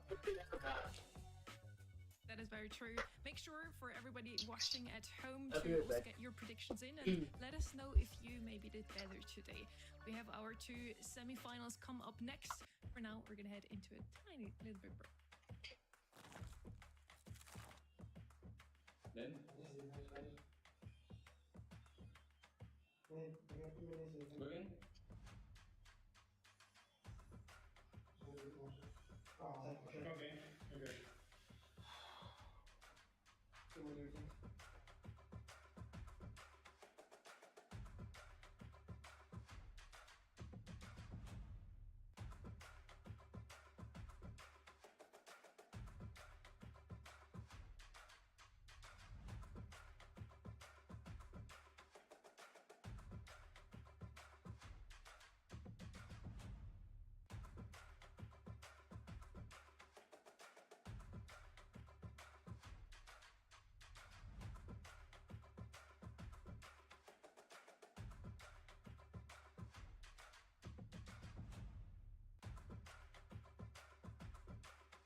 Dark still needed a little bit of a breather, so he got Kenny back. I'm sure you watched that match. Do you have any breath left? I mean, yeah, I wasn't the one casting it, so I'm hanging in there. But honestly, a little bit surprised. I also made my predictions on Event Top Brawl Stars beforehand. I actually had Foot winning their upcoming match anyways, so that kind of helps the cause a little bit. SK Gaming, a fierce opponent. But man, Team Electros came to play. That was a great showing from them. I mean, I guess I have to thank Electros. I haven't felt this like involved in a match, my eyes glued to the screen, for a long time. So Electros really showed us some really good Brawl Stars today. We're going to see them again in the semifinals too. First, we're heading into semi-final number 1. Trev, give us the lowdown of this matchup. Yeah, I mean, it's Eclipse Esport who, you know, for most people, it's an upset against Reply Totem if you've been watching the scene for quite a while. But if you just started this year, you think Eclipse Esport are honestly one of the best teams there is because their qualifier run, incredible. But for Humble's side, we know who they are. 2024 World Champions. Multiple monthly final wins, or at least for Semantic. We saw only Boss and Luki getting a couple last year, but who cares about that when you win World Finals? But yeah, it's really good matchup because Eclipse Esport have been such an underdog in this competition. Humble comes out of a 3-0 against Reverso. They haven't dropped a single set against their opponents. Eclipse are in a 3-1. And we want to touch on another player from Humble. We already spoke a lot about Semantic today. Kenny, who's this guy? This is Boss. Boss is kind of the man, I'm not going to lie. This is a stacked roster, but I always feel like Boss finds a way with his mechanics to showcase how good of a player he is. I think he's borderline and maybe even at this point officially a top 5 player in the world. I really do believe in this guy. Obviously, the World Finals was unbelievable. Last year, strong performance. I think a huge reason why this team has been able to be what it is. Boss, one of the reasons why Humble has been winning the World Finals last year. It hasn't looked as great so far this season. They didn't make it through the grand finals last month. They didn't win. It was SK Gaming, but they're out of the race now. So Humble is looking brilliant into a brilliant future. If they make it to the grand finals today, if they beat their opponents now, they could win it all. Nick, just go back to claim ladder, bro. Yeah, they might have not won the grand finals in the last month, but to be honest with you, they only won 1 or 2 monthly finals the entirety of last year. Nick in chat saying, I prefer to win World Diamond 2 Power League, Mythic 2. So if they carry on like this, maybe they'll win What Worlds is Nick again. yapping They just about? have like consistent grand finals appearances. Their Power League ranks. And it dragged them all the way to the World Finals. And to be honest with you, yeah, it's nice to win, but also at the same time, it's very nice. I'm back with to some win World things for a Finals. minute. Maybe we had our focus now onto D2 Power League, and he's playing, and he just beat Totem. Very good. I mean, they went through the ringer to get here as well, beating teams like Reply Totem now twice this month. It's quite the standout to me, and I know Totem haven't necessarily had the results we're looking for. How you liking a monthly nonetheless, slideshow? I think this team has proved their worth, that they're legitimate. It's a team that we have to take very seriously. We saw It'd be nice if I could actually see what's going on. Map and modes. Let's see if the modes that they have to play today is also going to be some of the modes that they are good in. Alright, Nick, we didn't answer this information. So that should automatically mean Humble takes this one out. Is it Brazil to predict? If one of the teams that you predicted, like beforehand, make it to the finals, then you don't have to vote. But if both the teams that are, if the teams that you think are going to get to the finals didn't make it, then you gotta vote. My mic just tilted over. I literally just said that was gonna happen too. All 3 players from Eclipse are come from Italy. They already took out the first Italian orc. Why not also the second, Kenny? It's a good point. I mean, you know, despite the showing as well, we're all going with Humble. To me, Humble were the team that I thought looked the strongest leading up into this. And it's a difficult meta to read. I'm kind of counting on their draft skills, their mechanics overall. Humble are just really well-rounded. And like Trav said earlier, yeah, they only won one monthly finals last year, but they were so consistent the whole year. It was more frequently that they made a grand finals than didn't. So I'm kind of riding alongside that consistency here today. Both teams already had a chance last month. Faced up against each other in the quarterfinals. Eclipse got taken out 3-0. So if history repeats itself, is he still here or is she gone? Semi-final number 1, but I do believe since last month they've improved quite a bit, Trev. If she's still here, she'll hear that. Their performance this month was very, very good. And don't get me wrong, Totem didn't play the best that I've ever seen them play. We saw a few odd drafts. You can revolt. Yeah. Stayed consistent through all of it, and because SK didn't make it, so I hope they do put up you should be able to revolt revolt. Improve themselves even more, because I was was one of the doubters. I was one of the people who thought Reply Totem were going to beat them in the quarterfinals and go through. But I'd love to see some more from them. I really would. Not that they haven't been putting a good performance out, but I'd really like to see the biggest underdog story that BSC is ever going to see and see them make the grand finals. I think what stood out to us especially was also the draft that Eclipsar showed us against Totem. They had some really good ideas. They brought some Ollie in, some Mr. P, the same brawlers that we've always Totem seen, washed now. also It looks some like voices that it, worked out. to be honest. Yeah, well, it's a really interesting one, right? Yeah. I mean, honestly, this meta is just a tricky one. I feel like if you can get a win in this month, it really shows how well these players are adjusting, adapting. Just not an easy one to figure out. And I feel like teams yesterday, a team like Zeta Division, who are an easy one to look back on because they ended up winning yesterday, but they were able to find some exploits, find some advantages in things like Shade. And that's not necessarily going to be a one-size-fits-all, but I feel like a team like Eclipsar, you know, even into teams like Totem, like SK in the qualifiers, they found a way no matter what. So I think that's a really big reason for why they should be taken seriously here. We're also going with Humble, but at the end of the day, I don't know. Maybe they can capture a little lightning in a bottle. I'm a little bit sad, to be fair, that I am going for Humble. Like, I really do wish I was backing Eclipsar Esport, just to make up for my sad not predicting them in the first one when they did win. But I think you've got to side with Humble at the end of the day because, you know, you're looking at the 2024 World Champs, the second place in the February monthly final, and also the people they've lost to in the February monthly final are out. So their biggest competition in BSC is now out of the mix. So they should be looking forwards, you know, to beat the semi-finals and moving on to expecting to win it all this month. Super Beach is going to be our first set here in our very first semi-finals. We've already watched 4 matches today so far, and the last 3 are sure to be bangers welcome once back, again, Jose. because in both we kind of have an upset team slide through. First it's Eclipsar versus Humble. Afterwards it's going to be Team Electros versus Foot Esports. Kenny, this draft is gonna be an interesting one. Definitely. Come on, Humble. Just walking up here in Super Beach, this was one that yesterday was a real interesting one. I feel like the goal scorers have been fun. We've seen a lot of El Primo, I feel like, in Brawl Ball this weekend, and oftentimes that's results from an earlier Frank pick, but nonetheless, I feel like Brawl Ball right now, you need your person that can punch it through the net, whether that's something like a Sandy Gadget, the beefiness of a Frank, El Primo. You need that kind of factor, but you also have to figure out anti-tanks to kind of counter those. So that's kind of the balance I feel like we're striking right now in this meta. Well, Lou going to be the first selection for Eclipsar Esports, and it's been a consistently good one. Frank picked in, usually not picked in retaliation to Lou, I will say, and Byron along with it as well to provide some heals. I don't mind. Humble really loves a Frank. Just allowing that Frank to move forward, heal behind it. Interlude. It's usually a Berry though, right? And Berry's not banned out, so surprising to see Byron come through, but maybe they just needed a bit of pressure through that mid with the range. Range might be the reason why they end up going with that too. I mean, honestly, that was on my mind as well. You know, Barry's certainly in the equation. I feel like Poco's been the most wanted, desired. Apparently, it's one person. It's not even like a whole group of Russians. It's just one Russian dude. And it's crazy. It's just hard to ever be upset with a Stu.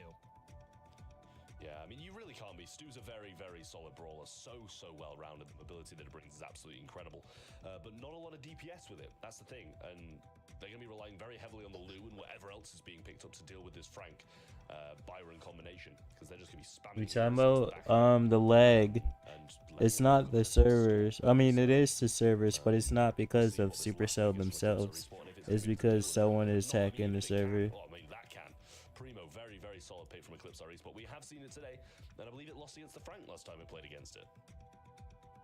It did. I just feel like this is a good go at this, though, especially into the face of somebody like a Byron. You know, if Byron doesn't have super, not going to be able to defend himself very easily. Frank, in general, should be losing that matchup, but I'm sure Humble... They should make it safer. I mean, yeah. That's how you going to let one dude just fuck up the whole game. On the defensive end in the tanks, especially when you get that hypercharge, drag him to the Shadow Realm, put it on your home turf, give yourself an advantage, slow down the enemy, get those easy tags, move on. He's got either a hop or a mute button onto the other. That is locked in. Cordelius is still in a strong build. It's somebody in this particular set of balance changes that I've noticed a lot more at a professional level. Hasn't always been on Brawl Ball, but I don't think this is actually a bad shout. Yeah, I don't mind it at all. Humble not in a bad position whatsoever. If they can just move this Primo away from the Frank, whether that's with switching lanes or with Cordelius just realming him, they're going to be doing pretty well. Ball being moved forward to Semantic as well. He jumps to the left-hand side, manages to realm Sabine here. And if Luki can hit a few connecting shots in this position, he might be in a position to score, but unfortunately for them, they are going to be back and he's going to be put right in the middle of a 3v1. Actually does pretty well with it, to be honest. Bizo survives, so Boss going to have to play defense here. Going to be dribbling this ball. Dump it for now and try and work through this mid. There's still a lot of walls to work with. Frank on this right-hand side, once again dueling the El Primo. Traditionally a counter matchup into the Frank, so you're going to see how have to Humble deal with this. Well, all three like, of them try to push how you gonna let one dude do this? Even if he's just getting hit, he's getting that super. Russian dude, can we just watch the game, please? You can do all your hacking after. Alrighty, I am being forced into Pain League, so I am going to get going. Okay, you have fun with that. I definitely will not. See you guys. We'll see. See ya. A lot of red on the map right now. Marco diving in. Boss, the lone brawler for his team, as Semantic hops back in on the action.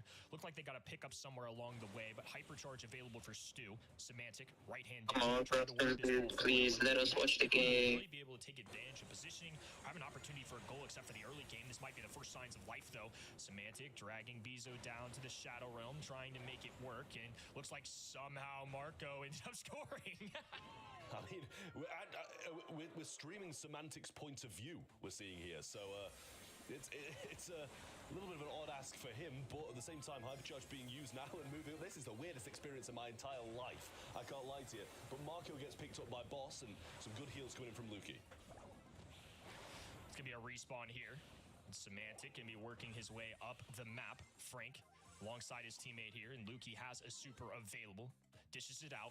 Now Boss trying to force his way through. Luki dribbling a jump in from Semantic right-hand side. Looking for the shots, going for the goal off of the marker. And now it's going to be up to them to try and push this one through.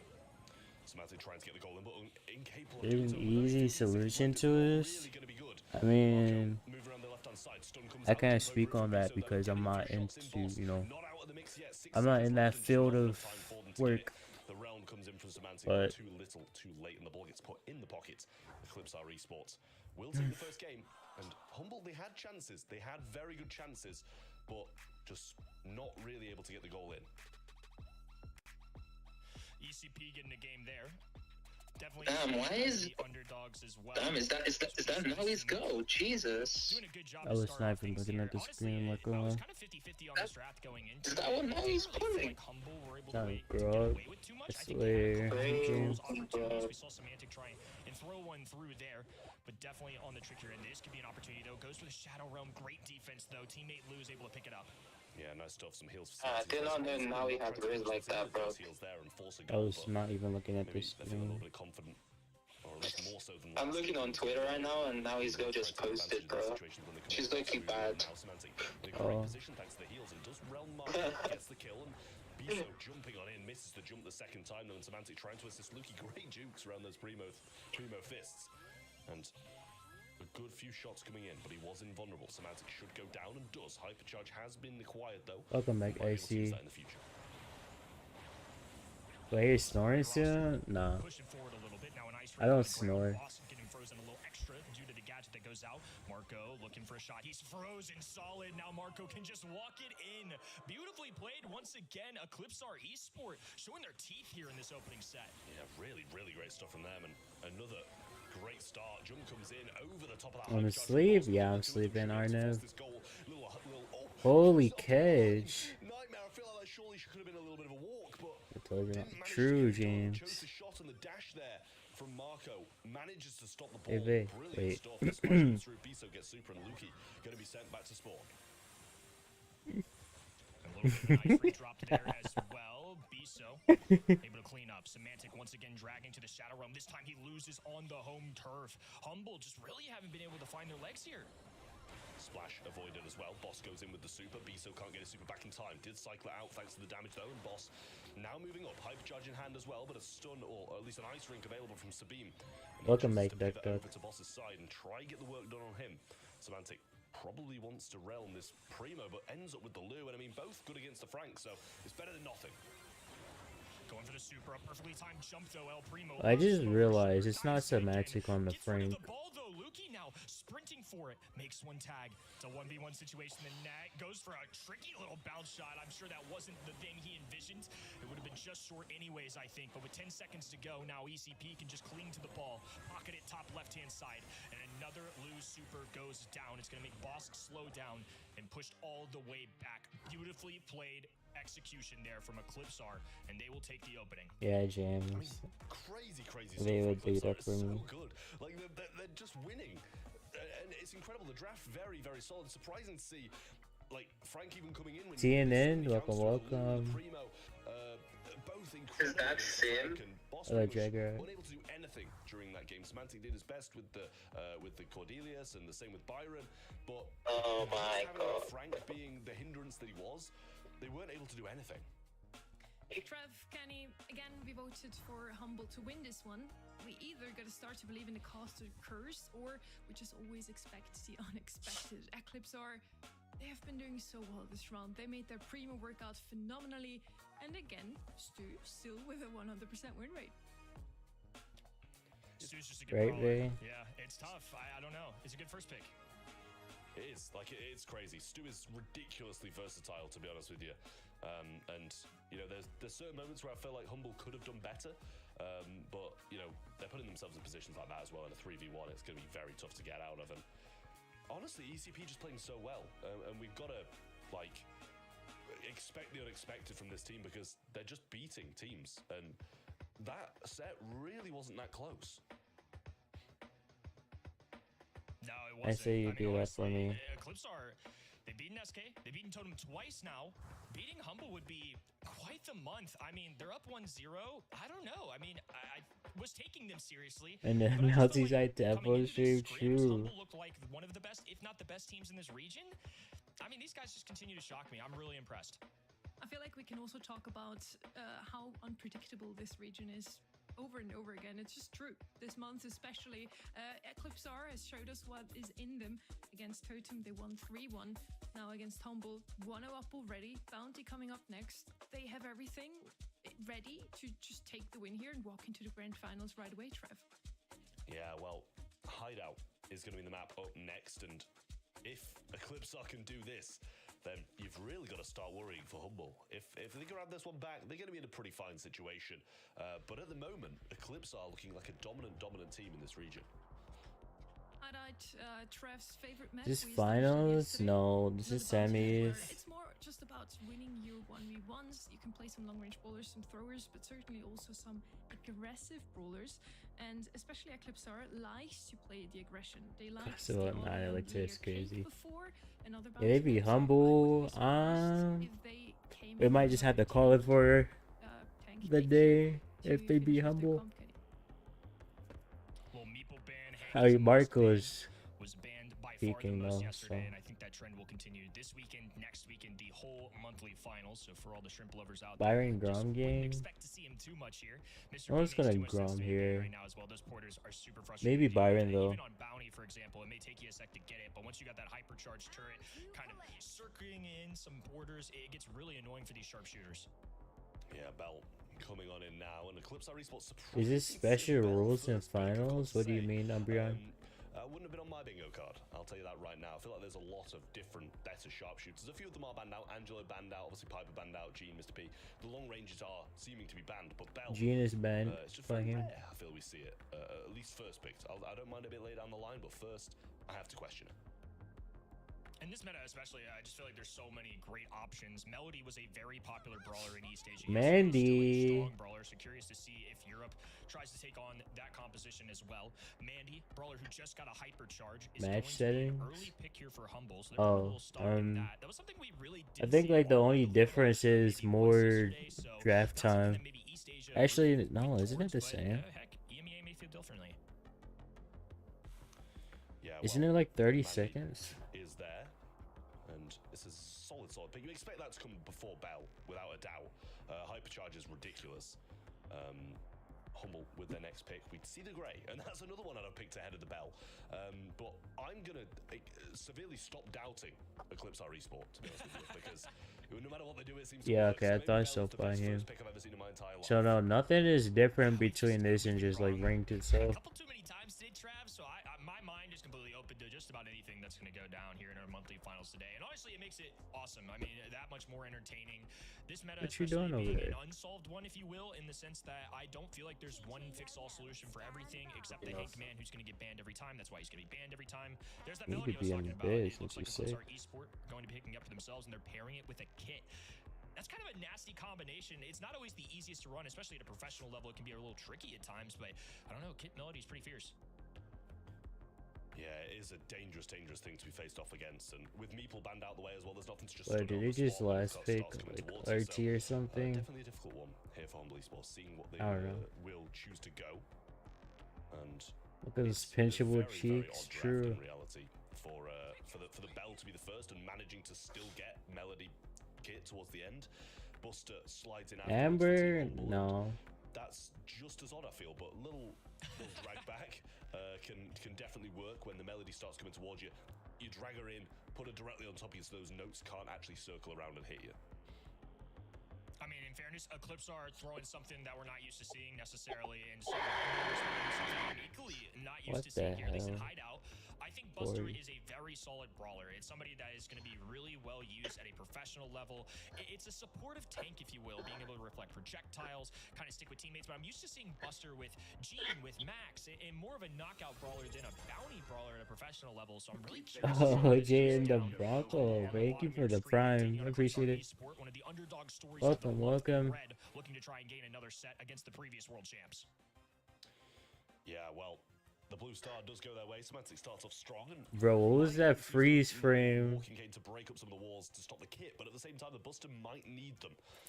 And when not attached to someone, not going to have that throw before, obviously. So that will, you know, do it, they whether or not the shots are going to be connected. Break loose, cause havoc, but there was a kill in the meantime crash out.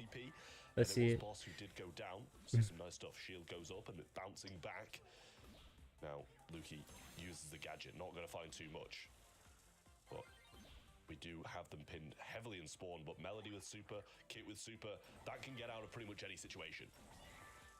Kid on the back of Melody, and now Melody diving in, isolates Semantic. A teleport away will keep him afloat for now, but it's the blue side taking a lot of heat. Lukey is about to go down, finally falls, and now Kit pops out, grabs a kill, and it's just Boss left standing. The red roster surrounding him, diving in, and Kit's got a 5-star lead on his head.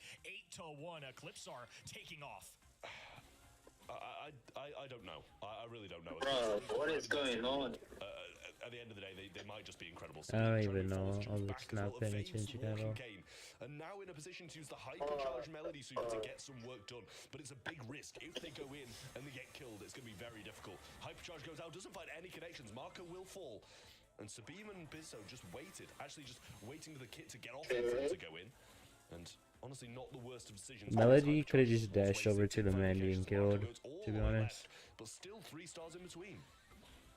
Oh, what a play. Final one. Bizo has 3 with him. Semantic, hypercharge left-hand side. Bizo tried to disappear, couldn't make it happen. It's a stun going through. What the fuck? Nah, bro. Too little, too late. ECP take the lead. It's incredible. It really is for ECP. The kit performance, brilliant. And the decision to not go in with the Melody hypercharge whilst the kit was on top is great. Because the kit's stranded in no man's land, and he's going to go down as well. They know not to sacrifice 2 players in that position because it's going to be hard to come back. Really, really great stuff from Eclipse. Check your phone. Just seem to be a little bit out of this. That hypercharge miss was maybe the saddest thing I've seen all weekend. That was devastating, Trav. How often do you see that close of a range and just all 3 projectiles completely miss? Could have been the big game changer there, so Humble need to find a way to bounce back in this second. A 2-0 lead Go other team. Would be honestly pretty unbelievable considering the status that Humble has. Yeah, it really would be, and yeah, the hypercharge is just absolutely wild. Bro, what is this freeze frame? He'll be trying. Broken dude, better watch the game. The right-hand side now, flipping around the back with the kit on top as well. Going in, getting some good shots, but not enough. Humble managed to defend it this time. 7-0 lead right now for Humble. complete domination to kick off this game. This is more what we're used to seeing from our previous world champions. Monthly finals is always shaky, though, in Europe. It's very difficult to prove yourself, to have consistency. I mean, heck, Trav, these guys won the World Finals last year in a pretty great showing, too, I might add. It was a phenomenal run, pretty unfazed for most of it. And yet in their home region, they only won 1 monthly finals. That's the caliber of competition we're working with. Yeah, 9-0 as well. Hypercharge there. Luki sends it out to the right. Finds one connection, but nothing more. 3 nest eggs down the left-hand side. It'd be nice for someone to trip on those. 11-0 kid versus Humble, literally. They've got such a lead. And now trying to pinch around the backhand side. Sabine and Biso want to make the move, but just no Melody Super's not going to help. Wait, no, this... They're dominating this time. They've got no room to push in 23 seconds to get 11. Actually, make it 12 because the blue star's with it as well. It's going to be very, very tough to make this happen. ECP gonna have to make something happen here. It's gonna be incredibly difficult, especially after Boss grabs the frag on the top. Not a single death is crazy. The first goes down of the duo. It just turned up. Sabine forced to run away. Cat's out of the bag, and there's not a chance for Kid at this point. 15-0 final score of game number 1. Crazy. Or second, excuse me, game number 2. It's gonna be tied up in our set. They lost the game just to do that the next game. It's literally much better from Humble. They managed it really well there. Didn't get picked off. Stayed together. Got the work done, and you know, it just seemed to work so much better. I couldn't really define something that ECP did bad, to be honest with you, but the Bell was definitely getting targeted a lot more than the other 2 players, and we see a nice invis here from Sabine. They're taking a different route this time.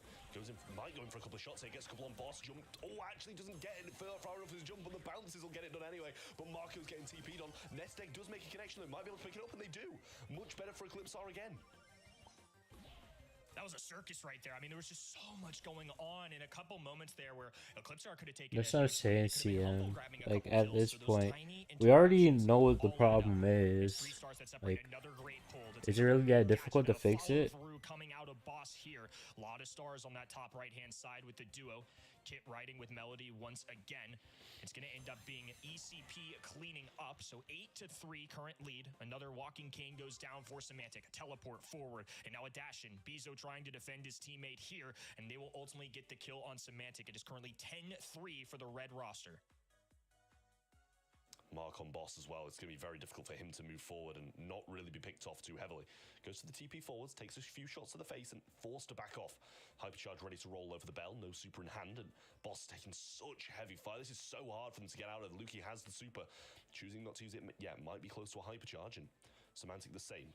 Only about half the super though, goes in for the TP, gets a couple of shots in, TP's out with the Hypercharge. And Boss bouncing shots back and forwards with Semantic, and down goes Luki. That was a big push and not a lot out of it. Stars really adding up for the red side. A pull goes through. Boss trying to hold on for dear life, but Melody pierces through. Now it's 15-6. It's going to take a lot here for Humble, and Biso just keeps piling it on. I mean, 12 seconds left to retrieve 9 stars. It's going to be next to impossible. They're going up top, gets the TP in from Buster here as well, but not going to get anything. And it's honestly going to hit 20 before the count hits 0. What a set from Eclipsar. Marco looking as happy as ever, and it really is brilliant. 2-0 up against the world champs. Massive underdog showing through.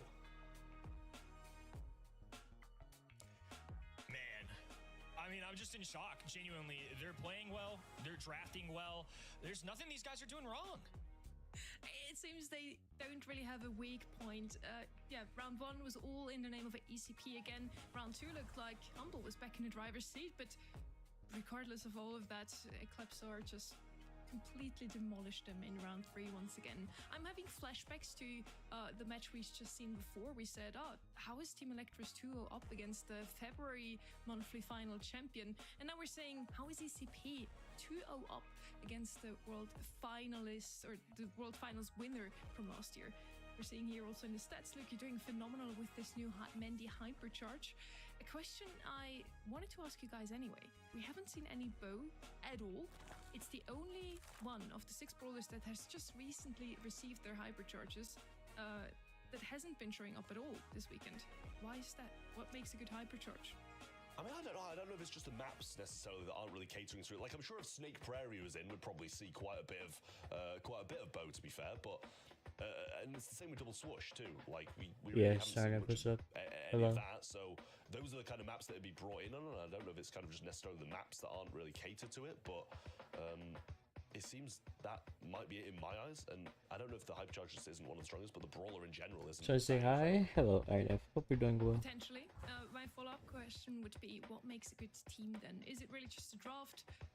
Kenny, do you feel like ECP just outdrafted Humble, or are they just playing strategically well, mechanically What the well fuck, see, bro? I'm alright. I mean, I think the draft speaks for itself, right? I think that's a huge result. You know, this very exciting gameplay with zero lag, zero problems, you know.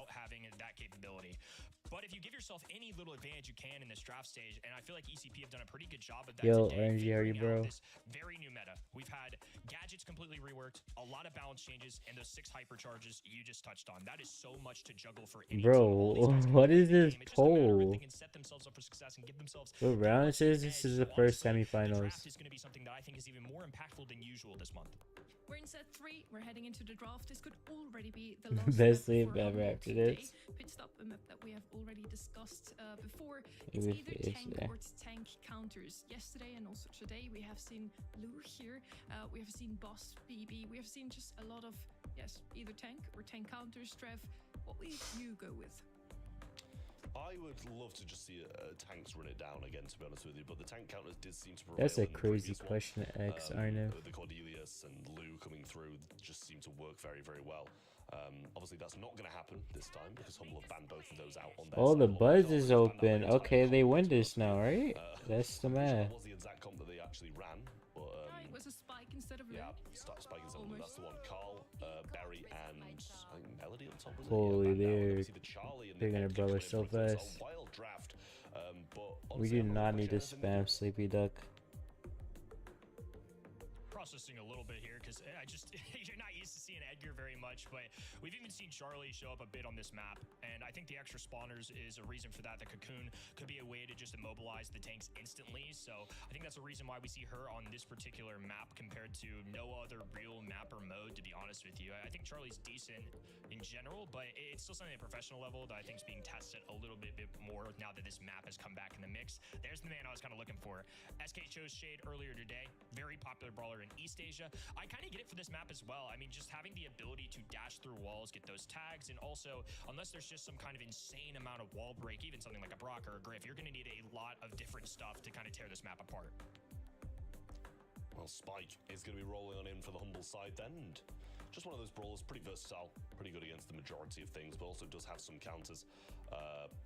It's a good comp, I will say, from Humble. I do like it. I loved seeing the Shade earlier, and it did work very well in Joker's hands. It was just a question of whether or not they weren't able to play on the defense. So if they're able to really get the defense locked down for the side of Humble, then the Shade's going to be tearing it up on the offensive side.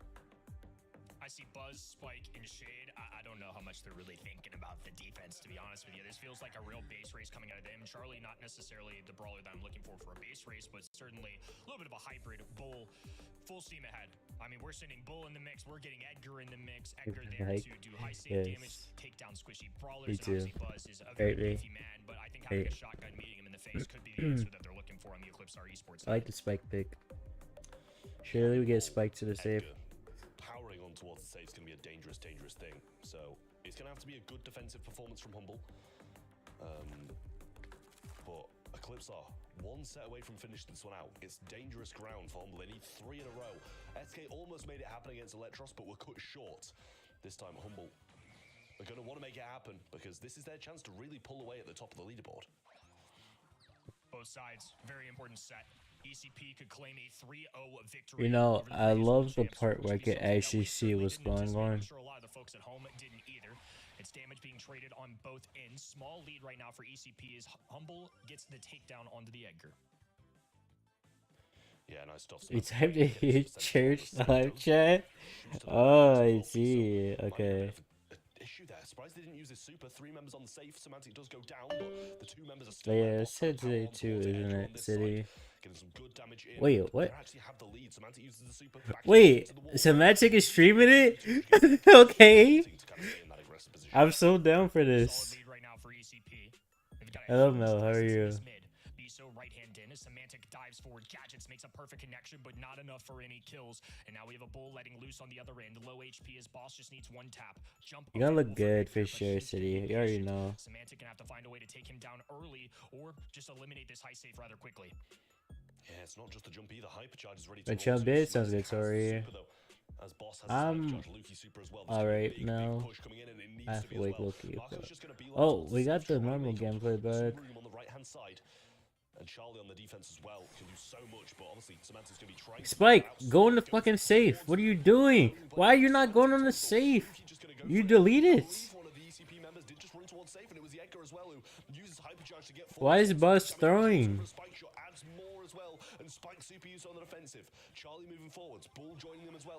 Ah, okay, I see, I see. Marco gets taken real close to low HP, but he dives through, he breaks through, and not quite enough though.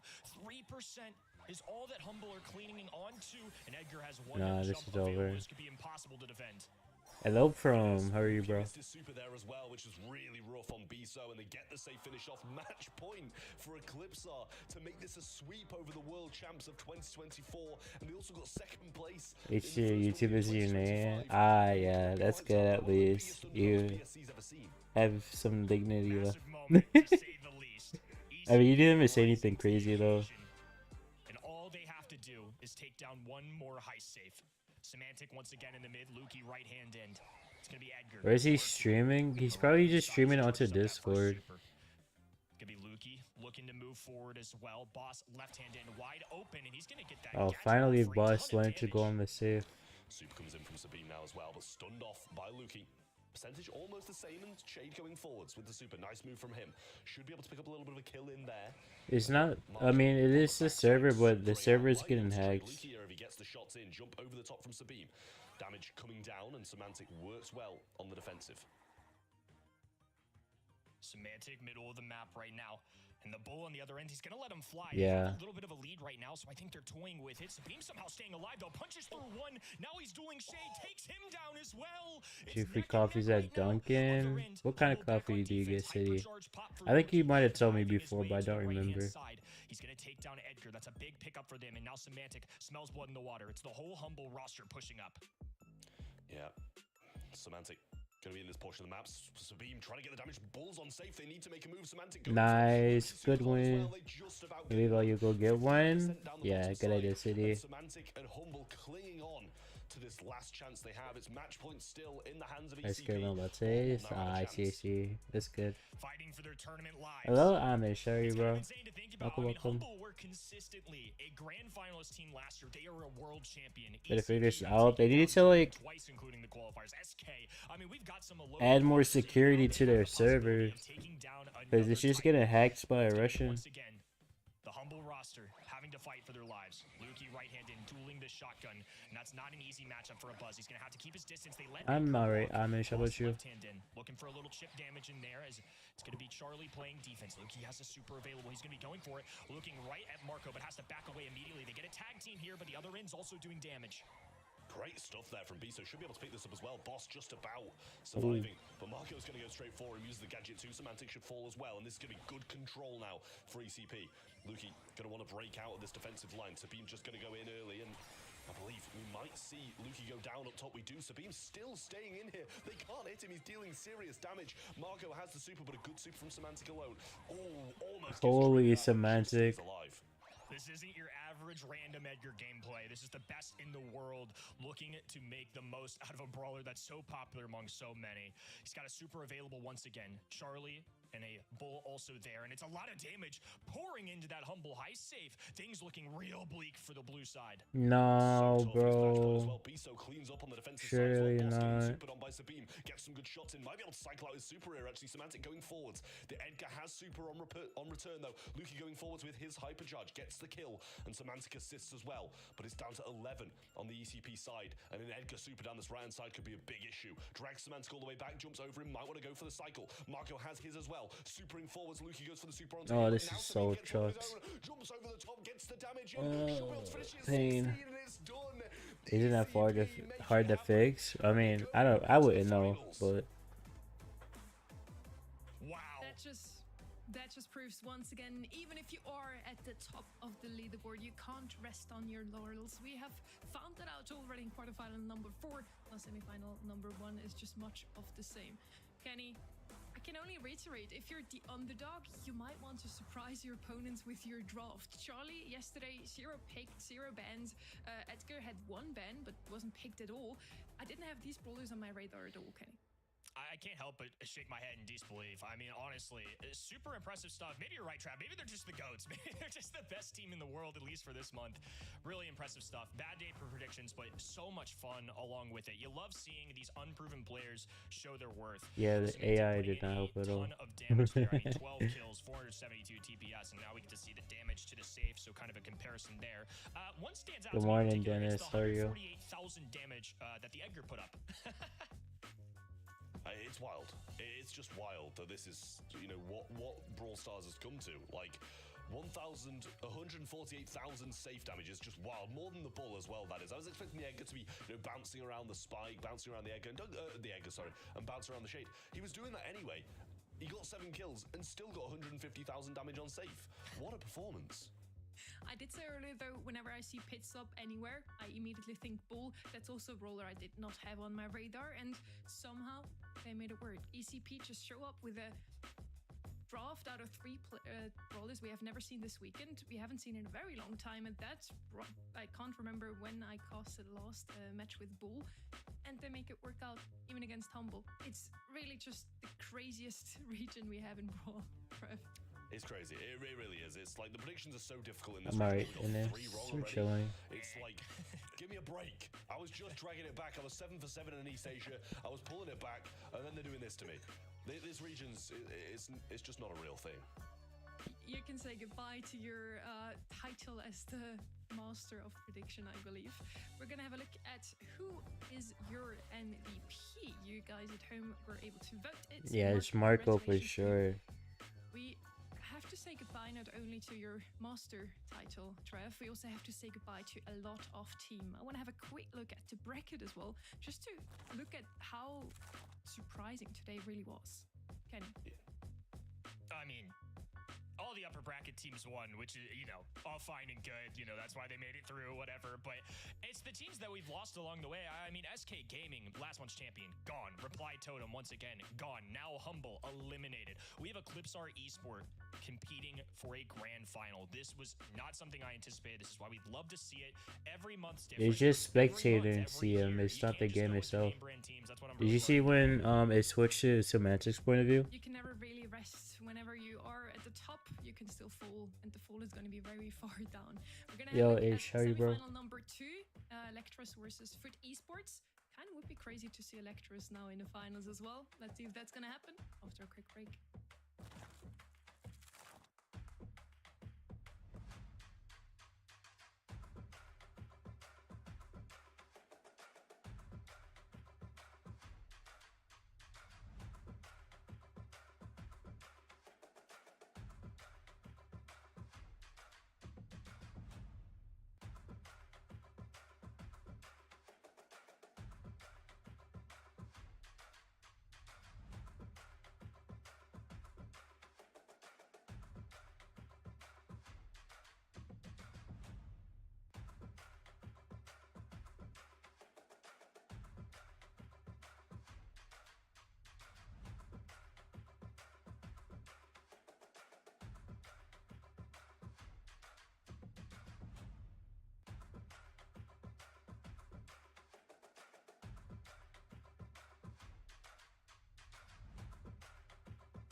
Humble got humbled. I mean, I don't think they were even like egotistical or anything. Oh, you got 1 vote, right? Can you still get pinned? Yeah, it's going on the next weekend as well.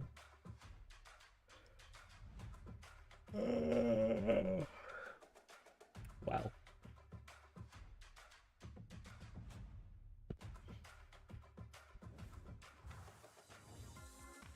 With the semi-final 1 out of the way, we only have 2 matches left today. We have to say goodbye to Humble in the most recent one, and also to Trev. Welcome back, Ark. I'm sure you have watched that match. Yeah, any breath left? just wild, absolutely wild month, honestly. Every time I look down, Young Duck, no, don't make that a thing, Muffin. there's another set going the way of Eclipse. Absolutely nuts, honestly, crazy. Who would have thought that both Humble and SK wouldn't make it to this stage of the competition? So whilst we are still recovering from the two matches we just seen, first SK Gaming out of the way, then Humble, we want to talk about the teams who made that happen. Electros kicked out SK Gaming and Foot Esports kicked out Experian and XT. A matchup for the gods, Kenny. I don't know what to expect anymore. I mean, my brain is saying that, hey, the left team won a world championship at one point. We should probably pick them. But everything else today indicates otherwise. Mebius, Rama, Knob, all really solid players. Knew that coming in. For me, Team Electros versus SK was the one I felt most contested over. Still picked SK. Again, no partial credit for Kenny. Just saying that I really thought Team Electros had some good players in their team. This is somebody that I've been looking out for in this region. And it seems like that they've got it going. So I don't know anymore. You never know. Well, my ping is an S, Umbria. My ping is terrible. I think it deserves to be that way, honestly. I've had some reservations with Foot Esports, to be honest. I don't see their scrims being too phenomenal. And again, that really questionable reverse sweep of the February monthly finals versus SK Gaming. In qualifiers as well, going through the lower bracket in February as well. There's some 3-2 scorelines litter this, honestly. 3-2 scorelines in the monthly qualifiers for February. Well, 3 if you count the one that they lost. One that they got to Nemesis this month. A 3-2 scoreline to Electros, a 3-2 scoreline to SK Gaming. I mean, it's not looking convincing whether they win or lose. If we would have seen this matchup without any context clues, we probably would have heavily sided with 2035. I don't even think I'll be playing this in 2035, to be honest. Electros just came together again. Rama was gone from this roster for 17 months. Now he's back, and he's also playing against his old teammates here, which is quite interesting. He did at some point play with the roster that is currently playing in Foot Esports. So, Kenny, do they have a chance against them? Yes. Nothing is ruled out after what we've seen today. Look, if I didn't have any context for this month, like you said, and I was just looking at these names on paper, I would have said 3-1 Foot Esports. But it feels like, logically, maybe we're due a more quote-unquote normal match, if you will, just because of the insanity that we've been dealing with today. But this one's a little personal, like you said. I mean, that's a great throwback to prior to being world champs. This is somebody that he was playing with. There's familiarity. It's a region that's really tough. It's a monthly final that feels impossible to figure out. So I'm keeping my eyes open. I mean, genuinely, I'm so impressed with this region, the talent across it, and it's really awesome to see. Ethernet, I do use Ethernet. If I didn't use Ethernet, my game would be lagging. Yeah, I really do feel like Team Electros, from what I've seen so far today, could well take this. I mean, certainly they've got the wind in their sails. I mean, to take SK Gaming to a match point and then prevail and just get that draft right in that final set, I'm thoroughly convinced. But again, it's all for the taking, isn't it? Had a bit of a break since their match against SK Gaming, but I hope they still have the adrenaline left from that. Is a very interesting question to ask. Well. We'll see how well they do. As I said before the break already, it kind of would be crazy if those two upsets would land in the grand finals today. It would really just prove once again how volatile this region is, with Eclipsar and Electros then standing in the grand finals. We'll see if that's truly going to happen. We start our match with Shooting Star. And again, semifinal number 2. We only have 2 more matches left, so stay tuned. Kenny, I feel like Shooting Star is a map that is anything like a strategical map, or is it just pure mechanics here? No, there's definitely some strategy, especially in a meta like this. Also, I just want to shout you out, Ark. I mean, mad respect. Maybe you will be the only right one, because we've seen so much chaos here today. So, honestly, I don't fault you, brother. I really don't. Yo, man, how are you, bro? I was considering changing. I forced him not to. I'll be honest, because I said on Twitter to Rama, "Hey, man, all the talent are against I you. will not be touching my Gaki here too young." We had to carry the storyline in. I mean, I just was so impressed with what I've seen. But hey, I mean, hello, Game Boy. How are you? For esports, I've just got a lot of questions. What else can you do? I mean, get better Wi-Fi, an updated iPad, the location where you live. So like my server is Virginia, but I don't live in Virginia. corrected and Electros wins this one, which is completely fine with me. The story is just going to be so great having those I'm doing alright, Game Boy. and Electros, or we win the prediction once again. I live in Maryland. Really looking too it's gonna happen. I'm at a 67% prediction coming into today, and imagine what it's gonna be leaving now if I get this one wrong. Yeah, it's not that bad too, Virginia, but I never get Virginia. That's the problem. So far, to be fair, I only had yesterday, so you know, might be unfair, but who knows. Kenny, now heading into this matchup though, for esports versus Team Electros on Shooting Star, we're starting. I do remember your Game Boy. Yeah. Yeah, sorry, I completely derailed that from the map just because, again, I have mad respect for Art for picking that, but focusing on Shooting Star a little bit more, we have some crazy bans going through. I mean, I feel like Hank has to be one. I know it's Bounty, I know it's Shooting Star, and people may think that's crazy, but that's just the world we live in. Okay, time anymore to watch Twitch. Honestly, I understand. Right now. And then there's some safer, more stable brawlers, I would say, that consistently show up in that pick and not always the ban stage. Brawlers like Gene, Gus, Gray, Melody, a very popular one yesterday. What happened to Totem? They lost in quarters. But honestly, in Emea, I feel like has shown up a lot more than some of the other regions. Double lost Eclipse, yes. In the majority, most people voted that Food Esports is gonna go and take this. I do agree with you here. Shooting Star is one of those maps that has a little bit of a stale meta, you could almost say. It's always have been kind of revolving around the same brawlers, a lot of long range, a lot of throwers. Yet this meta really seems like it's bringing in some new ideas. I wouldn't be that surprised if we all of a sudden saw, who knows, a Bull, an Edgar here again. Ark, start us off with the draft here. Check Discord later. I'm a bit concerned that wait, what did she duck? Me or Duck? Because that's a brawler pick which surely for esports are looking to establish. I had to change your name to Isaac for Angela. It's crazy. Counter into Piper, the Mr. P's ban, the Max's ban. That tells me that for esports are thinking Piper baby as well. So I mean, I'm looking for that idea really. Ultimately, that's what for esports do so well. And it is for me a worthy ban against them. It's a brawler which they just work so well with. Sleep now. Good night, Game Boy. Appreciate for dropping by. Rama is playing against his former teammates, Meow and Naui, back in the days of Craze Clan. Saying simp is fine as long as it's not like insulting quote unquote anyone. Is Ash meta? A little bit. Not really. He should never get compared to Sleepy Duck. Okay. They are still chasing their first win. They still want this massively so, and this is their opportunity to get it. So, I mean, good bans all round for me. The Grey is a good one as well. There, yeah, hovering over the nanny pick as I'm talking. That's actually wild. And they're not as strict against that as other stuff, James. I've never even stopped saying the word. I love seeing this for you. We've gone from hovering over to nanny, picking a pipe, and now, I mean, that could be in the hands of Foot. It's kind of interesting seeing them scroll through as well and kind of getting their exact perspective from the end game as well. So Tick is that first overall pick, and RT in a exams coming up. Good luck, Game Boy. I think you already left, but hopefully the exams go well. So even though you do see the Tick on the other end, if this was more close quarters or had more walls, be a little trickier. And there's a Nani, which I think is a perfect response into this.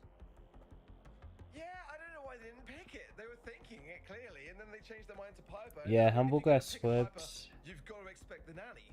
So in that regard, I hope that Team Electros know what they're doing and have just got the absolute faith in that brawler to work around the situation. And I mean, the Max span by themselves, so they can't tank any of the peeps with the phase shift gadget of the Max. So there's some concerns that I have regarding there.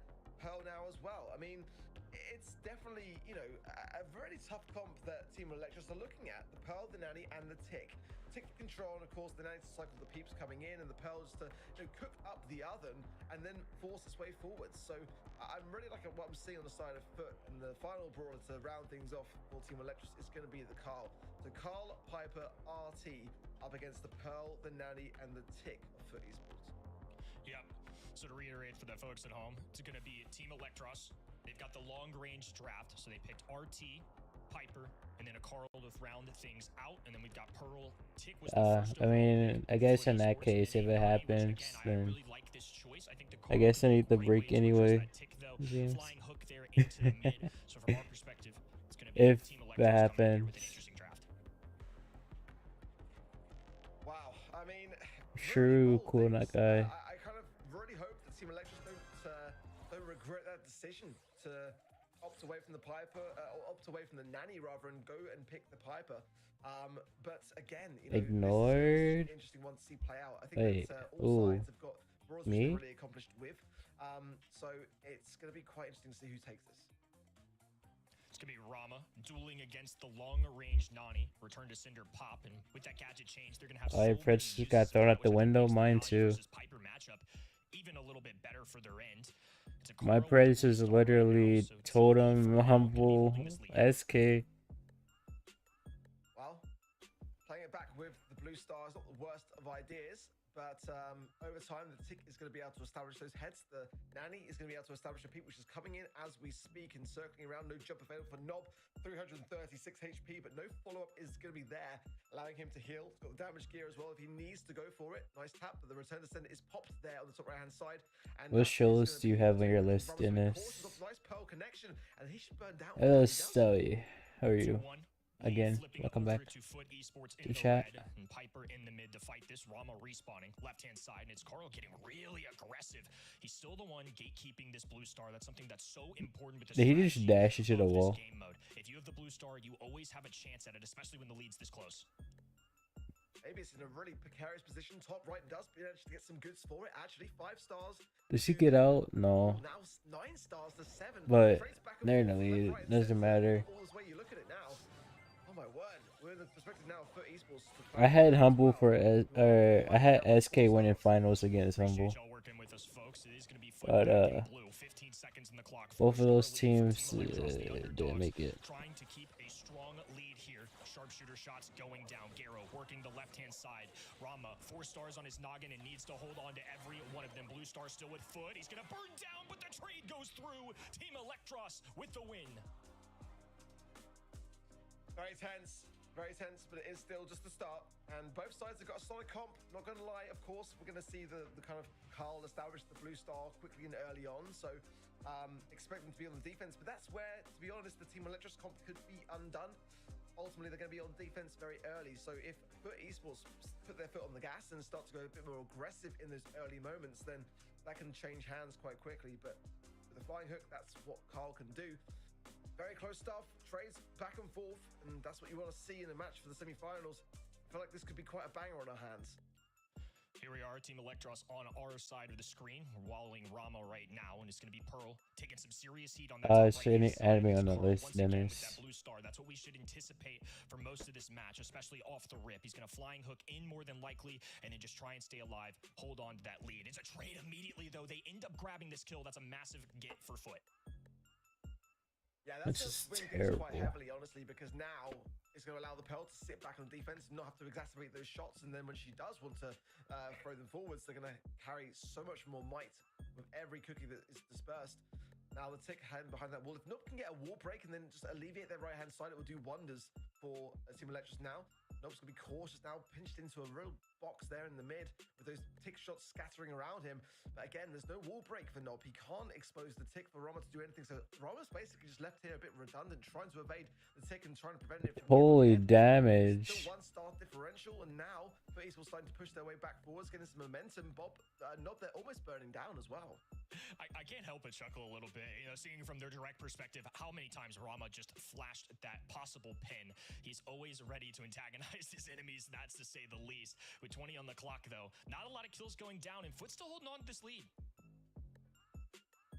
Well, there's a hypercharge for Nob now as well. Some good connections as well. Maybe it's coming back with some goods. That was a beautiful Ducky, duck and duck. 4 stars and the 2 to only FUT. A hypercharge Tick head is coming in. Peep head rather connects, but no damage dealt. Good taps, saving taps for sure from Nob there, and it gives the lead over to Electros, who take the set. Unreal. Wow. Maybe room for more upsets today. Really well played. I mean, this is FUT we're talking about. These guys are previous world champs. Their mechanics unquestionable, but a solid draft and then to follow through some solid execution. Once again, this may just be the month of upsets. I don't know, guys. It really looks like to shape up like one of the most upsetting streams we ever had here on the BSC. I mean, FUT Esports, they had everything what they needed to win that one. They had a great draft themselves. They had a good start into the round as well. And then at the end, again, Electros just rushes through here. They already ran through their knockout set against SK. Maybe it's just also a mode that they really shine in, Arc. Yeah, it's for me, it's still gonna be neck and neck. I feel esports, of course, can absolutely bounce back from this. And I'm not gonna lie, there has been moments in the past where we saw with VN esporting where they would get ahead of themselves, they would get a little bit cocky, and they would get a little bit too overconfident, and then they would choke themselves out of things. So I've got to bear those things in mind. I mean, looking back, their best performance really was with A&R back in 2023, where they did face the Zeta division as well in that Can I grand finals. drive? My eyes are So terrible. My certainly that is bucket. hovering over their minds as we speak, and got to put those demons to rest. Yeah, they're really going to look forward now and head into the next set with just the same confidence that they always seem to show. The team around for the esports, after all, they have a lot of experience on the great stage and also on this stream, so they should certainly find their groove once again. Maybe it's bridged too far now that they start to win. Maybe we are going to head into set 4 after this one. Magaki, you know this already. I already told you that before. Maybe we're going to see another 2-0 by Electros, Kenny. Bridge too far up next, and as you can see there, obviously getting the safe part of it, but oftentimes that means long range. Oh, and that's the disrespect with the kit. I mean, even BSC's calling him out. That's so tough. That breaks my heart a little bit. Yeah, I wouldn't recommend picking kit here necessarily. Yeah, we have seen enough examples of that and working out. But a lot of long-range brawlers that have been working out in the past quite well. Yesterday we have seen this map already as well, and it looked like long-range brawlers is the way to go. Just in general, get a lot of damage down onto that save as quickly as possible. We saw Miko coming. That was a surprise yesterday. Melody, of course, slipped through the bans here. Probably the best brawler you could have here, Arc. Certainly brings the aggression, and you can't leave it on the safe. It was shred through with the hypercharge as well. Those notes just, it's seconds before the game is done. And in this kind of map, it's going to be very difficult to come back to defend once it is able to scoop past the brawler. So having a solid defense now very much going to be on the minds then of Team Electros. I mean, I'm liking the band so far. Bell going to be coming in, and I've been underestimating Bell's as a first pick worthy brawler, I feel like, this season so far. I always liked it as a first pick last year, but this year now it's starting to make me feel a little bit better. Maybe it's the gadget rework as well, allowing more nest eggs to actually be We're back. Okay, James. Tend to cater towards a better defense on that side of things as well. So kind of liking it for that reason, really. Sort of down to a 17-second. Yeah, Magaki, without glasses, I'm cooked. Maneuverability around that middle of the map and able to cross lanes. Like, everything is too blurry. The notes for Melody will be fed a little bit by the hatchlings, however, so that there's that consideration too that it can also give Melody more to bring to the table here. So definitely not straightforward, but I wouldn't mind seeing an 8-bit here, honestly.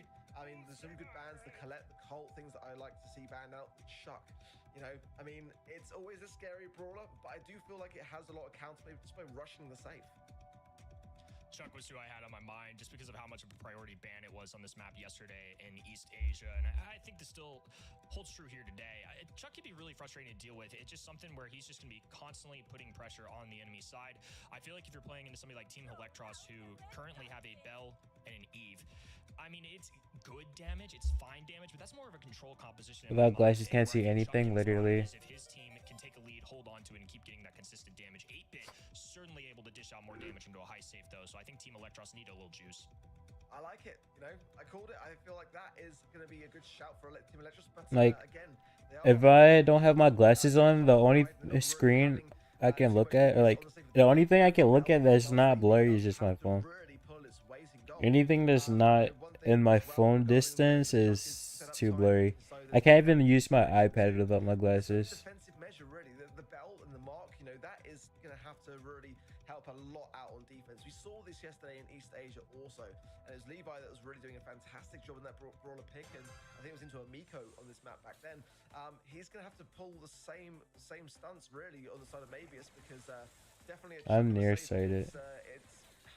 If I was farsighted, I could drive without glasses, Magaki. Robert's able to position himself straight to the safe immediately here, and now he's set up. Now he's already in the mid, and now going to be moving for it. Another train post set up and established. So he's going to be able to get a direct connection to the other end. This is where Chuck can shine. I'm sure you all know from ranked or ladder games at home. It's going to be a really frustrating brawler to deal with, especially when all four go down. And he's just sending it in once again. 4% now climbing. It's just so much work that Chuck can put in, especially if left unnoticed. Yeah, they're just leaving the Chuck completely. I think they've got to get a balance between getting some taps and trying to eradicate it and rushing the safe.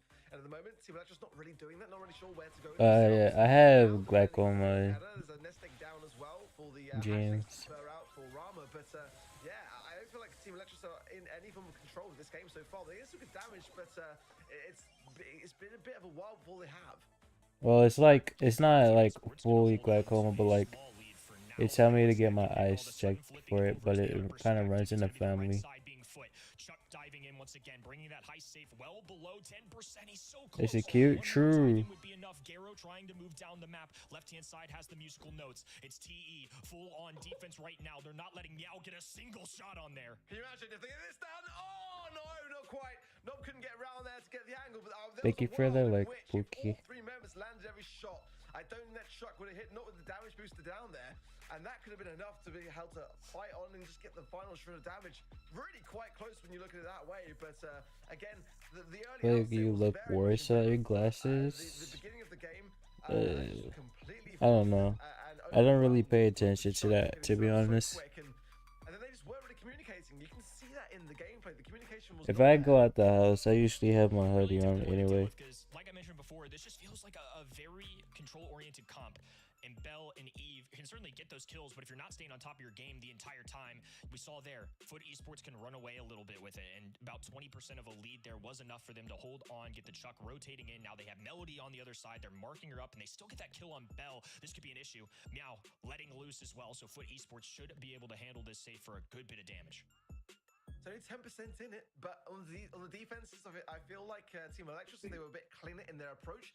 It wouldn't be nearly as close, but they're missing a lot of shots and whiffing along the way, and that's not healthy for them.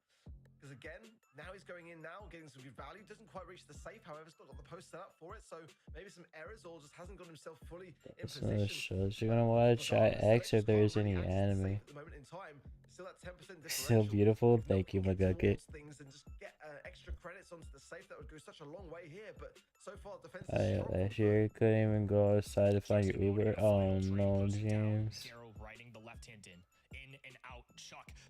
I'll take the compliment, even though you sound like a little funny, McGucket. He can get to the other end of the map. Meow laying on a little damage too, looking for a kill on Mebius. Good dodges out of him. Nob in the middle, playing defense. Introvert things, exactly. More Chuck action, bringing that save all the way down to 6%. It's once again have to be a perfect attempt here from Team Electros. The damage boosters on the right hand side. Chuck's gonna go. Wait, they got Chuck and Melody in the same comp? What the fuck? Who let Chuck and Melody be open at the same time? Beautifully played. And for me, I think that I wasn't even looking at the game. Well, I mean, when I was looking, I only looked at the Chuck. I didn't even notice the Melody until the last second. Somebody that can be an issue into those control-oriented compositions. They went with 8-bit, I think, to try and attempt to get some high-stake damage, some good defense. I was mostly looking at chat, not at the gameplay.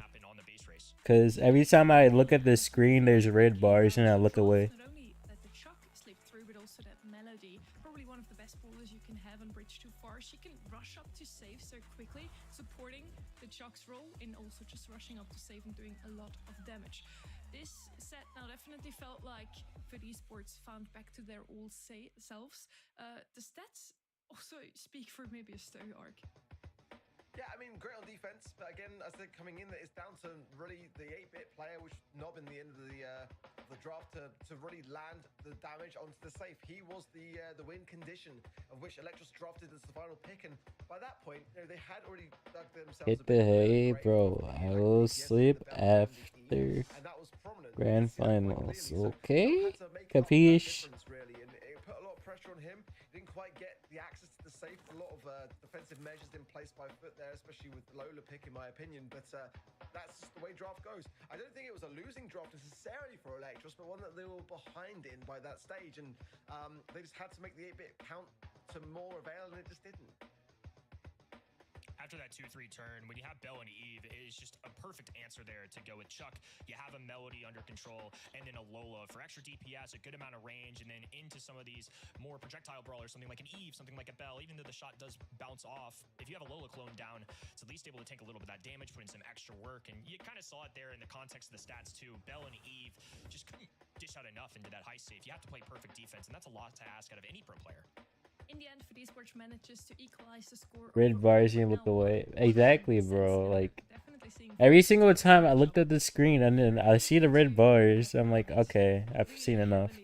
Bro, I already have enough experience of my own looking at red bars. I literally had to deal with red bars for like, let's say 2 years or 3 years. Like when Power League was a thing, I had red bars every single game. It's a steamroll. They couldn't really kind of get the balance in their drafting, and sometimes that can work in their favor. I don't think that we're going to see Mr. P. I think it's going to be straight up banned. It's that kind of mapper mode where, you know, I mean, at this stage of the competition, in the semi-finals, I mean, that's going to really just undermine your entire approach here. But certainly Grey, I think, is a worthy first pick, in my opinion, and a good deterrent of the throwers. Certainly as well, like Gus, I think is a big player on this map, not the flashes, the brawlers, but one that is always a safe pair of hands and has the potential to combine the shield that, you know, in the later stages of knockout is quite the thing to keep you alive. So definitely some options here. I feel like Grey was a really good call here, Arc. It's not bad. That 1,000 HP really goes a long way thanks to his hypercharge. But yes, Grey is banned out, and to Mr. P that I was talking about isn't, as well as Ollie being left open here. Yesterday picked up and he won on this map. So those two brawlers are now open to pick. Let's see if it Crazy, sorry. One of them can. Both of our semifinals, Mr. P actually not banned here in East Asia. It was a very similar situation. Angela, Brock, Hank were all banned on this map yesterday. Tick as a van is an interesting one. I just feel like Tick's annoying, but to me, doesn't necessarily seem like a ban-worthy brawler. But when you see this along the lines, you might be thinking more of a Sprout first pick. I mean, Juju's still on the board too. We've talked about it before, but I think it's so difficult to run Sprout unless you have it as a 6th pick and you know you have a good matchup, because now Team Electros can kind of draft into it. But honestly, I think this was their intention. They have Grey banned, they have Brock banned. I mean, those are probably the two most direct answers with either Wall Break or a Walking Cane or a Grand Piano to try and take him out. Yeah, I don't know the context, James. Yeah, I mean, this is dangerous now. I mean, to be honest, I think I saw as well that Mr. P doesn't have the strongest of win rates in the region in terms of the scrims as well, slightly under 50%. So, like, that is a consideration that there is some strategy against the Mr. P approach, but I feel with the Sprout, it's going to have a tough time dealing with it. I'd kind of like to see it show its face at least here, but Ollie, I think makes tons and tons of sense. Oh, wow, that's Am I too young to understand? So far yet. With a hit potentially here as well. Oh, that's actually going to be quite disgusting. I mean, if the kit connects to the Ollie and the esports don't have the ability to push this early on, then that's the Ollie kit is disgusting, bro. That is absolutely nasty. I am too. I think this is a tricky one to navigate because they've removed the wall break. So instead, Team Electros are just going to get aggressive. They're going to go kit for either insta dives, and I mean, especially onto a squishier brawler like Sprout, you know, that's an easy one to kind of handle quickly if you're an entire team with free shots. Somebody like Ollie could pierce through those potential Mr. P porters if that was the direction they wanted to go. Kit going to be able to heal up an aggressive ally, and Kit in general, you know, last month didn't have his best performance. The win rate was not great across the world, but I don't think you can necessarily give up on it, and this is an instance where I actually think It'd be funny if they just go Poco here with anti-stun gadget. Yeah, losers solid response. I think that probably that we would not. I know they won't, but it would just be funny. My opinion on this map, you know, credit to Foot, they're playing the draft for what they're seeing on the other side of the field, but I've got to be honest, I don't feel like they were expecting this. I mean, often we see, you know, in the scrims data and brawler ideas that are being floated around. That What did they go here? Their approach and their prep process, but I don't think this was the plan. You know, I think in terms of what we're seeing draft-wise, it makes interesting. A lot of sense. It's just kind of like Team Electros floating around this idea, which is a scary idea, is actually forcing the hand for esports, and if it works out, I think it's really smart because they're trying to take esports away from their comfort zone, and that's in the past historically where I've seen them falter. So, you know, it's a question of really, is this kit Ollie going to work? I think Ollie's by far an S-tier brawler in this meta. It's a very open map, but the gadgets that he has to his advantage here, just to be able to literally just jump over the wall and the touch of a green button. The regulate gadget's got a 17-second cooldown in that regard to give you a perspective on the time frames. But I mean, when it lands, the hypnosis takes its toll very quickly, and with the kit combination as well, the healing and the tankiness, it's definitely very scary. 1-1 overall. Interesting draft, to say the least. And this one going to be a big decider for our match here. Team Electros still trying to do the unthinkable, cause yet another upset here in our EMEA region. It's been a month of chaos. Foot Esports, a titan, old name that is still around and doing quite well, trying to shake things up for Brawl Cup and things like that for now. Each side just trying to get that utility charged up. Now that Kit has his super, this will change the interactions. Yeah, as well, you can see there the kit push gadget as well for Nob. It's utilizing the speed from the walls there as well. All nice connection there with the kit onto the Daryl, but it's going to be a trade on both sides. 2 versus 2. Nob needs to heal, and maybe it's HP in quite a deep position. What wins this round, I think? So just trying to wait for his teammate to respawn back in on the HP side of things, really, and trying to get this pinch off. But it's going to be quite a tough thing as the gas comes in as well. Nob's... Oh, wait, I do know James. I've definitely heard that before. Connecting the dots a little bit, but I think Nob got out of the way due to a gadget. That wall cut him off, and it looks like that round's gonna clean up. So we're seeing Team Electros No way Foot didn't win that round. Kit once again gonna be hiding in that mid grass in the middle of this map, behind the indestructible walls in the middle that you see there. Ollie does have a No, I've definitely heard that term before. Now that you, yeah. Kit can ride the back of Nob. There's the combination we were looking for. A big dive in. The hypnosis. Nasty work coming out of him. First one falls. Garo, the next to crumble. Now he's trying to do what he can. Grabs one. But in a 2v1 situation, it's just going to be a lone Daryl. Pretty difficult situation to deal with as he's low HP. Popping a hypercharge here, that seemed a little crazy. But ultimately, he was going to lose in the game anyways. Didn't have a lot of hope. Might as well go for it. I love this comp. I really do. This is the thing that I'm really impressed with Electros so far today. Some drafts that are just a bit crazy. And when they don't work, it's quite the opposite of when they do. You know, it's very convincing when they're bad. And it's equally as convincing on the other side of the field when they're strong. And right now, I don't see an answer here. But they've got to rush realistically in this first round. They've got to go straight towards the kit and try to prevent that being a thing. Because, you know, at the moment, Rama's charging up. If they lose the round and then, you know, Rama takes that utility over to the next round with him, then he's already got it. And now he has. So it's down to Nob now to try to get his super. And once that happens, you know, Foot are in trouble again. So Team Electros are going to take the opening game of set number 3. Nob's going to be on this left-hand side, trying to play against Foot, who are all clustered together.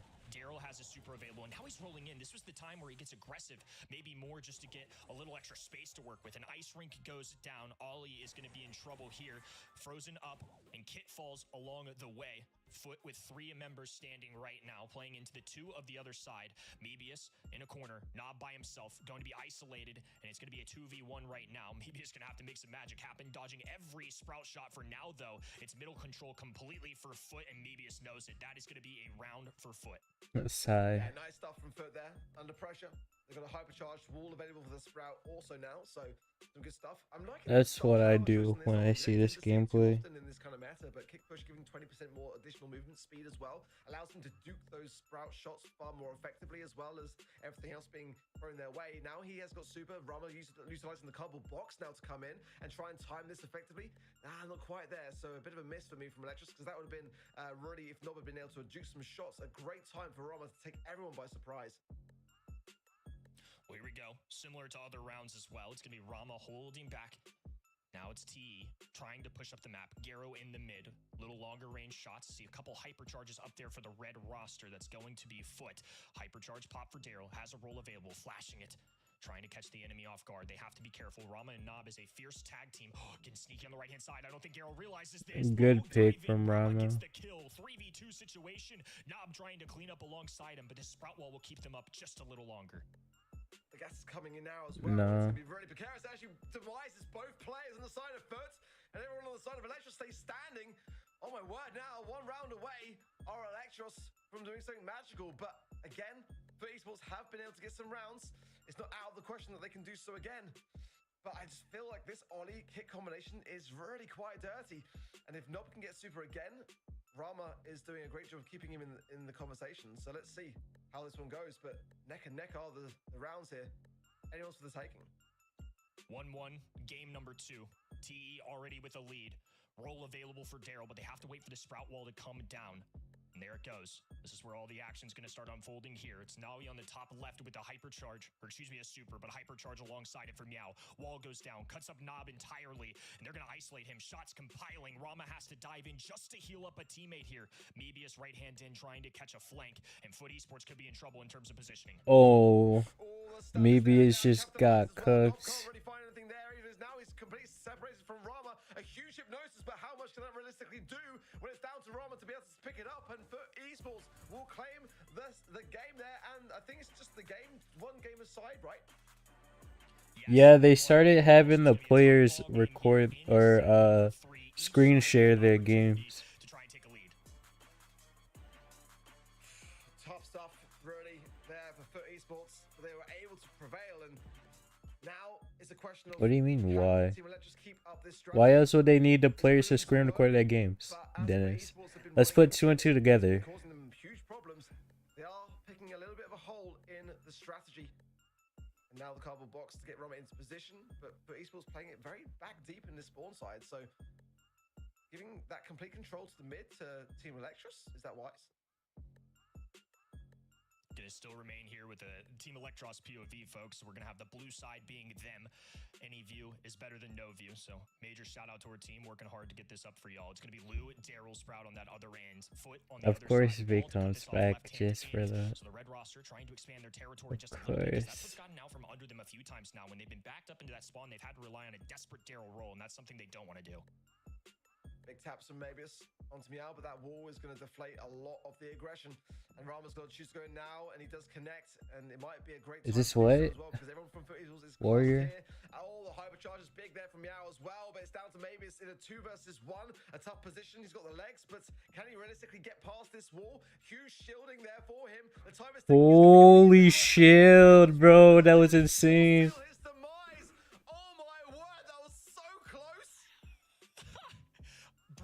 Just not in what they... Nobody can move a muscle. Came down to just that one little Sprout wall and an out heal. Unbelievable stuff coming in from TE. So ridiculously close this series is now, and 1 round away from a set for Team Electros. They definitely need one at this stage here, because if for Esports get this set, they might just seal it. You know, want to see hypercharge available from Nawi there as well. So realistically, they want Gary to get his, to get the stun there as well. All want a super going in as well. Just closing the gap, and Meow's boxed himself in here. He's not able to evade these shots. It's down to his teammates to protect him. Oh, nah. Nah, that's actually crazy. What a drop of the ball from Foot Esports. A huge blunder from them, and they're going to pay a big price for it. That is the set going the way of Electros. Cost them an entire set. Golly. They're going to be thinking about that one tonight for sure. Yeah, autocorrects. And a boxing yourself in. I mean, Yeah, good morning, Tuxton. How are you? And it's just a singular Sprout who can't move a muscle. Oh, you got to feel for him. That is a tough look.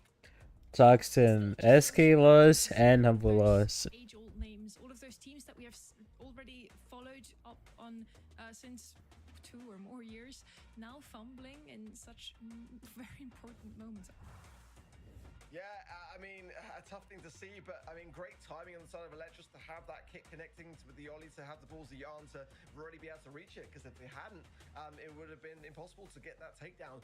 But what a costly moment that really was for Esports. That's going to be something which they're going to look back on and just really grit their teeth on, because you know, gaining that game to take it to where they did was crucial, and it was not looking likely, but they managed to pull it over at least to that stage. And then to Yo, Scum, how are you, bro? Welcome. Definitely costly. Very, very costly for them, and now 2 sets up for well, 2-1 are Electros in this series, and the draft was great. I mean, we've got to talk about that more, because the first time we've really seen the Ollie with the kit, and it's really, really good. Ollie's a fantastic brawler. I think kind of the man right now, especially in a professional scene. And then when pairing that with a kit, especially in the eyes of a Sprout too, and I think that's part of it. It felt like they really wanted to go that Sprout to me, especially considering the bans. Like I said, immediately when you don't have that first overall pick, sometimes you can kind of shape the draft the way you want it to be. There's some bans that you expect in the current meta, and Brock has been shit, yeah. Two of them. So I really do think that Sprout first overall pick was very intentional, and It's I think unfortunate. That was a fantastic answer into Team Electros. It was a very surprising pick, this Sprout, right from the beginning.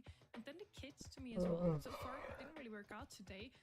Seems like he's just not the best option, especially such early into the draft. But they somehow make it work, regardless of whether Fruit Esports might have fumbled there a tiny little bit at the end.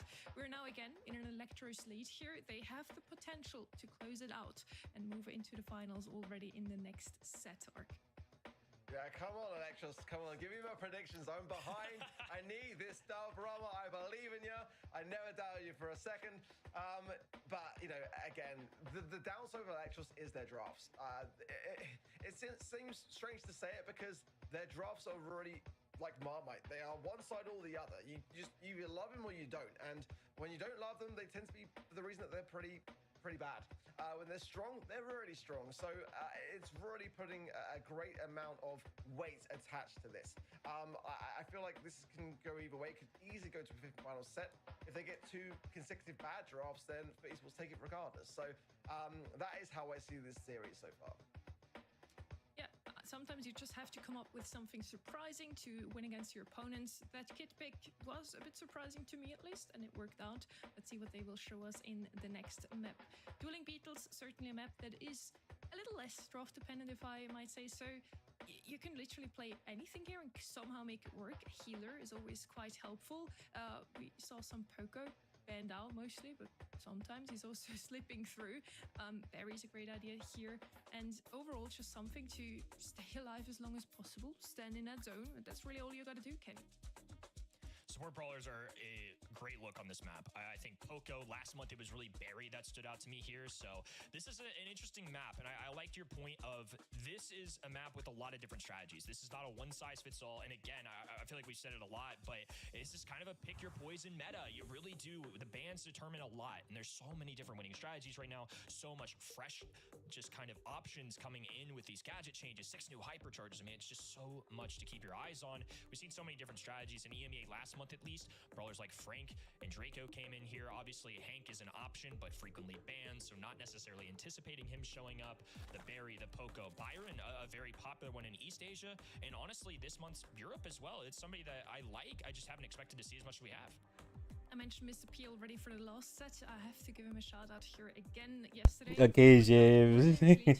Ollie and Destu, Rosetta, they just rushed through the set, and I wouldn't be surprised to see any of those 3 brawlers appearing in this draft again, Ark. Yeah, for me as well, it's a tough map to lose control over. I wouldn't mind seeing a kind of Griff B combo for me. It's very tough when you are stuck with the walls. So Mr. B ban, Lou ban, Poco as well. Chuck ban, interesting. Wouldn't have really kind of felt that one was for me. And the Mortis ban as well is definitely saying something along the lines of Team Electros have, you know, a bit of a countermeasure towards something that esports displayed maybe through their scrims or something along those lines. But definitely Mortis for me when it's banned says throw a heavy. So to ban it is, well, I think we might be seeing some different bans go through as well. That would make some sense too. So Hank, Tick, and the Gene, and to the Grey, to the Brock, and the Angelo.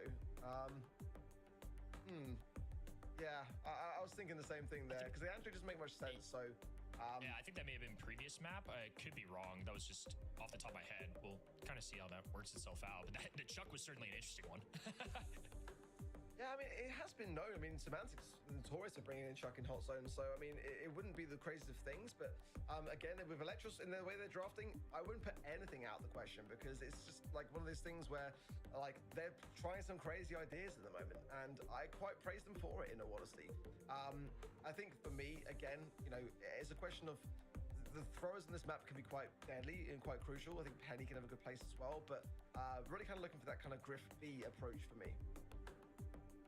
I think it's a good shout, especially like you mentioned. You can get real trapped if you lose control. I think the beginning of this map is so vital because if you go down with the team wipe, really hard to regain that momentum and get yourself back in because there's these indestructible walls placed right across the mid. So you've got indestructible wall, hot zone, indestructible wall on the map. And especially if the other team can push to your indestructible wall and hold that choke point, really difficult to climb yourself out of.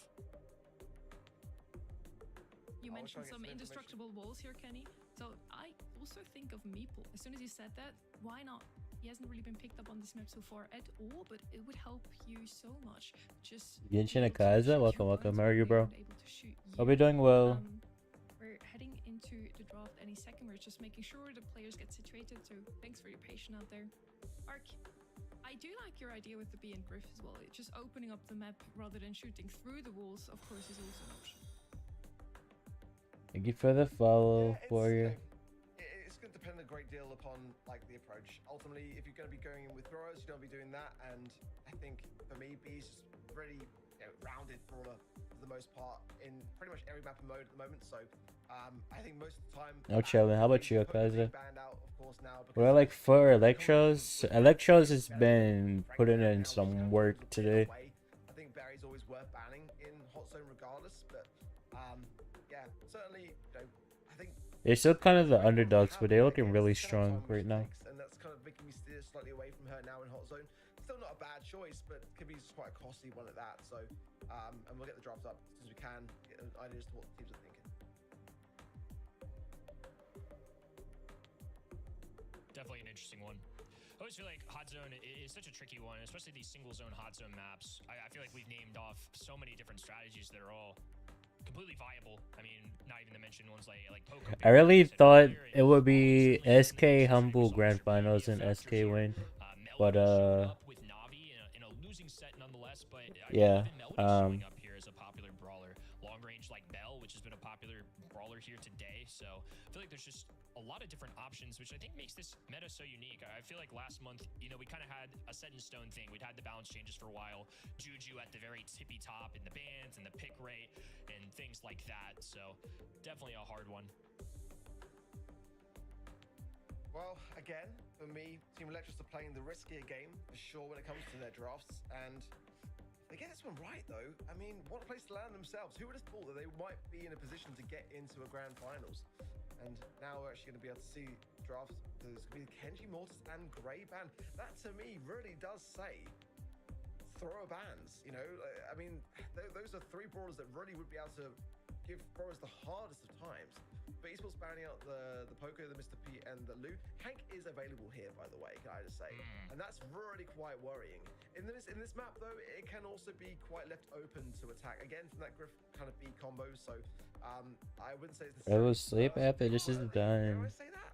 I mean, It's only one more match after this. But it's got a countermeasure here available for esports, let's be honest. They can break the map, they can go long range, they can cause a problem with the B. I think it's something we have to keep our eyes on for sure. But yeah, it is an interesting set of bans. I think to your point, every ban stage can almost tell a story if you don't have that first overall pick, kind of indicating what they want to play into, what they want to have. So seeing Mortis, Kenji, and Grey, brawlers that we don't necessarily frequently see. I think Grey may be the most frequent on this map in particular.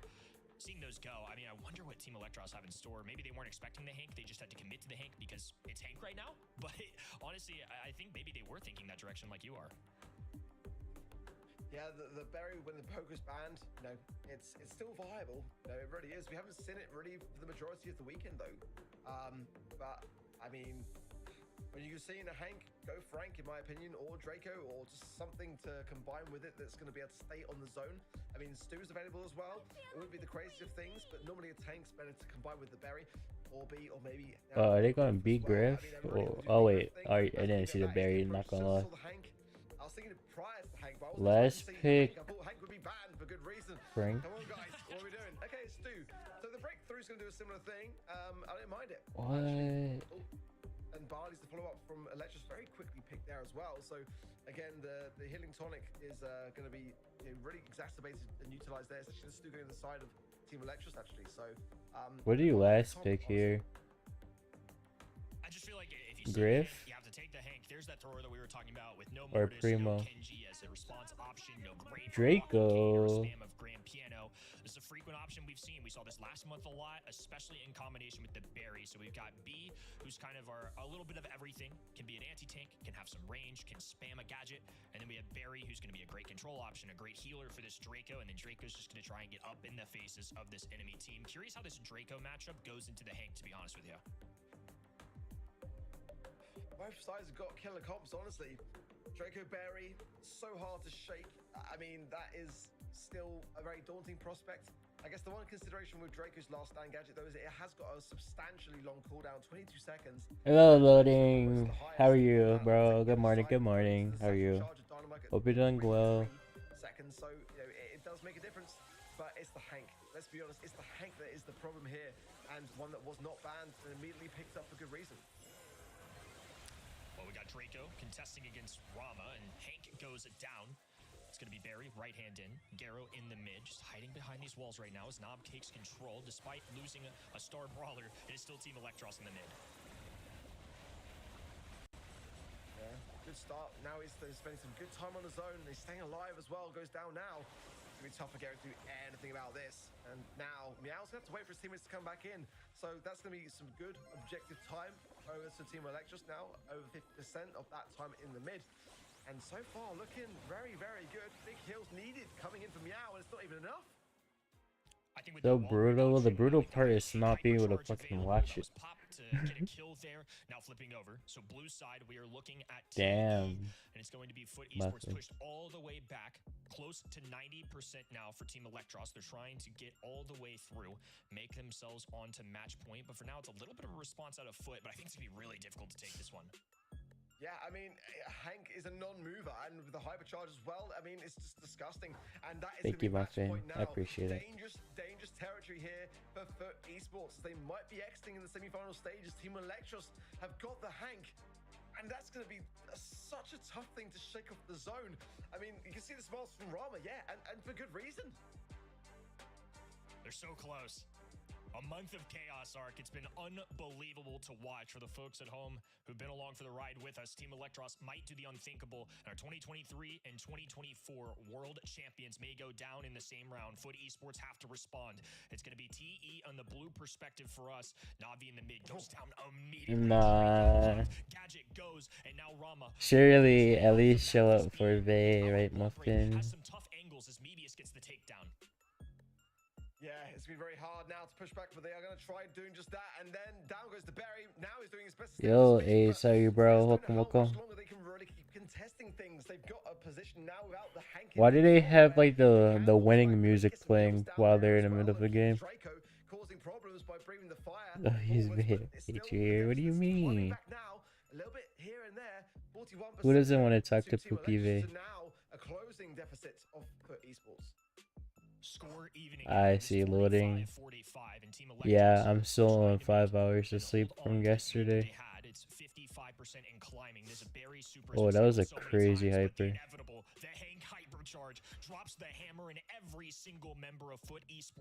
Big Ace. It's a different Ace.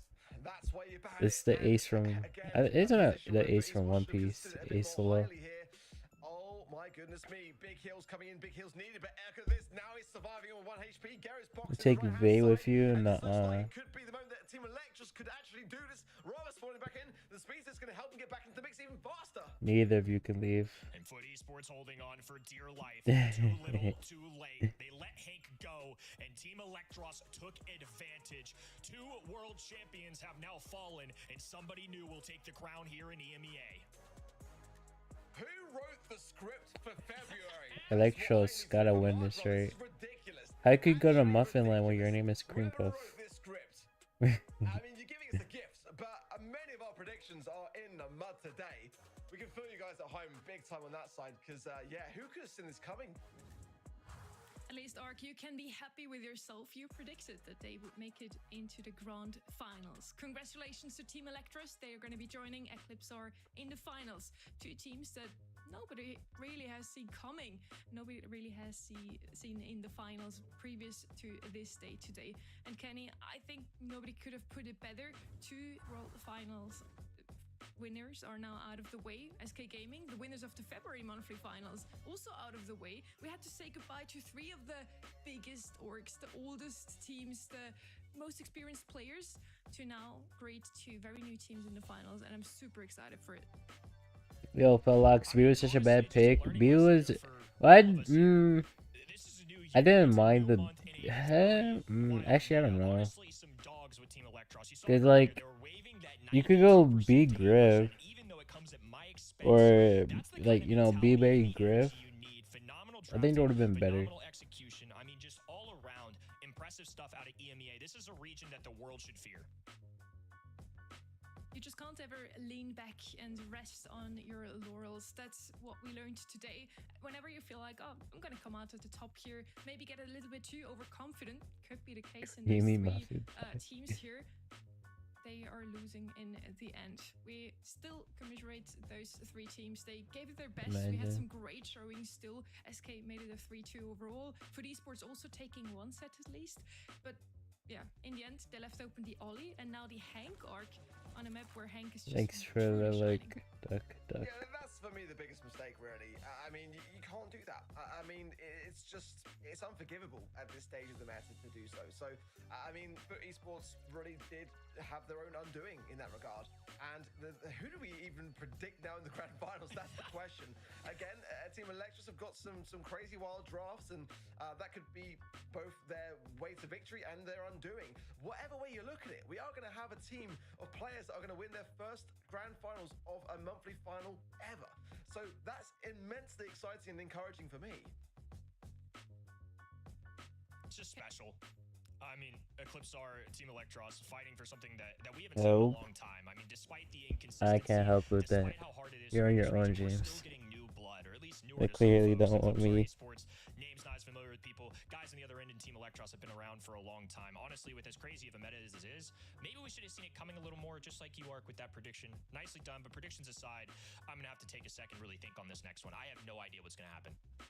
We'll all need a little while to think about that one, I believe. Our predictions are out of the window, really, and so far, everything we said... Yeah, for the SK, they lost. ...happened, so maybe we should consider just not picking anyone, to not curse them.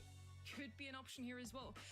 Ark, what really makes a team to win the monthly final in the end? Usually I'd say communication, chemistry, mechanics, but everybody here is mechanically skilled, and chemistry, I mean, Electros just beat 2 teams that have way more chemistry or way more history together than they themselves. Rama took a break for 17 months and now just joined their roster again. Well, I would have said all those things, but realistically, at the moment, I think the only thing you need is Hank. And that's what they had. And that's why they won. So maybe ban it next time and maybe you won't lose. You know, it's pretty much as simple as that at the moment. So maybe the answer is very simple. You need a good draft to win the monthly finals in the end. We're certainly going to have some good drafts again in the grand finals. I'm really looking forward to it. Electros versus Eclipsar. It is going to be in the end. And Kenny, even though we need a breather, I still want to hear your opinion here. Both made a glory run here through the whole thing. Both didn't really expect to be in the finals themselves. Do you think they even prepped the match? Are they ready for the finals?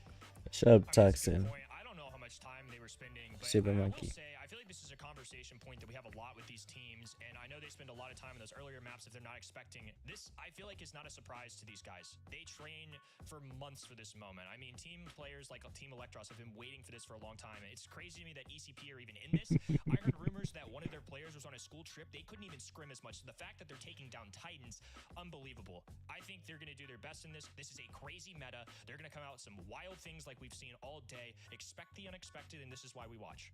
That's what we learned today. Expect the unexpected. We're going to take a quick break to think about who we want to vote for in the finals. Stay tuned.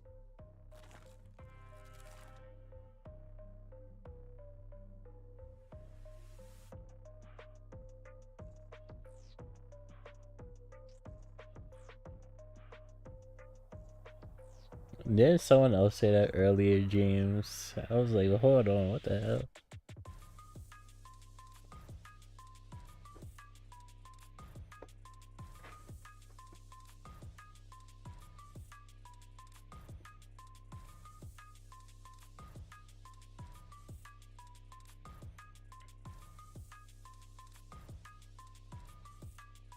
Oh, really? I didn't see you say it. I saw someone else say it.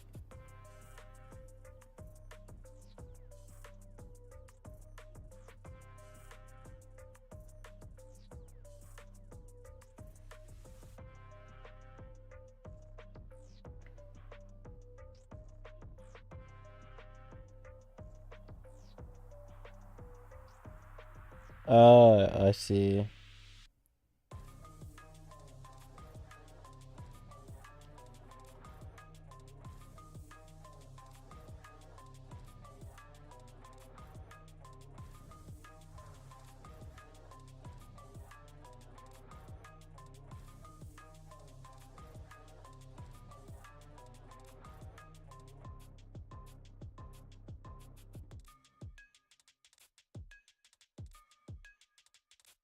What the hell, Muffin?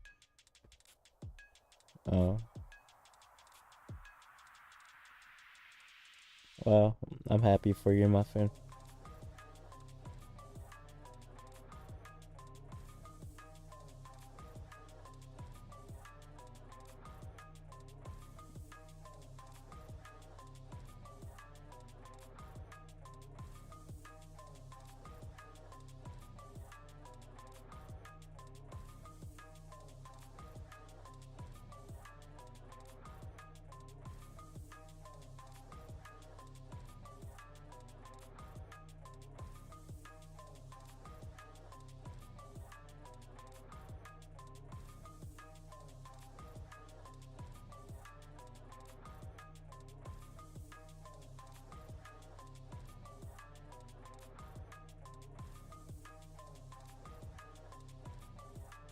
That's tough, bro. Start his name.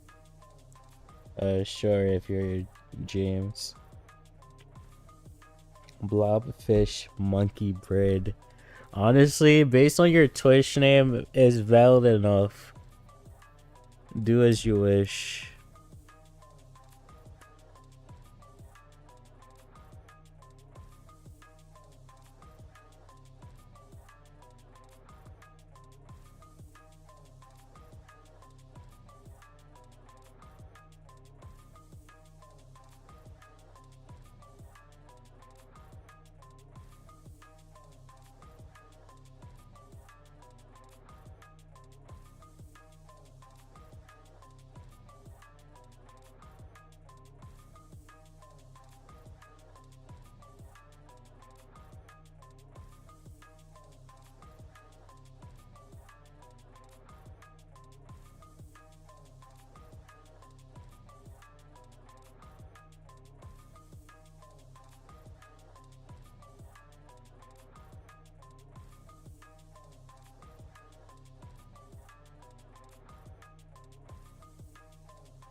Welcome back to the Brawl Stars Championships. We're back with the monthly finals, March and Emea. And we're also back with Trev here. We lost Kenny, unfortunately. But Trev, how did you enjoy the previous match? I mean, it was a great game. I do think Electros deserve to win it, and there's just so many upsets today. It's completely ruining my predictions. That's crazy. I caught the side duck with a cherishable and didn't get a shiny. At that point, don't even let me catch it, bro. I think we had some huge takeaways from today. EMEA is a very unpredictable region. Expect the unexpected, and yeah, just never believe what the casters are saying. Caster curse is real. I'm happy for you, Muffin. I'm glad you're getting another part to your show. What a run it has been. Yeah, I mean, for context, last month, I mean, they were swept by Humble in the quarterfinal stages of February. Not a single game was won by Electros by Eclipse Esports rather in that match. I mean, what a turnaround today to do the very same thing back to Humble, basically. And I mean, to find themselves in the grand final. I mean, who could have written this script? It's honestly just unbelievable. I mean, they qualified. What should you both? Bracket stages, to a double match scenario versus SK Gaming. They're a grueling qualifier, let's be honest. SK Gaming, Reply Totem, Reverso Gaming. I mean, last month, SK Gaming, Reply Totem, these are huge names. And to come into the season and be able to stand the heat against those sort of players and teams, it's quite Bro said, isn't it an animal? Yeah, I will say it's both of these teams' performances are just absolutely absolutely ridiculous. Like, it literally is the month of upsets. Nobody could have written this whatsoever. My gut was telling me to go with Eclipse, and I'm sad that I haven't.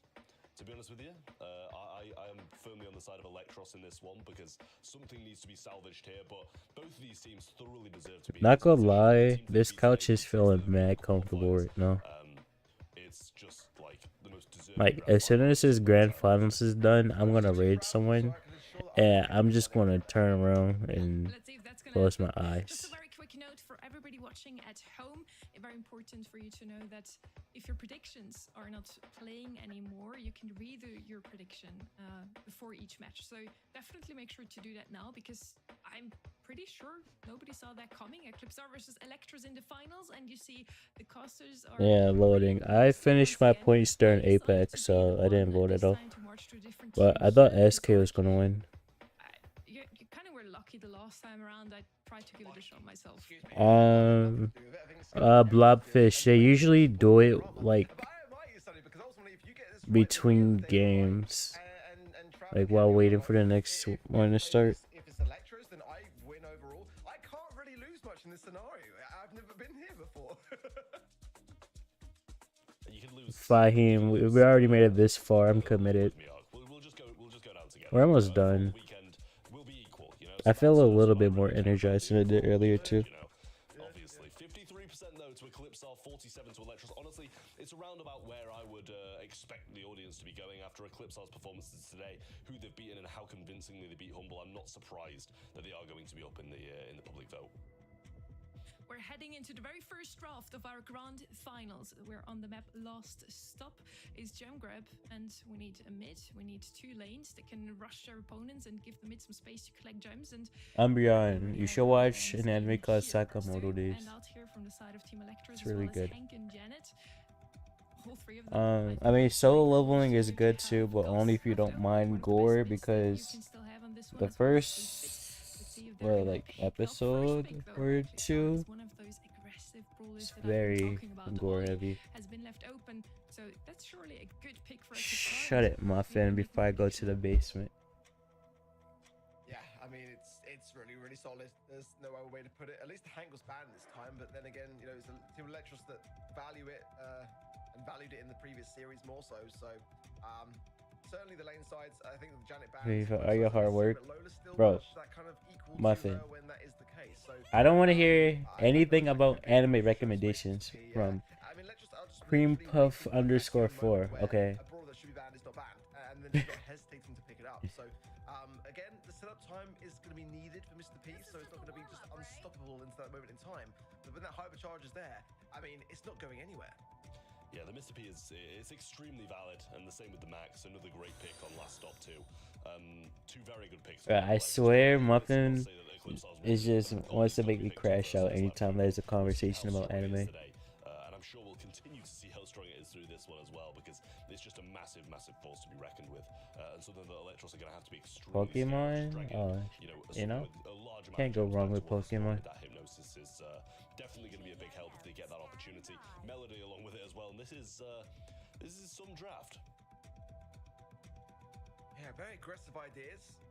You know, is Melody a mid? I'm assuming it must be, because like in terms of the map, you don't really want your notes to be, you know, shining through the grass. You want to be hidden. So I guess dashing in, dashing out might be the way here. Her evil alter ego, true. You know, again, we're in unknown territory here, Trav, in the biggest sense of the word. 2 teams that have got the most, you know, explorational drafts that we've seen. And again, coming out of East Asia yesterday, I did say that I felt like nah, Muffin, you should make him watch anime. What is this discrimination against me? In the grand finals that were the quickest to be able to adapt to what is the biggest meta shift and gadget changes that we've seen. And that makes the most sense. But Eclipse Esports and Team Electros, that's what they are like. These drafts are wild, the meta is wild, and they're being outlandish with a multi-spinal pick. I mean, I don't really see it particularly working into a massive amount. We're already going to target the Poco, and it's going to have to cycle. But, I mean, in the hands of Team Electros, shut up. Make me, bro. You won't. Team with the Max, the Mortis. I mean, you know, you get points from just watching. You have to do the predictions for points. Is that smart? I don't think so, loading, but we'll see what happens.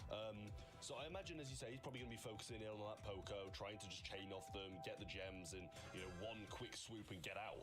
But for the rest of the game, if he's on Sabim and this Ollie, I'm not sure how I like his chances. Well, again, maybe it's on it, and maybe Muffin, make him watch JoJo since you wanted to talk about JoJo so much. I've got faith in it, but let's see how he does. So far, Nob having to heal up and coming back there. Sabim does get the upper hand there. The tough thing to have to retake now is Marco going extremely aggressive straight into the eye of the storm and actually surviving on. Gems dropped, but should be okay in the spawn side, but it's the time that's lost in the mid that's my concern. Well, Nob still 2 gems in hand, but 5 on the other side. Hypercharge comes in for Marco, and down he goes. Not able to get too much value out of that, to be honest. JoJo haters never to say anything. I never said I hated JoJo's though, did I? Now. Really good stuff there. Ollie going back in for those gems instead of just getting out and playing with his life, but a hypercharge used and actually throws it down in a bit of a compromised position, but it shouldn't matter because Nob already has the 10 gems, and what a turnaround this was from Electros. Yeah, look how aggressive Nob is in the spawn side here. A chance here for Marco to pull out. What do you mean I don't want to hear about it? I already told you I don't mind you yapping to me about it.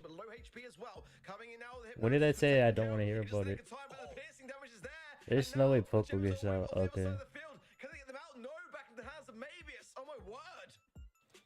Just about claw onto them, but Marco has another super. Max just trying to keep him low, but Poco will keep him in the mix.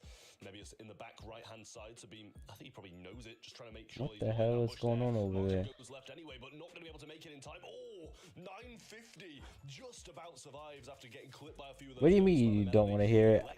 I literally told you I don't mind you talking to me about JoJo's. I'm just not interested in watching it myself. On the opposing side. Yeah, they fed into Robert way too much in that right-hand side lane, didn't they? On the side of Eclipse RA Sport, they just really gave them the hype charge immediately, and that just was where the tides were changed.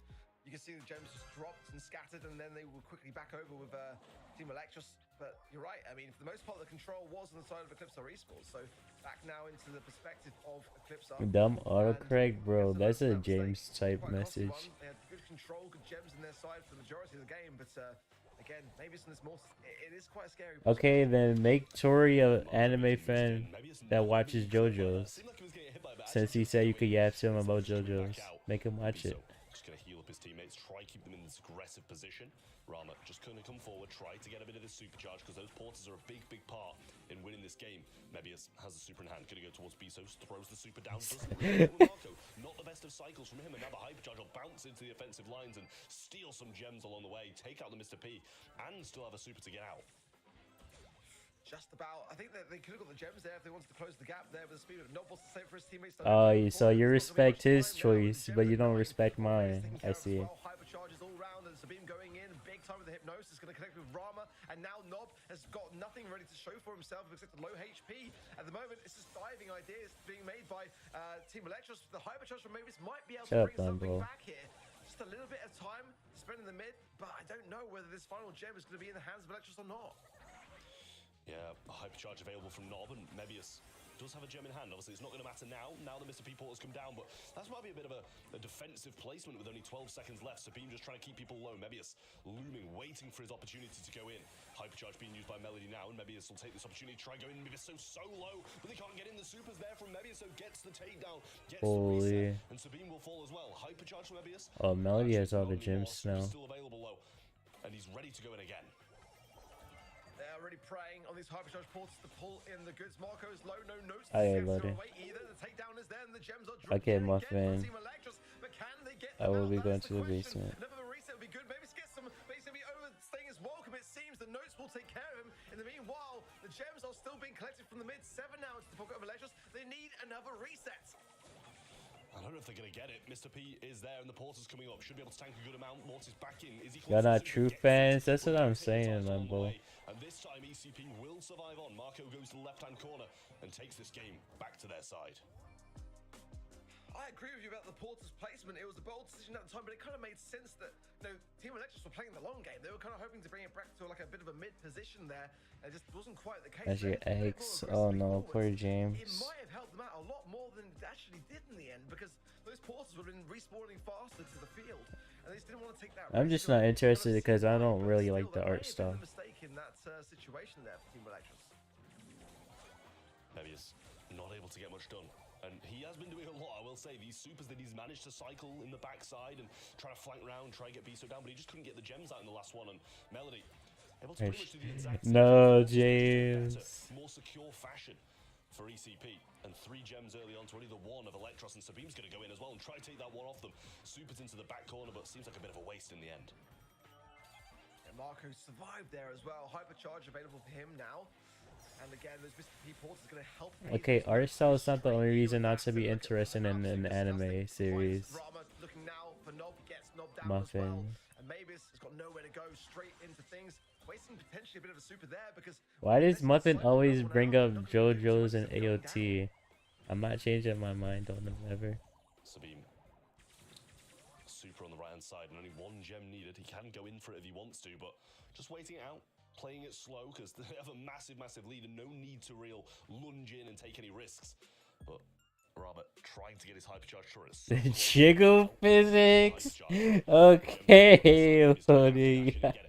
A super away from Sabim. Now we see him going in, might be able to get a kill, does get it, and there's the gem to start the count as well. Electros is in this. That's what I'm saying, Alex. And the hypercharge are coming in now.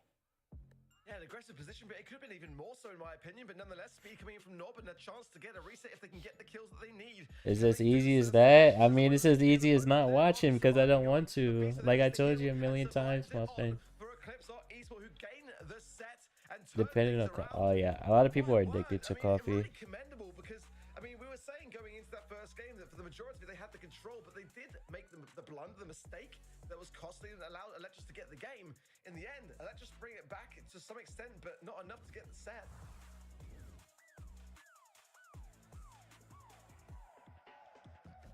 I really like to see that draft, I'm not gonna lie. Also to see them playing this one out. It's really You gave up a long time ago. It's so cap because you just started again. What do you mean you gave up? Electro's aggressive play style. At the same time, we had Marco going aggressively again and again, unpunishable almost, thanks to the poker heals from the back. So yeah, a really exciting match here, Trev. I mean, to be honest, it was one of the scrappiest games of Brawl Stars I've seen in a while, but it was very entertaining. It was just Marco and Sabim going in constantly, and Mebius going in constantly. I did not start it. I was talking about solo leveling in Sakamoto days. Just by herself, he's at 19. Absolutely ridiculous performance from him. So good, and it's just a very good draft from ECP. And I'm not saying Electros isn't, but the Mortis was a little bit wild. I was talking about 2 specific series. And someone wants to talk about JoJo's and AOT. Yeah, I still feel like Roma could have played some more aggressive placements in that Porters. I think that they were just kind of trying to, like I said, play the long game in that regard. But I mean, there was definitely some great moments. I didn't yap about not watching JoJo's. I said I'm happy for you that you're getting another part to your series that you enjoy. Chance to reset, but again, I think this is a strong mode for 2 Electros. It could then be quite a battle, but like I said, I mean these 2 teams James, thank you for the 30 biddies. I appreciate it. Oh wait, 20 biddies. The loading sent one. Thank you, loading and James. I'm like so far away from my activity feed right now. Yappa. Yeah, that's you, Muffin. I'm glad we're self-aware. A map that they haven't played so far today, I believe, but still, they should know what they're doing. Heading into the draft now, Trev. We see Mr. P, Hank, B banned out here. A lot of long range, a lot of those annoying brawlers that are banned out seemingly every single set. Yeah, I mean, you can't blame him for getting banned out either, really. Lou going to be the first pick coming in from Eclipse. It's just one of those picks, isn't it? So versatile, so good, no matter what the map, no matter what the mode. Lou's pretty much always there, a very good countermeasures to tanks, and pretty good against the majority of brawlers as well. So a very I did say make me, James, and she didn't make me, so. Wow, I always like to see the Hank ban. Please keep it there, Electros. It's been a bit unfortunate with the coin toss, it seems, so far at the moment, but Mr. P as well, and the B's stuff all round. I think Max, would be definitely the play again. Brawler, which we haven't seen a great amount of. Yeah, exactly. It's a very Electros pick. It's also a very kind of Eclipse or esport pick, so a good time to get off their hands. It wasn't really working out too well for SK Gaming earlier today, but I feel like it's definitely maybe a brawler and a half. And combined with the Ollie, yeah, I mean, it's definitely a daunting prospect. Now, the only I'm surprised Tori would just now offer to watch JoJo's when he knows it's Axe's favorite anime. Ideas for me on this particular map. I think it's a decent shout. Bring the speed gear as well, and just try to have that help if you're deprived of stacks. But certainly, considering the fact that if there's a wall break idea, it's a very tough thing with a Surge to make work under pressure. Frank. Hello, Rambo. How are you? And Berry. Okay, Eclipse Eyes, what we see ya. Okay, Muffin. Yeah, these guys just know how to draft. Like, Frank Berry is just absolutely incredible, and especially against the Ollie as well. Frank's one of the only things that's going to be very, very solid against the Ollie. True. He just doesn't have the DPS to deal with such a tanky brawler like Frank, and even if you are hypnotizing him and bringing him back to your team, you can be putting your team in peril if he comes out of that with too much HP. So it's something you've got to be very, very cautious about, and the Berry along with it as well. Keeping him topped up, keeping him healed, and Colette forced to be brought in by Team Electros at the end, just because Eclipse have that tank, they need something against it. Yeah, I quite like the Colette pick for that reason. I think that's, when you're faced into a Frank and a heavy healer behind it, then Colette is going to have to work overtime. And again, that's the reservation. We saw that, didn't we, in Heist earlier when the 8-bit had to really carry, and it didn't really do that, and that was the letdown of the comp in the end. So for Team Electros, that Colette player is going to be working overtime and needs to bring in some healthy DPS because, I feel like, again, it reminds me of that set where they're not really drafting in their full potential. Max as well, standing still a little bit slow to the mark there for Mabius. That's my one reservation, is that Mabius on this Max pick. Oh no, I'm hearing excuses, Tori. You started tomorrow, like you said. And look at that, complete steamroll there, and a wide open goal in the first 15 seconds for Team Electros. Marco just getting healed up by the Berry, but so much coming in. Rama's going to miss that super, actually not going to be good for him. Nob goes for the jump over the top, tries to drag him back, but Berry's just getting completely healed up. What is going on here? All the way along, and really nice stuff there from Eclipse to bounce back. It was a little bit unfortunate that Rama did miss his super, and he's going to have to definitely focus down and make sure he's connected. Nob's just gone. Surely that's going to be... Oh, he stopped. What happened? What the fuck? What can Sabine do at this point? We'll see if he's able to defend it. He does get a stun off, and the pass almost comes through. Shots, Rama. Oh my. Slides it in. I wasn't sure what was happening there. That's going to be the game for Electros, though, and a good bounce back from the bounce back. Yeah, a wild potential defense, but one that was almost there and paying dividends for Eclipse or Esport. But yes, everyone has preferences, Tori, and JoJo's is not mine. Tend to have a few choky moments. We saw it on the Eve earlier in Heist, and we're seeing it there a little Russian bit. dude, unless watch the game properly, yeah, it's unfortunate. The most important brawler, in my opinion, in this comp, aside from Mabius as well. Let's see now. Nice jump from Nob. Gets the hypnosis in just the nick of time there. But isn't so stubborn? Vay, you want to talk about stubborn when you promised to watch Solo Leveling with me when it was done airing, and then you changed your mind because I won't watch IQ? Super straight past everyone. What a knock that is from the Berry there to stop him from getting the goal. Marco just getting healed up by the Berry. And able to push pretty much all the way through, back into the bush, evading some shots nicely. Berry throws another bit of ice cream onto him, gets the heals. Now Super's through, moves to the right-hand side. And Marco just continuously pushing through. Not waiting for the opportune moment to go in, but Rama on the right-hand side, Super in hand. And so much is going on right now. Beto trying to find this shot through, and that is going to be 1-1 as quick as that. What a scrap. It really is an absolute scrap, isn't it? Every step of the way, every set, it seems like the comps are just such where it's so back and forth and chaotic in its nature. But hey, if that's where we're at in terms of the meta, that's where we're at. And clearly everyone else today wasn't prepared for it. Now we're seeing that was the key, bringing chaos into the monthly finals. And we've got the two teams that really brought that same vibe together. So again, Rama gonna have to go in now and get some good value, gets Marco down low. Marco's the problem for me on the Eclipse Esports squad that is not being taken care of. Ball slip through to Nob, and that's gonna be in, surely in. A nice goal for Team Electros as Eclipse Esports drop the ball. And what a pass that was. That was absolutely ridiculous. It's a little thread through. And the finish by Nob, great as well. Marco just trying to push up and equalize for his team. Okay, just getting battered by absolutely everyone. Berry throws down a super to try and make the move. Marco trying to get forwards, but he will be hypnotized and surely brought down. But Berry just non-stop heals. And Marco the Berry heals are insane. Holy. Moving forwards, hypercharge in hand, but they're not going to waste any of this. Now they have 2 hypercharges and 3 supers. It's going to be tough for Electros. This is a must-score goal here for Team Electros to get this set, because they're going to be really up against it if they don't. Now, a lot of hypercharges on the map, and that's a huge stun from Sabine, a huge hammer down from Marco as well. And bro, the fucking super. Nah, they won right there. We couldn't even see how they scored. For Team Electros, 2 sets ahead now. I might be finished. I might be 3-7 by the end of today in my predictions. This is not looking good, but Eclipse are looking on top of the world, and honestly, after the run they've had today, and the 2 sets that we've just A trade is an unfair trade. they're in right now. How are you gonna trade something that you were interested in with something that I'm not interested in? Played some really nice passes, but in the end, Eclipse are just overpowered them and just walked through. Yeah, I don't mind my predictions right now, Trev. What happened? Great question for him. Everything's still open, even after 2-0. We've seen it before today as well. A reverse sweep is still possible. ECP is doubling down here on the idea of having a healer in their comp. In Gem it was Poco, now Barry. The last pick from Electros, I thought they had the perfect answer here with Colette. Her Yo, not sorry, bro. She can just shred through tanks like Frank, but it's still. How's my day been?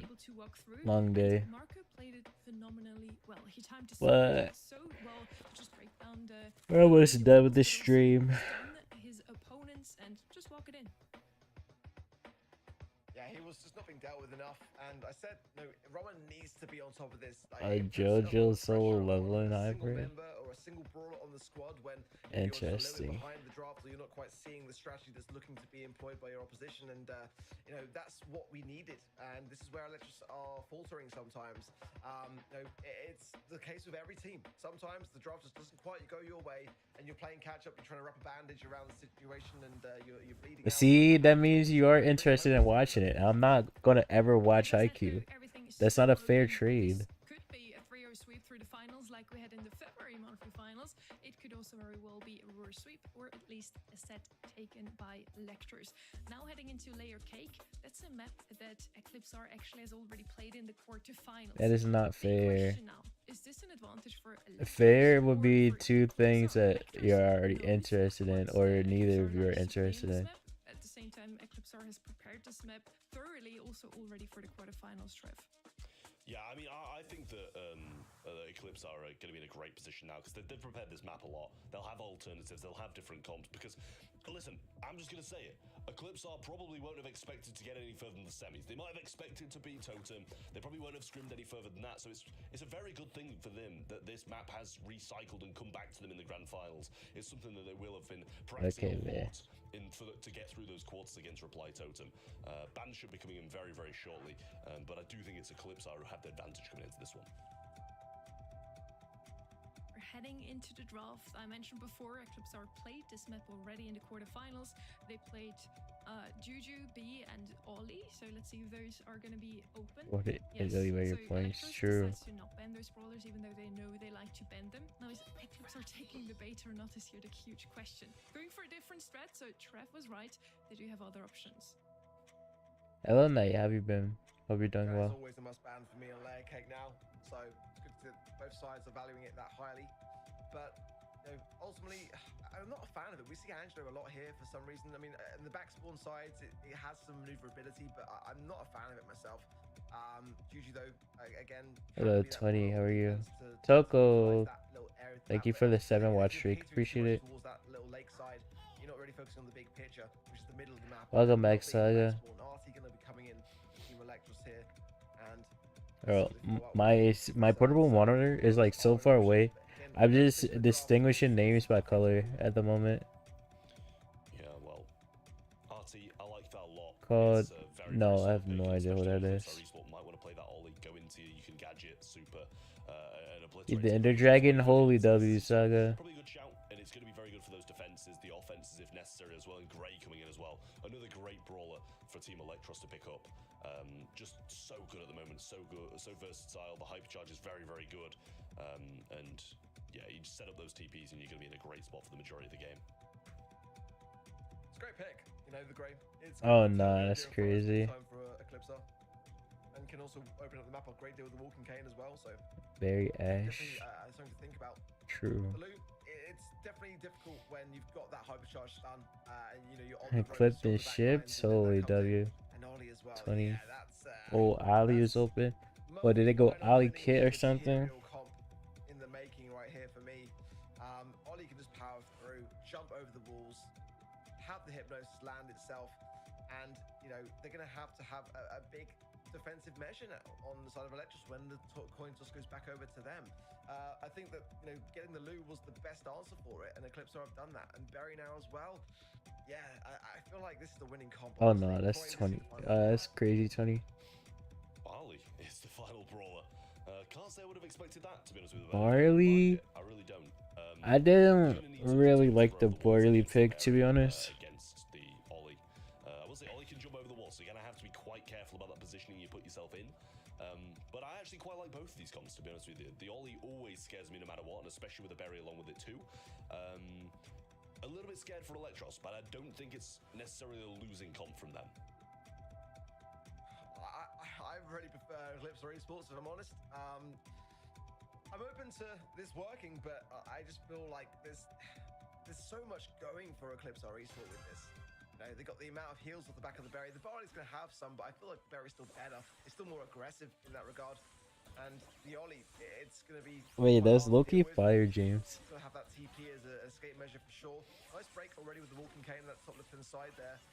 But, I think Nob's going to have his work cut out for him as well.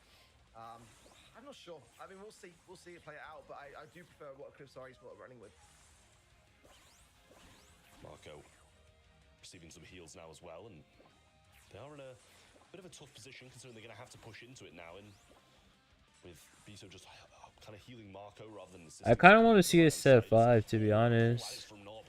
Great stuff from him, the little Walking Cane back and the finishing blow. I'm pretty sure they're just going to wait until he comes back up, but the respawn times aren't that bad, so already back in action is Marco, and now it's a 3-star lead to Electros.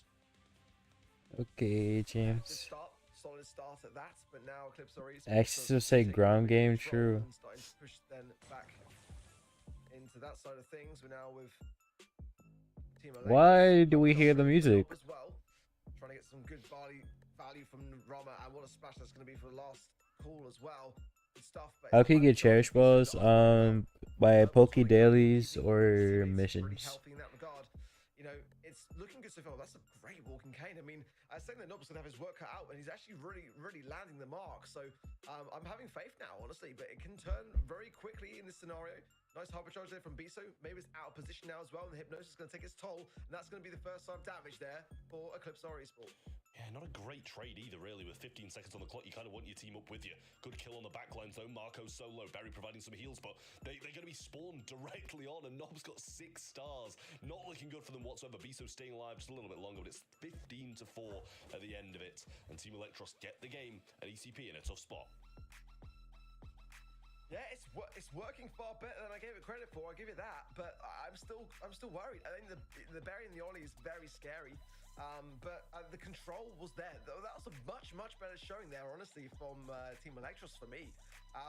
Better composure. Normally against this kind of comp that I've seen today, they tend to crumble a little bit. It requires a great deal of communication and landing those shots, not having any whiffs along the way. And that was exactly that for Team Electros. So to keep this up, they might survive on a little bit longer here. Yeah, well, this is terrible. We shall see. Pinned back into the spawn. ECP do have the lead though, which means we might see a little bit of a different game with Electros having to push into them, but Sabine taking so many shots and super over to the right hand side, not really going to be finding many connections, just cutting off ECP's route back to home. And Marco trying to get some shots in, great connection on Mebius there, forcing him even Welcome back loading. Also the Herbal Tonic doesn't even find him either, so will be required to heal on his own, and Lou's clipping, honestly, doing really well. And Ollie got the super now, but might be a risk to go in when you're up. Yeah, not being forced back this far was because of the freeze and just had no choice, had to evade the shots from Marco to really not be frozen out of the question. Hypercharge for Nob now available as well, as Bisa coming in with some huge area splash now. Last call from Rama, big heals coming down as well. And it's going to be a tough thing. Look at the actual flank that we're seeing on the top right-hand side as well, as maybe it's really deflated that entire push. It's still just the one I agree, Tori. Because we approach 45 seconds, that is separating both teams. Like, a cherish ball that actually works. Yeah, well, just waiting in the backlines, letting Berry just heal them up, and should be able to pretty much get a lot of supers if they're all stacking like this. Gonna go forwards now. Rama gonna get controlled and brought back, killed. There's the Walking Cane, though, not gonna find it just yet. And we're back to spawn as Rama got taken down. Just 25 seconds on the clock, or match point to Eclipsar will be coming up next. Yeah, a bit of a late Walking Cane for me. Maybe he didn't have it available to hand, but definitely a precarious position now with 15 seconds, and something that it's got to be a turnaround in the side of Team Electros here. Last call now, the hypercharge. Holy. He goes down. That's the lead over to Team Electros now as well. RT legs go down as well. Sabim is low. Sabim gets it though. Nah, that's crazy. In the final seconds, that was insane. That was ridiculous. Marco played it so well. All of the ECP guys somehow managed to cling on there. I have no clue how he didn't die. In the end, he had 2 players on him, the RT, and survived it out. Absolutely ridiculous from him. Solid plays, but I just have no clue how he survived. How did he not kill him there? RT legs, and I thought there's just no way that he survives that. I mean, just unreal. The timing of that scenario was crazy to me, and I thought Electros had that, honestly. I was really keeping an eye on the blue star because it was going down so quickly. Love to see that replay back. Unreal stuff from Eclipse or Esport. Yeah, Sabim quite low, but Berry's heals will now be taking effect. And it is a 3-star lead. A lot of work to do for Team Electros now, and especially because they were behind for such a long period in that last game. You got to question if they're going to try and make this aggressive push early, because it was time that really made them lose it. Sabim now low HP on that Ollie side as well. Good approach there from Rama to really land those bottles. Does get the kill, making it a 1-star differential now. Definitely. Can I get rid of this damn music, bro? Now having hypercharge quite early on in the game as well, and a good spot to use it, mirroring the opposition as well, swapping lanes. I think it's quite the smart approach here as well to keep on the berry. Good walking cane now as well. Surprised that Rama didn't go in immediately with the last call there. Maybe some miscommunication once again, and that might prove costly. 4 stars and 7. Look at the trades actually in favor of Team Electros now. 1 star ahead. Yeah, I'm not sure how they managed to come away with that, but the Rama hypercharge was definitely a big help in that situation. Still, an Ollie super is available, and the berry heals will continue to come through. Now he goes in, might want to jump towards it as well. Good heals there. Nice little mind control brings him back. The hypnotize was beautiful, and Mebius might be picked up here as well. They're going aggressive for him.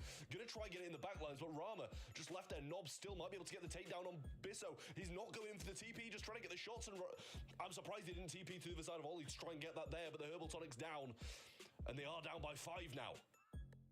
5 stars in 10 seconds is what Electros need. Otherwise, Eclipse or Esports will claim their first monthly final win ever. Nob has got the TP. He's going to get the walking cane connection as well going in now, but actually going back a bit of a miss potentially here, but 11 stars to 14, 16 wow. now to 11, and Eclipse or Esports. Another sweep in monthly finals, grand finals. First ever monthly finals win. That is absolutely mental. Like, how this has happened, I'll never know. I doubted them in the first game, never mind the rest of them. I predicted against them 3 times, and they've won every single time. I'm having a nightmare today, but what a win this is for Eclipse Esports. Hugely deserved. They've beaten pretty much every big team there is to beat in Brawl Stars, and just claimed the crown for themselves. Trav, you dropped your crown, mate, but let me pick it up for you. You're still my hero. You're still my predictions master, mate. But hey, it happens to the best. I appreciate it. You know what? I appreciate it. That's the first time you've ever actually said that, so I appreciate that. I thought I would take over that crown now, but it's okay, honestly. I'm just so happy for the guys from Eclipse Esports. Congratulations to them once again. Marcos, Sabim, and Beezer can now count a monthly crazy to say, honestly, but so well deserved. They really love randoms. I mean, they're not randoms. Eclipse is a band in Oregon. Cycling is also like crazy tapping. Ollie just overall a phenomenal brawler, especially in the hands of Eclipse. They could not have done anything better, I feel, Trev. Yeah, I mean, Rama played it so well. He saw a lot of moments with 5, and he's got a lot of DPS in there as well. Nob with 8 kills. Mebius wasn't able to secure 1, and his DPS not that high either. But really good play across the board from Eclipse Esports. You see the whole team taking effect, doing their part. Whereas it kind of seems like there may be a little few drops here and there from Team Electros, and I was very surprised that, especially in that second game, I believe it was, that Electros didn't take it just by the RT's legs dropping, and I felt the kill should have been there. I mean, maybe it's a tough one, really, on 0 there, but I mean, I think Nob did fantastically well regardless. I mean, just great drafts from Eclipse Esports today. I think that Electros did well to get to this. Yes, fair loading. We had the best grand finals that we could have had. The teams that we had were the ones that deserved to be here, knocking down the teams in which they did. So, I mean, you can't complain. Emea always has twists and turns along the way. Sure, it can just bury our predictions, but that's the best part about it, in my opinion. You never know what to expect. I do feel like you had a good point there, Ark. Nop was doing phenomenally well. That first round that Electros ended up winning was all him, hitting his walking canes constantly. But then on the other side, we also had a heavy hitter. You folks at home voted, and the MVP for the grand finals of the EMEA March Monthly Finals is Marco once again. Trev, not really surprising, is it? No, I mean, to be fair, I wouldn't have been able to pick out a single Eclipse Art player today that was the MVP. I mean, Marco thoroughly deserving of this in this game, but throughout their entire run through the monthly finals today, the entire squad has just played absolutely amazing. The drafting was incredible. The gameplay was incredible. The synergy these guys have is absolutely wild again. But I'm not sure if anybody could have predicted this happen, but I couldn't be happier that they've managed to get this win. We're gonna bring back our fourth caster here as well, Kenny. I really hope you enjoyed the grand finals. You watched it from the back lines. Did you expect a 3-0 sweep? I did not. Hey, Toby. This is a hand-up moment. I might not know ball. We all might not know ball. I mean, it would have been better to hit the lottery today. It's been an unbelievable. I'm gonna hit your final thoughts, and then I think I'm just gonna rate Alex, to be honest. The entertainment value so high. I mean, an awesome day to watch, to be honest with you. Really impressed with the Eclipsar Esport. And like I said, I heard rumors down the grapevine that they had some trouble scrimming just due to availability and things like that. So the fact that they were to take down Titans the entire day is just wild to me. I hope you took that time in the grand finals, Kenny, to process what just happened today, because it was pure chaos. Please guide us through the bracket of today. The goal, I don't see nothing live. Look at this. I mean, Humble start of the day, for example, with a 3-0, and then they get 3-0'd by Eclipsar Esport, who go on to 3-0 Team Electros. And I mean, we have Foot Esports, previous world champions, going down in the semifinals. We have SK Gaming going down in the Thriller earlier on today. Honestly, just a wild showing for today, and it's rare that we have this many upsets. I hope the folks at home were predicting match by max. Remember, even if you mess up, you can still I know what you participate in the meant, event my website, get friend. that Pro Pass XP. I'm not that I know tired. I need to do that because I am definitely down for the count in terms of getting that spray this weekend. I mean, yeah, What? Toko, what the hell? Some pro rank points. To me, this day proved just once again how unpredictable our region really is. Within just 1 month, everything can change. The two teams from the finals last month didn't even make it into the grand finals this month. Some teams that made it for the first time this time, Totem Esports, for example, we expected them to be here all season long, and they didn't even make it to the monthly finals last month. And that also means we're probably gonna have a look at a totally changed leaderboard every single month. I just stream from there. Nah. Look at that tied a piece between SK Gaming and Eclipsar Esports as a result of them having overall the exact same number of points. I mean, really quite crazy that we've got such a You get Umbreon there. I mean, I think it's a low chance to get Umbreon from the Poke Daily. It come down to the next monthly final to determine who is going to make the Brawl Cup. And I mean, Electros on 89, 99 for Humble. I mean, Foot Esports not even out of the conversation either. I mean, it's really going to be an intense monthly finals, isn't it, for April? Damn, Humble is in third. I gotta say, I feel like even Heretics is like they might even have a chance. It all comes down to the qualifiers. That's the thing. I really hope that we have so many of these teams getting through to the monthly finals, so we can actually have it play out here rather than like it depend so heavily on if people actually make it here or not. Because there's going to be a few teams out of the 8. Not every single one of those is going to make it. Let's be real. So yeah, I really hope a lot of them make it and we have it play out in the monthly final rather than the qualifiers being a big part in deciding who makes it to that Brawl Cup. All in all, I think it's safe to say that EMEA so far this month shapes up to be the most unpredictable and competitive region of them all. I definitely know what my takeaways of the day are. Expect the unexpectable. What are yours? Mark, we go down the line. You start. Van Hank, you done? Did we already learn to expect the unexpected when Havoc got to grand finals? You both said pretty much exactly what I want to say. Expect the unexpected, because I don't know if anybody... Actually, I think I saw OU, the Chinese player. I saw it on Twitter whilst I was off. He'd predicted 6 for 6, and he predicted it in the finals as well. That man's gone 7-0. I don't know how he's managed to do it, but clearly that guy knows something the rest of us don't. Honestly, wizardry out of him. A really impressive day, and it's going to come down to Brawl Cup next month. I mean, there's teams Predicting this monthly finals is insane. For winning a monthly finals. I think they're out of the equation at this point. So the fact that we have some new names that might take it, it's just more the reason to watch next month. well summarized, you guys. Again, I had a blast today with you. Once again, a huge shout out also to our production today. They truly worked over hours today. We're back next Saturday with the South and North American region. I hope to see you all tune in again for day 3 and 4 of the Brawl Stars Championships. See you then. Oh, there's a Sylveon spawn.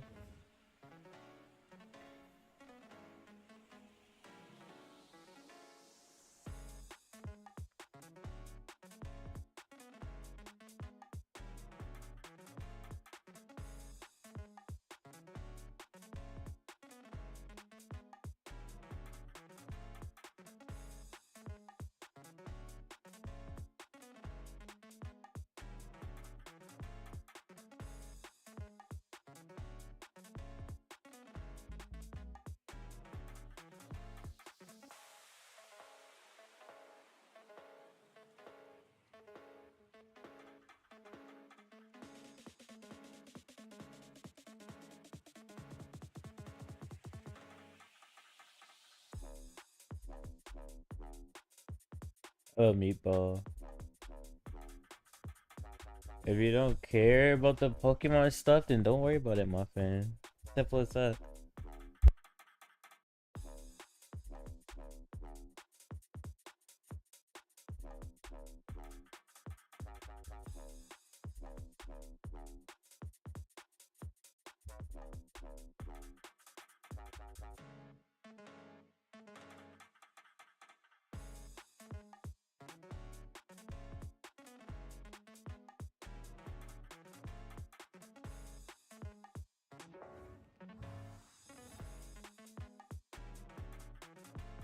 I'm not sure, Tori. I know there's a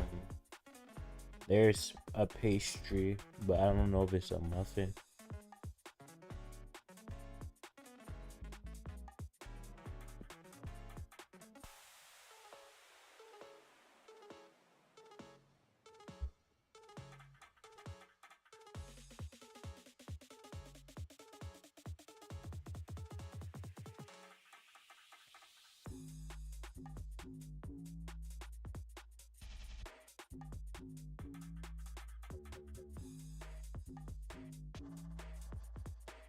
Okay.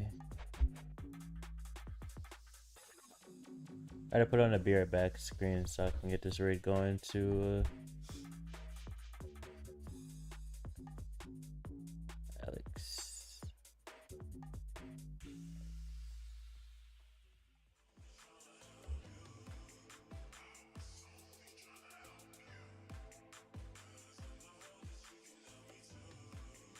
Yeah, same loading. I hear it a lot too.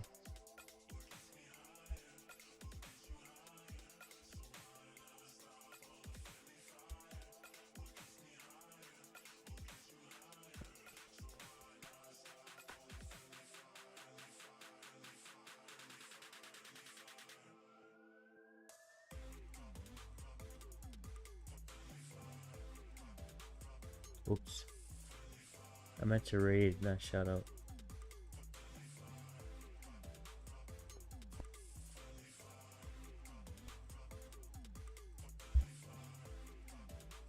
Fucking hell. Why can I not type right now?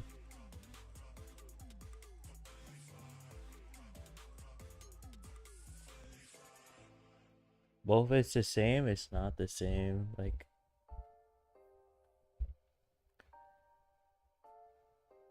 shout out to go before raiding him, sure. Just so people who don't catch the raid actually know where we're going.